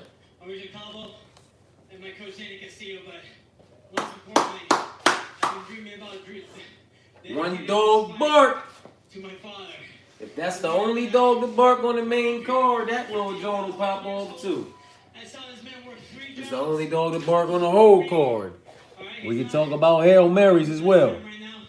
He's getting over some stuff. But Daddy, I wouldn't be here That without swap you. out option is absolutely necessary, man. That's beautiful. As was the performance, the striking was beautiful, the whip on those kicks, the takedown defense, all in all, tremendous work. Is there anything about your opponent that surprised you? We knew his first round was going to be the toughest. Honestly, I didn't expect him to have as much stake as he did in the second, but I definitely saw him fade in the third. I had to dig deep. I've been working on my wrestling, I've been working on my jiu-jitsu. I wanted to be in those tough positions, and I wanted to show that I belong in this division. Hey, listen. For what it's worth, he put on a good body of work in his fight up against the young boy Cortavious, man. Well, we look You know what I forward to mean? seeing it. Congrats to you. He was lighting his ass up off the back foot. Dream killer, Gaston Bolaños. Killed that UFC debut Dream Killer. Response to some adversity early. Certainly did a lot of damage on the ground. And the shout out to his dad to top it all off. Yeah, he definitely did. He earned that shit.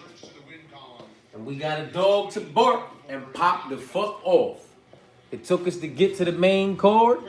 It took us, what, 8 fights? The UFC Fight Pass Invitational coming to you live on Thursday, December 5th. The world's most talented grapplers will take center stage right here at the UFC Apex. Airing exclusively on UFC Fight Pass. Stay tuned for upcoming bout announcements. Our co-man is next for more. Here's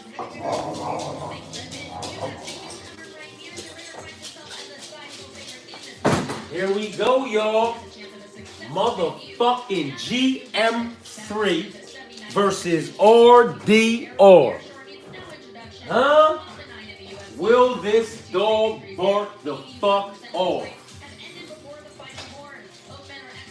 Come on, GM3. I got his money line and I got him in round 2. I think round 2 was like round plus 11, plus 11 or 12, if I'm not mistaken, for round 2 for him. You know what I'm talking about? Just to win in round 2 in some way, shape, form, or fashion. years ago, but it wasn't without some tense moments for Oliveira in that first round when Chandler almost captured the belt. They circle back, Michael, in Madison Square Garden, and Oliveira still going strong with all his records in his back pocket. Going strong is correct. The former champion on the hunt for the belt once He again. couldn't have done anything better for himself or his career than move the fuck up a division, huh? Boy, oh boy, has it been a ride since then. Bonuses, records galore, a championship belt as well. And as I say, so excited. He just walks his opponents down. Beautiful Muay Thai, big power, world-class jiu-jitsu, excellent wrestling. And as I said, again. Well, listen, they say that absence makes the heart grow fonder, and 2 years without him, and we are jonesing for some Michael Chandler. He is the epitome of excitement. Every single time he steps in there, it becomes candidate for fight of the year. The last time these two fought, it was absolutely bananas. You better believe that this time away has made Michael Chandler hungrier and even more dangerous. I'll tell you what else we're jonesing for. John Jones finally gets to fight at home against the most decorated heavyweight champ in UFC history. Hey, yo. Oh, people would lose their shit if that main event fell apart. November 11th at the ESPNplus.com/PPV. Turn our attention back to Las Vegas tonight. Not every day. Yeah, I still got some plays alive too to cash, man. GM3 comes through, we can cash that. If Neil comes through, in any way, shape, form, or fashion, we can cash that. For what it's worth, you know, it's been a fairly decent night, man, for the parlays, you know. Most of my shit I cashed out on the app, so I didn't go heavy. Because I went heavy on what I already had in early birds, and when they canceled them fights and all that shit diminished, I just went ahead and cashed that out. Just went light, you know what I mean? Nothing crazy.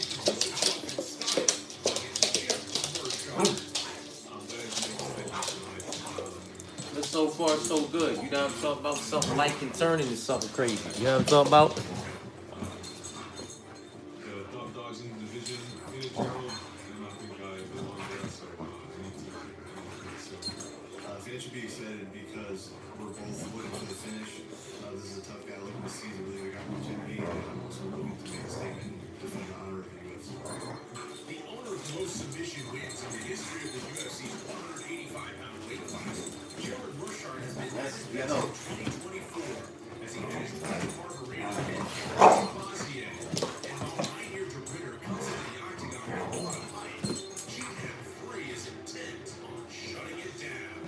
I'm very, very motivated. I think this is a big step for me, a big opportunity.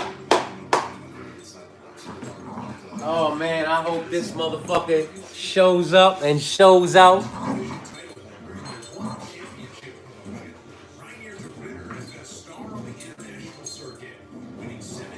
Yeah, I hate that shit. That shit has happened to me before too. You know what I mean? You know what it be though? Sometimes when you're trying to cash out right before a fight that's getting ready to take place next, they act weak, man. They act weak as a motherfucker, man. You just gotta keep on it. Gotta keep on that motherfucker. Keep on that motherfucker. Boom, give me that.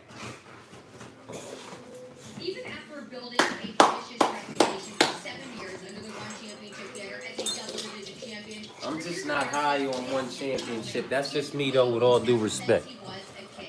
You were past the exact moment that UFC called him a couple of months ago, saying he was in the car with his entire family heading to the beach for his son's birthday. Yeah, I can dig it. I can dig it. Listen, for the most part, where I'm at, there ain't no cashing out neither. You know what I'm talking about? They just implemented the Bet Rivers app for what it's worth over here, because I'm in Delaware, you know what I'm talking about? And if I wanted to fuck with the app, I had to, you know, hit the line real quick over Maryland or over Pennsylvania and fuck with the FanDuel, you know what I'm talking about? But so for the most part, for me, my swap out options and all that is real heavy with me, and my parlay game is, you know, I structure it the way I do, is because I just be walking up in a casino, man. Ain't no props, ain't no nothing. You just gotta pick a name, pick a winner. You know what I'm talking about? Pick a money line. You know what I'm talking about? That's why I do my prelim parlays, my main card parlay. You know, I can't cash nothing out. And if I don't have the proper swap out option applied, you know what I'm talking about? Then that's that with that. You know what I mean? It's a wrap. You feel me? It's a wrap. You know what I mean? I just can't cash, because there ain't no cashing out on the ticket, you know what I mean? Because that's what I be having a bunch of these motherfucking tickets. I be having a bunch of these tickets in my pocket, you know what I'm talking about, from being over at the casino, man. You know what I mean? And then, now that the Bet Rivers is available, I can go ahead and play around with that a little bit, you know what I'm talking about? As far as trying to do Hail Marys for the whole fight card and put in some props and shit. But yeah, I can dig it on not being able to cash out, because for the most part, my bets ain't no cashing out nothing. They fucking parlay tickets. You know what I'm talking about? Here the fuck we go.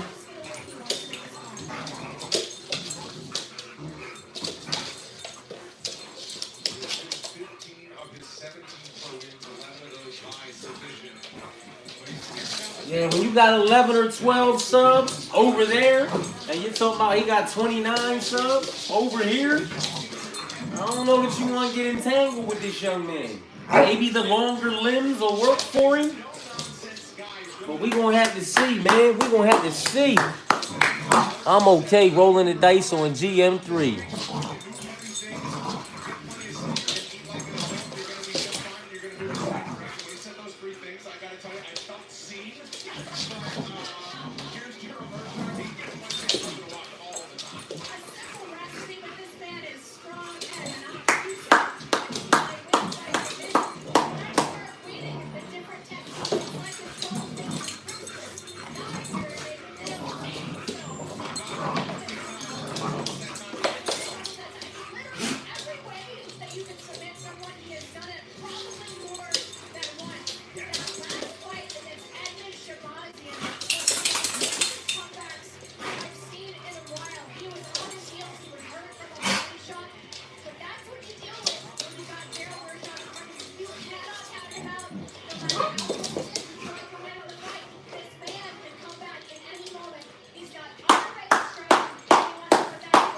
This is it right here. And this is where this fight fucking belonged in the very first place. Co-main event. You know what I'm talking about? Put GM3 right underneath motherfucking Neil and let it be. Let's see where the dice lay, man. Huh?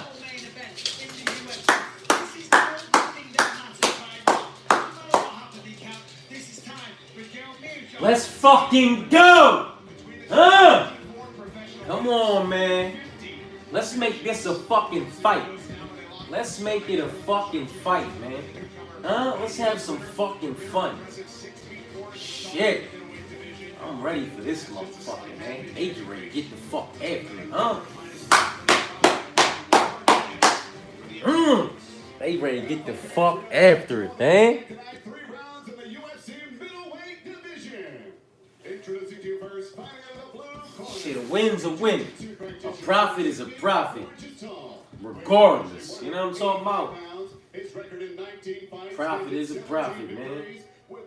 Nothing wrong with going for the longer money. You know what I'm talking about? But they are very much just haymakers and Hail Marys and shouldn't be heavily invested into. You know what I mean? Ain't nothing wrong. A win's a win and a profit's a profit. Cha. What the fuck you gonna do? What the fuck's it gonna be? Huh? Shit! I feel like I'm in this motherfucking corner with him right now, man. God. Shit, who you like for football, man? Drop something. Drop something. I threw an early bird parlay in on football, but I very much just stuck with my side of things, man. I took Baltimore, which had me nervous, but they came through. You know, Buffalo, Washington. You know what I'm talking about? I stayed on my side of things, man. Atlanta. Little early bird Jimmy Jammer. But let me know something, man. What that football handle look like? He does use it enough to set up the takedowns. We see him here using a lot of kicks. Gerald know he is vulnerable for that over that right down the pipe or that 2 down the pipe. He is vulnerable for that. He has not reacted well to that in the past. And if he can hurt him. Ooh, he just caught Gerald with a nice little something.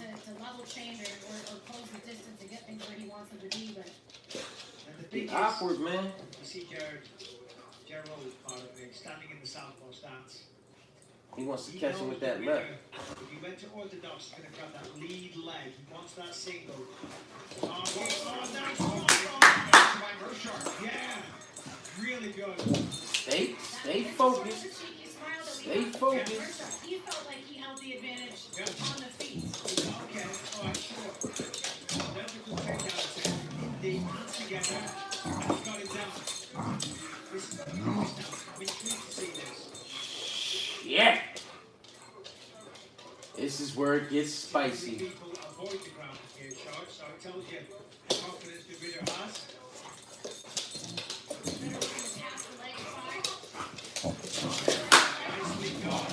What we gonna do? He not better than you down there, man. Fuck this young man up, man. Don't get caught with nothing, man. Don't get caught with nothing coming in, man. Come on, man.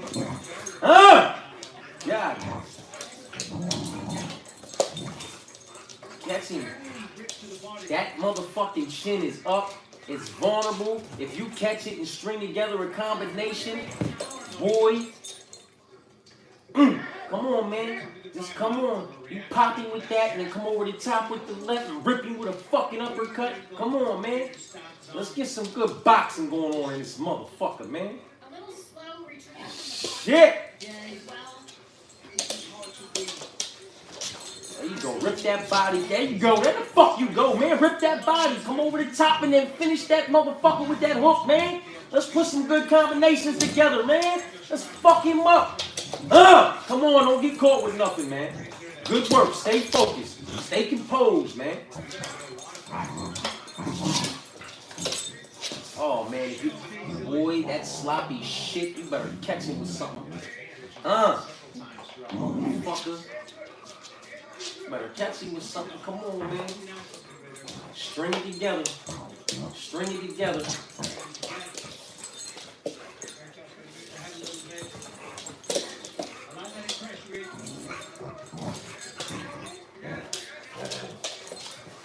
Motherfucker.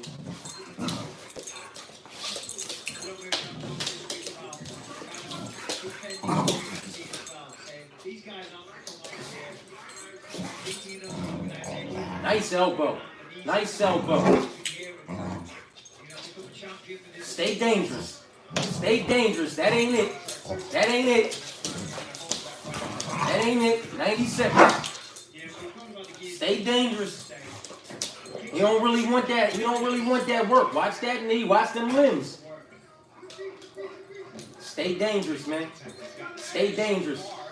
And the really is relentless with these.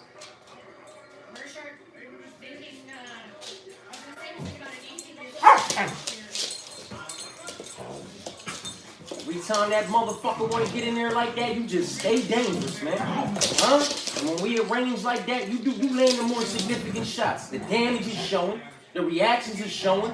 Put the fucking work on him, man. Let's chip away. Let's break him down. Let's break that fucking spirit, and then let's get him the fuck up out of here, man. Huh? It's a fucking fight, y'all. We got a fucking fight, man. Huh? Let's fucking go, GM3. Gerald. Let's fucking go.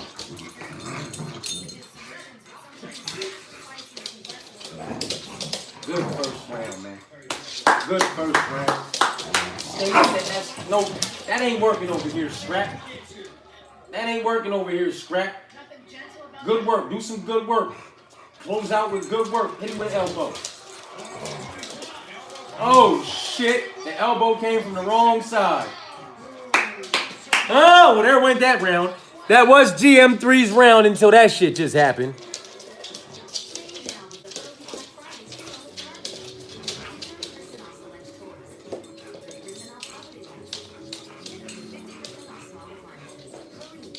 Yeah, old boy, listen. They kept it competitive, man. You know what I'm talking about? GM3 stayed dangerous. When he got in close, he was landing the more significant shots. The damage was showing. The reactions were there. It was GM3's round until maybe it wasn't in those last 15 seconds when I told GM3 to swing the elbow and RDR swung the elbow and then came the fuck off with the combination and, you know, laid him the fuck out. GM3 looked up and didn't really know what was going on. He didn't know if it was fitting to be over or the round was just done. You know what I'm talking about? That was messy work at the end. Clean work and messy work. Man, what are you doing, dude? And it could have very well just snatched the round from GM3 and a little bit of, you know, just seconds from the steam. end of the round, Renner de Ritter completely turns the tables, lands the elbow, lands the left hand. It was Mershard that was getting down on the feet early, but that completely changed the complexion of that round and likely the scoring as well. Yeah, very good chance. You know, it was interesting seeing it from that angle because right in front of him, the way down hit the canvas, it looked like he was unconscious.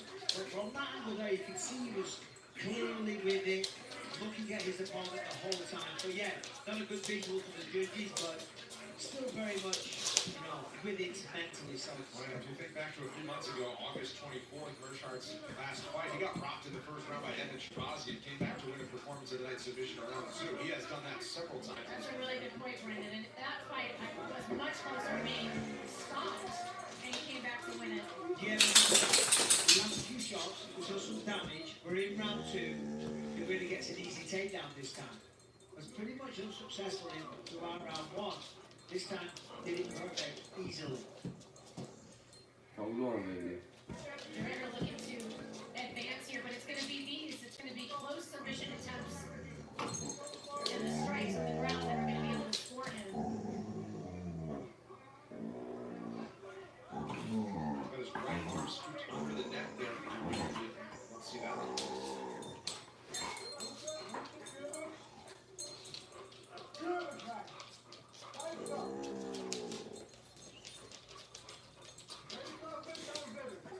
Chest to chest for de Ritter as he plots his next move. Yeah, that's right. Both guys are currently just waiting to see what the other opponent gives them. Taking that opportunity to just have a few precious breaths. Take a deep one. De Ritter. Mershard, nice shot to go.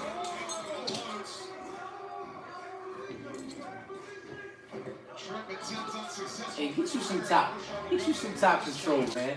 Let's get you some elbows off. Get some work off, man. I believe you can do some good work from in this. Come on, man. Let's get some of that back. Let's take this round back. Let's go into the third round. You know, one round apiece if we gotta do it like that, man. Let's get some good work off though. Rub your fucking forearm in his fucking face. Muffle his breath. Drop short elbows on him. Let's make him a little worse for the motherfucking wearer. You know what I'm talking about, man?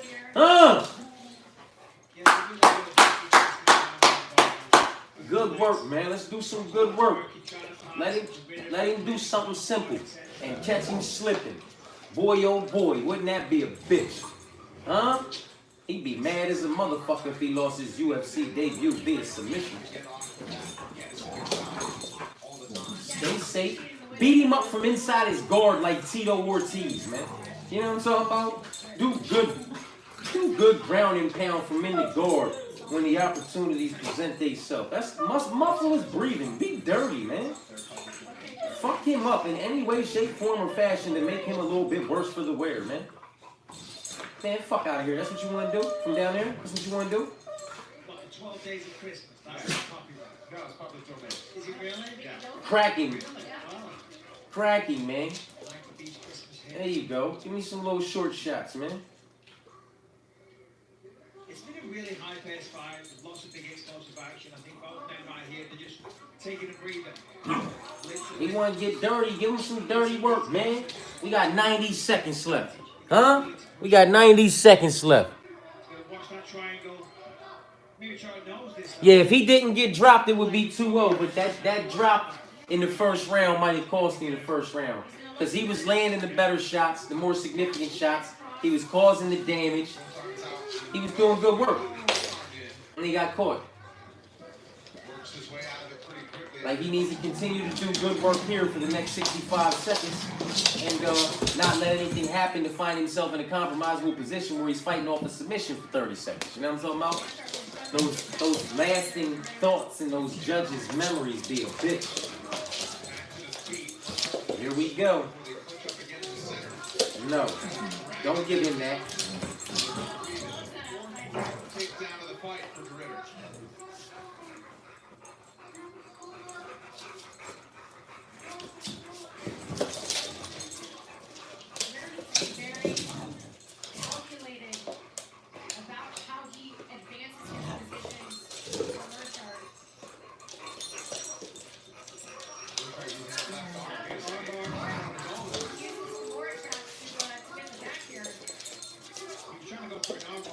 See, now he got the takedown at the end of the round in the last minute, but he also found himself in almost a couple compromisable positions. So it's GM3. And if GM3 didn't get dropped, it would be GM3 2-0. You motherfucking right, man.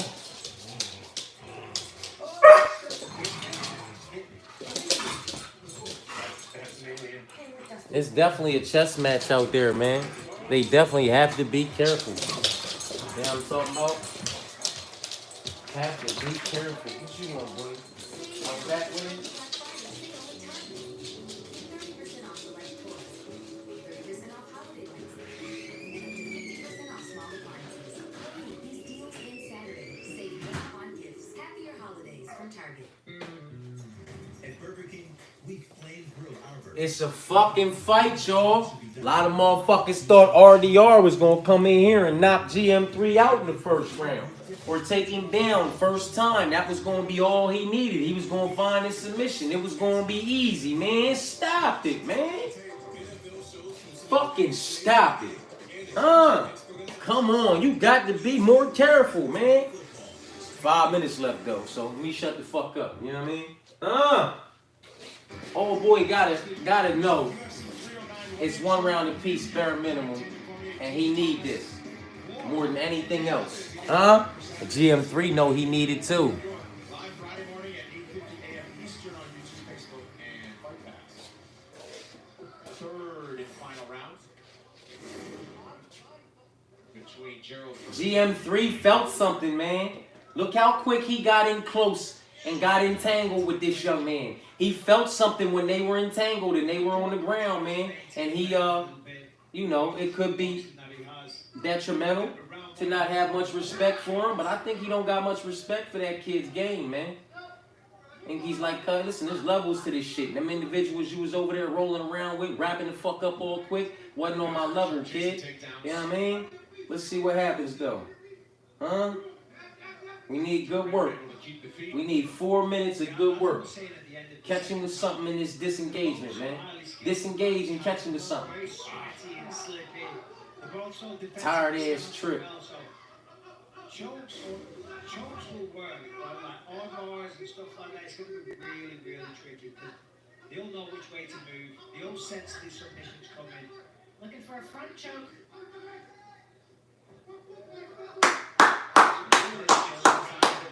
Grounded to stay safe from any knees or kicks. And DeRitter uses that as an opportunity. GM3 is used to rolling around later in fucking fights, man. Look at this shit. Yeah. Well, Mircho went for the sits out, and he's just kind of slowing down a little bit. DeRitter now, full mount. Looking for his own head guard. Yes. Stop it. Doesn't matter how sweaty you are here. He's got it. He's got the squeeze. He's got it locked in. Is he unconscious? Oh, and there's the tap from Look at that. I said, look, I'm talking shit. 5 more minutes, and he gets GM3 out of there. With a round 3 submission, the 12th of his career, and a big Look at that. Ain't that a bitch? He got it done. Round 3. GM3, tired as fuck though. Look how tired that man was. But that don't mean shit. That's what he needed to do. good work going on there between the two of them. Obviously, the winner got the job done, but it wasn't easy. Hats off to him, man. He fought hard for it. He fought hard for it, man. You know what I'm talking about? Made a mistake, took the back, progressed to mount, and from here, Mirchov, exhausted as well. He takes the head and arm, the arm triangle, steps off to the side, and boom. There it is, the slowest tap that you've ever seen. So Rainier DeRitter into the UFC, had to work for it, but in the end gets what he came for. We'll make it official next.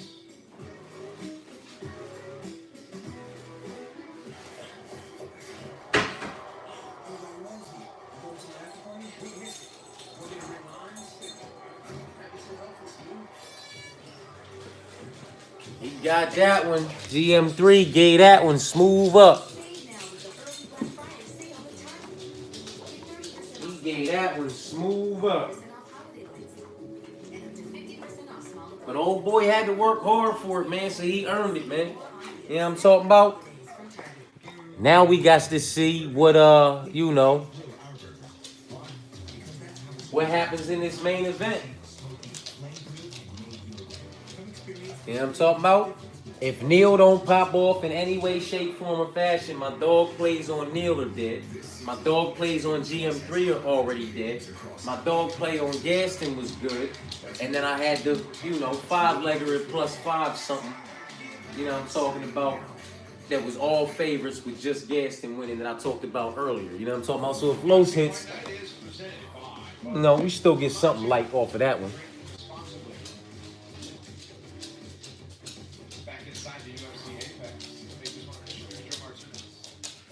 Ladies and gentlemen, the arm triangle submission comes officially 1 minute, 44 seconds, round number 3. For your winner, RDR, Rainier DeRitter. I'm here with Rainier DeRitter. Congratulations, a hard-fought victory, some high-level grappling on display, but you got once again another submission. I think it's just Gerald Mearshot is Gerald Mearshot. Thank you, Gerald. For those people that don't know, you guys know each other, you train with each other a little bit, so was it personal coming into this one? No, it wasn't personal. It was my first one here, so I really wanted to show some good stuff. And I hope I did.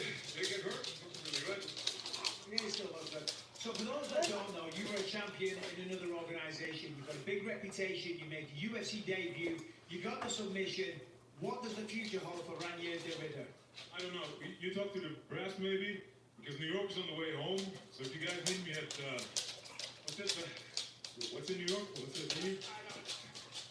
Madison Square Garden. If you guys need me there next week, give me a call in a couple hours because after that it might be a little short. Well, one of the fastest turnarounds known to man. Congratulations on your UFC debut. Ladies and gentlemen, RDR, Rainier DeRitter. All right, if you want it for next week, you got to get it quick from the sound of it. Rainier DeRitter into the UFC win column in his debut. He said a win was not enough, had to get a finish. He did so in the 3rd round. Everybody's donning the glasses. Aljamain Sterling will appear at UFC 310 next month. It's Movsar Evloev and Caio Borralho with a main event win of his own earlier this year against Jared Cannonier. He's enjoying the action tonight. Next week in New York, one of those nights we've been counting down to as a podcast for a long time. And while the primary reason is seeing how we got this main event fitting to pop off, man. Is everybody on Los? Who's on Neil, man?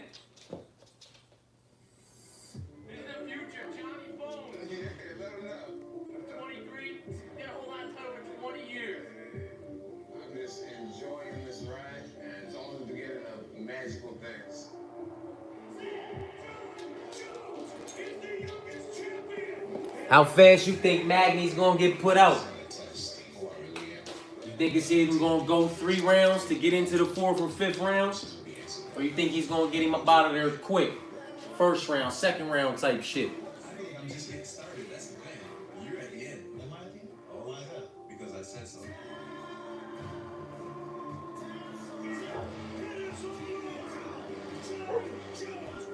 There's human beings that have different temperament and a ruthless competitive drive that's almost terrifying. The night would have been a lot better for cashing had they not stripped those 3 fights from us. Because they was good money lines for the most part. Zaleski versus Dalby was like minus 107 to minus 1, you know what I mean, 16, minus 10 this to minus 111, minus 113, minus 113. It was just staying right there. Cody was plus 105, leaving Miles at a good number. Ricky Torcios was an underdog. It took a lot of the, you know, big plays away from me, man.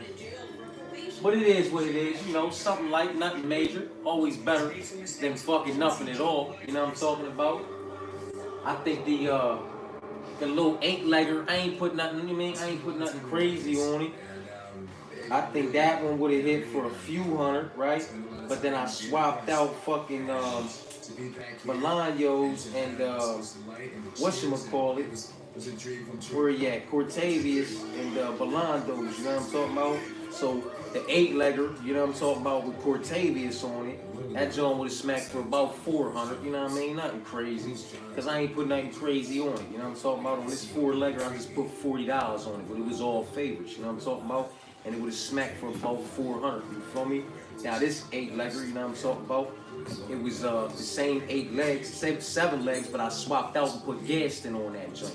You know what I'm talking about? But I just tossed the dub on that motherfucker because it had the 1 dog on it. I ain't need to toss 40 on it, and the payout's about the same. You know what I'm talking about? So that was that with that. You know what I mean? As far as the 8-legger is concerned, and then I got some prelim parlay. The whole prelims, all favorites. That 6 legs was plus 271 type shit. Drop something light on that. You know what I'm talking about? And a couple other little plays that are still alive. And the main card parlay that had all favorites with the exception of Gaston being the 1 dog is Los secures the bag. You know what I'm talking about? So it is what it is, man. That's why them prelims, them main card, them whole card, and them swapped out options are absolutely necessary in certain matchups, man.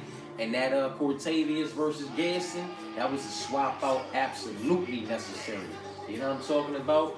Just due to them elbows in close and how it could have went, which it did. You know what I'm talking about? The strong survive, and I'm just grateful to be one of the strong ones. The story of John Jones goes so... Yeah, but with all due respect, you know, it's Li Jingliang, man. It's the leech.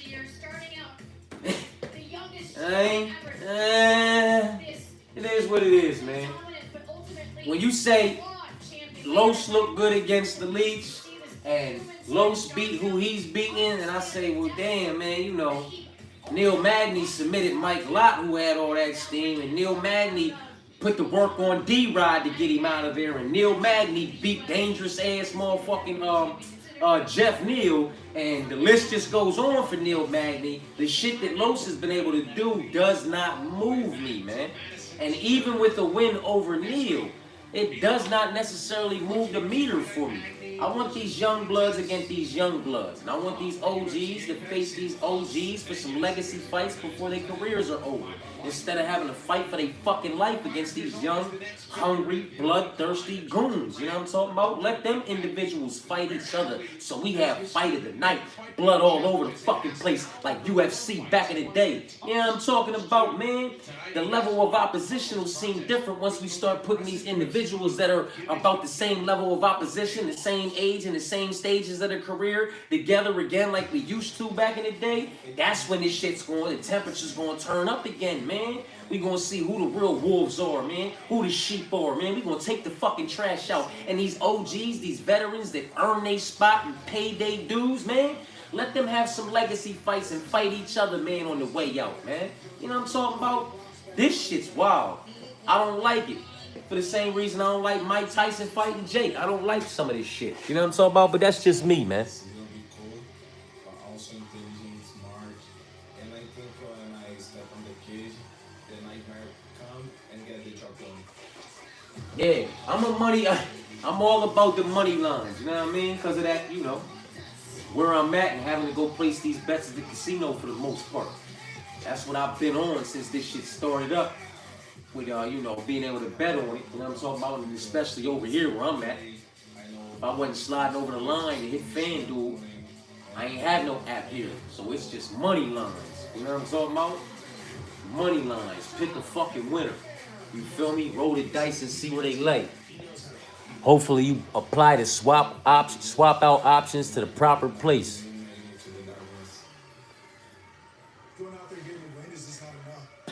I don't know who that's for. I'm not a blackjack guy. I'm a poker guy, man. You know what I'm talking about? I play poker, man. Like, I'll go over there to the casino tomorrow. You know what I'm talking about? I already got some early bird NFL plays in. I'll go over there. I'll cash these parlays in. I'll place a couple early bird parlays for the fucking fights. UFC 309, you know what I'm talking about? Maybe 1 or 2 overs or unders for the first half of NFL. And then I'm going to go sit on the poker table for a motherfucker, you know? A nice little bit. You know what I'm talking about? I fucks with the poker table. I don't play the house. I don't like playing the house, man. I don't go in them other areas for nothing. I'm not playing the house for shit. You know what I'm talking about? The closest I'll get to some shit like that is when I smack them crazy on the poker table. Maybe I'll take a little couple hundred and go down and slide by the wheel. You know what I'm talking about? Fuck with the roulette, but I'm a 2nd and 12 guy. You know what I'm talking about? I stay in that 2nd and 12. If I come out of that 2nd and 12, it's for 1, 4, 7, 10, 34, 36, 33, or 31. Other than that, I'm right in the 2nd and 12, tripling my money every time it hits in the 2nd and 12. You know what I'm talking about? I stay on 19, 20, 21, 14, 16, and I stay on the avenue. I play the avenue so that it hits any one of those numbers, I get 11 times my money. I'll put something light on that number so I can get 35 times that money, but I'll play that avenue saying it hits 19, 20, or 21 so I can get that 11 times my money. So when it all comes together, it's just a clean sweep, and I color out and get the fuck out of there. I don't give nothing back. Yeah, I don't play blackjack. I don't play nothing. I play poker, man. I'd rather sit down at the table, you know, with a group of individuals that's all coming out their pocket, and we about this business. Let's play. You know what I'm talking about? If I can catch you on lean, if I can catch you slipping because you don't like the way something's going, I come to the poker table with my fitted cap on. The way I come to the poker table and sit down, a lot of these, with all due respect, older men that are right in my age bracket, because I'm 42, going on 43, they think I'm like some 27-year-old young punk, man. You know what I mean? They see me coming to the table with my Timberlands on and my sweatsuit with my hat on. You know what I'm talking about? My big watch. I sit down. I say nothing to nobody. Outside of, hey, how you doing? I give them my rewards card to swipe that joint. And I play poker, man. And I be fucking cracking them. You know what I'm talking about? Because poker is the only card game I ever went hard on. You know what I'm talking about? And I crack them, man. I fucking crack them. More times than not, I crack them. You know what I'm talking about? And I like being in the deep end. Throw me in the deep end. Put me with the sharks. You know what I'm talking about? Because that's where I do my best work, man. For some people, unfortunately, man, they take a book by its cover, man. Looks can be deceiving like a motherfucker. They look at me, they think I'm a little 27-year-old punk off the block, some little trapper, some little scrap that don't know no better and is just trying to come sit down and play, you know, play cards and try to take from them. You know what I'm talking about? But little do they know.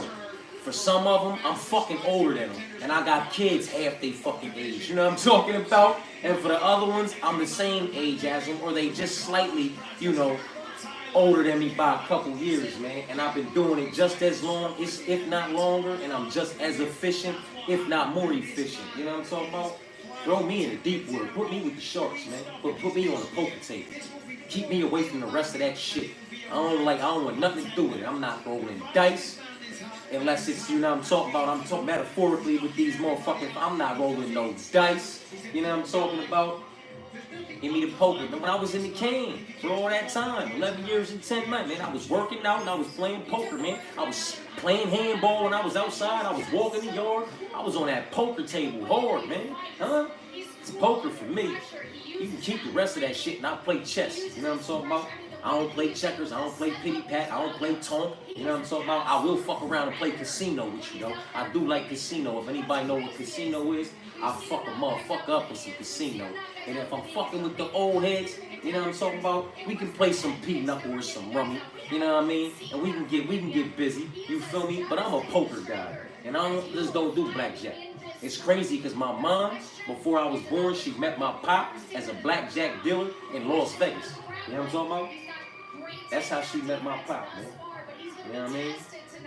My mom was heavy on blackjack, not me, poker, man.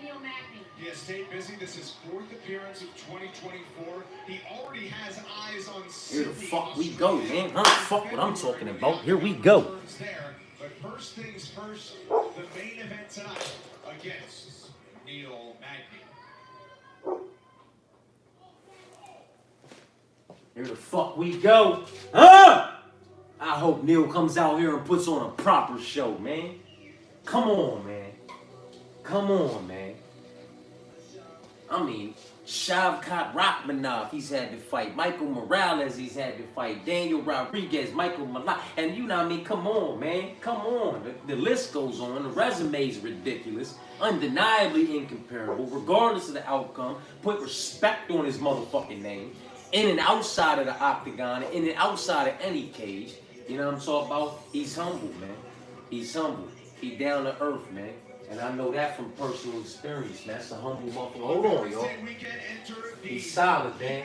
He's solid. So regardless of the outcome, put respect on his name, man. Not all fighters of Neil Magny's generation want to take chances against the next best thing. But just in the last 2 years and change, he's fought Shavkat Rachmanov. He's fought Ian Machado Garrett. He fought Mike Milan earlier this year and beat him. And he fought Michael Morales in his last outing. Come on, man. And that has nothing to do with Jeff Neal and the rest of them that he fought, man. All these up-and-comers, all these young, hungry, bloodthirsty goonies, they're just sick of him in there on him. And he's accepting that shit. He don't give a fuck. You know what I mean? But come on, man. Put some respect on that resume. Put some respect on a man who never shies away from 22. Most, come on, man. Look at it, man. Come on, man. Most wins, most significant strikes, man. Tied for fourth and takedowns. Come on, man.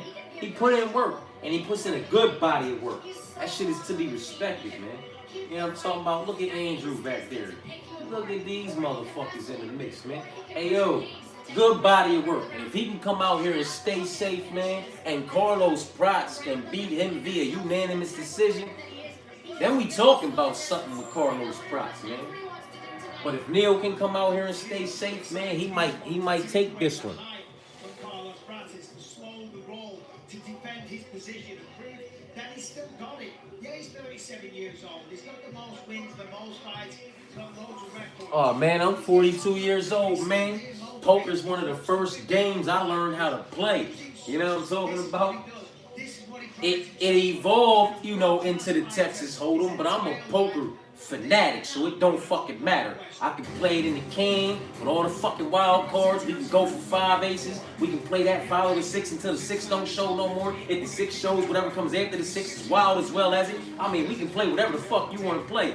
You know what I'm talking about? So it's royal flushes and 5 aces all day, or, you know, we can play that motherfucking Texas Hold'em, man. We can play that motherfucking, you know, 5 card draws. We can play it however you fucking want it when it comes to poker, man. Because obviously, as a youngin', I didn't start playing Texas Hold'em. You know what I'm talking about?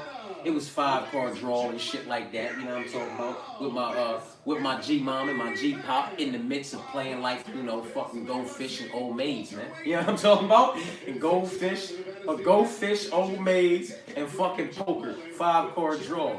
Sometimes spades. Cause I'll do the spades. I just, you know, in the casino is poker. We ain't playing fucking spades in the casino. You know what I'm talking about? You want to pull the fucking table up and bring your best motherfucking partner. I'll slide my right hand in and we can run this motherfucker, man. I do spades too, man. You know what I'm talking about? But when we talk about gambling in that casino, it's poker, man. It's poker. And I've been playing for as long as I can fucking remember, man. As long as 3 fucking decades, man. I'm 42 years old. I've been playing that shit since I was 7, 8 years old, man. You know what I mean? And it just kept on keeping on. Come on. Alright, come on, that's it. Find yourself somewhere to sit. The main event's on. All that in and out is done. Come on, man. What you gonna do, young blood? You got a lot on your motherfucking chest right now, man. That's a heavy price tag you gotta justify, man. Up against the highest level of opposition you've ever faced, regardless of what happened in his last matchup. You know what I'm talking about?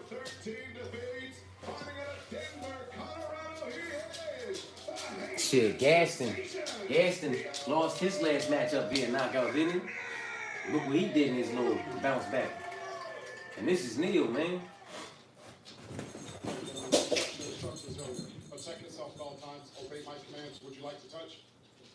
Most don't want no parts of that shit. Shit!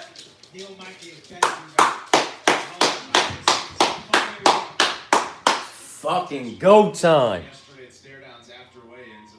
Yeah, Texas Hold'em all day. That's me all day. I prefer that too. All day. I'm just saying I can play it always. However you want to get down, we can get busy. But Texas Hold'em, I prefer that all day long, man. All day long. I can literally sit there all day long and play that shit, man. Tomorrow, Sunday too. They got high hands, huh?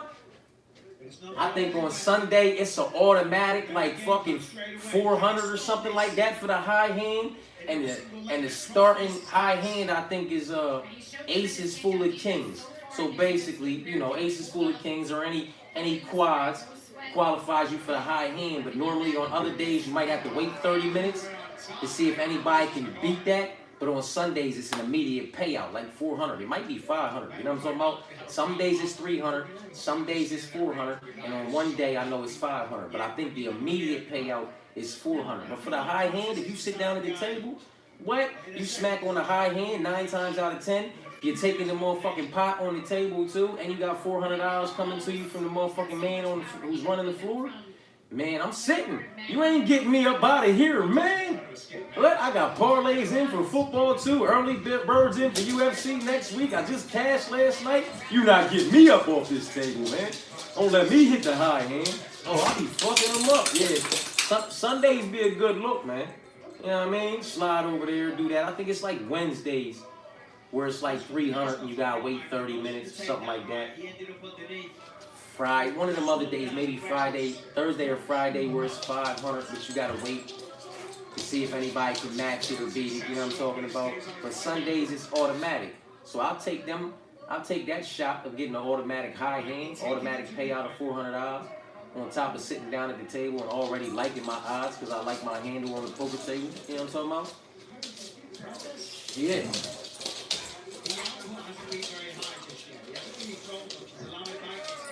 This is what you gotta worry about. And if Neil can stay safe, he's on him. straight back in on him. He don't want to let him breathe. He wants to smother him. Snap out of it a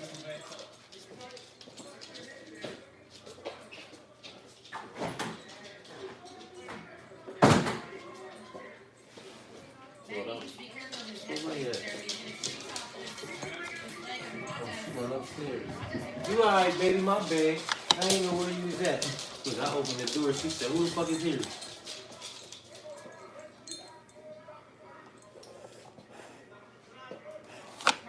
I'm telling you, Neil is not gonna give him the space he needs to have the opportunities he needs to find the openings he needs to land the shots he needs, man. Ew. Unless Los can get away and separate and stay away and keep that range, it's gonna be hard, man. Cause Neil can do this.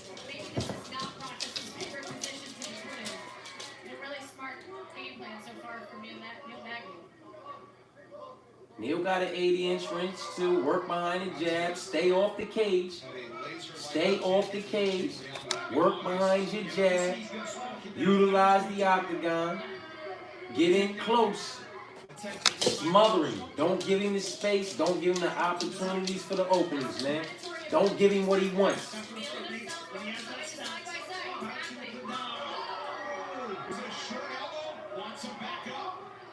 What was that? Did he catch him with the right hook to the temple? Was that a right hook to the temple? He felt something he didn't like, because look at him. Was that a right hook to the temple? Man, I just missed the fucking highlight. They just showed the replay down in the corner. Was that a right hook to the temple? Yeah. It was a right hook with the temple. That's what I thought, man. But it was a light little, short little, like 6 inch. It was a short shot. Didn't look like it had generated a whole lot of power.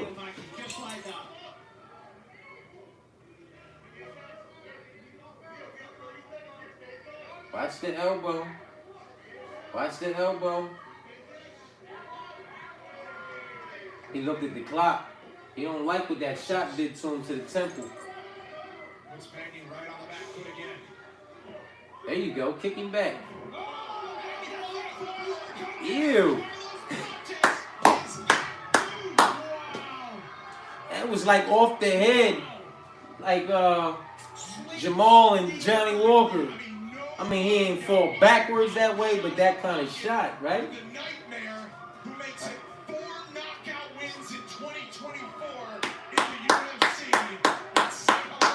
Well, that main card one secured at +5 something too, man. You know what I mean? With the only dog being Belani. Gaston, I don't know how to say his last name. That was good work, man. UFC start than what we are watching right now. That was good work. Look at what the it was a grazing. See, like how Jamal did to fucking Johnny Walker off the top of the fucking forehead, but Johnny Walker went staggering backwards. You know what I'm talking about? Yeah, first round, at the end of the first round. At the end of the first round. With a shot very much like how Jamal caught Johnny Walker, but Johnny Walker went back and Neil went forward. You know what I'm talking about? That was nasty, man. That was nasty, man. He rolled me another one. That was nasty. That was vicious. You gotta respect it, man. You know what I'm talking about? Hey, listen. Them UFC 309 predictions, I already posted them. Full card breakdown video has been up. The quick picks have been up. I'll be doing my most confident picks tomorrow morning.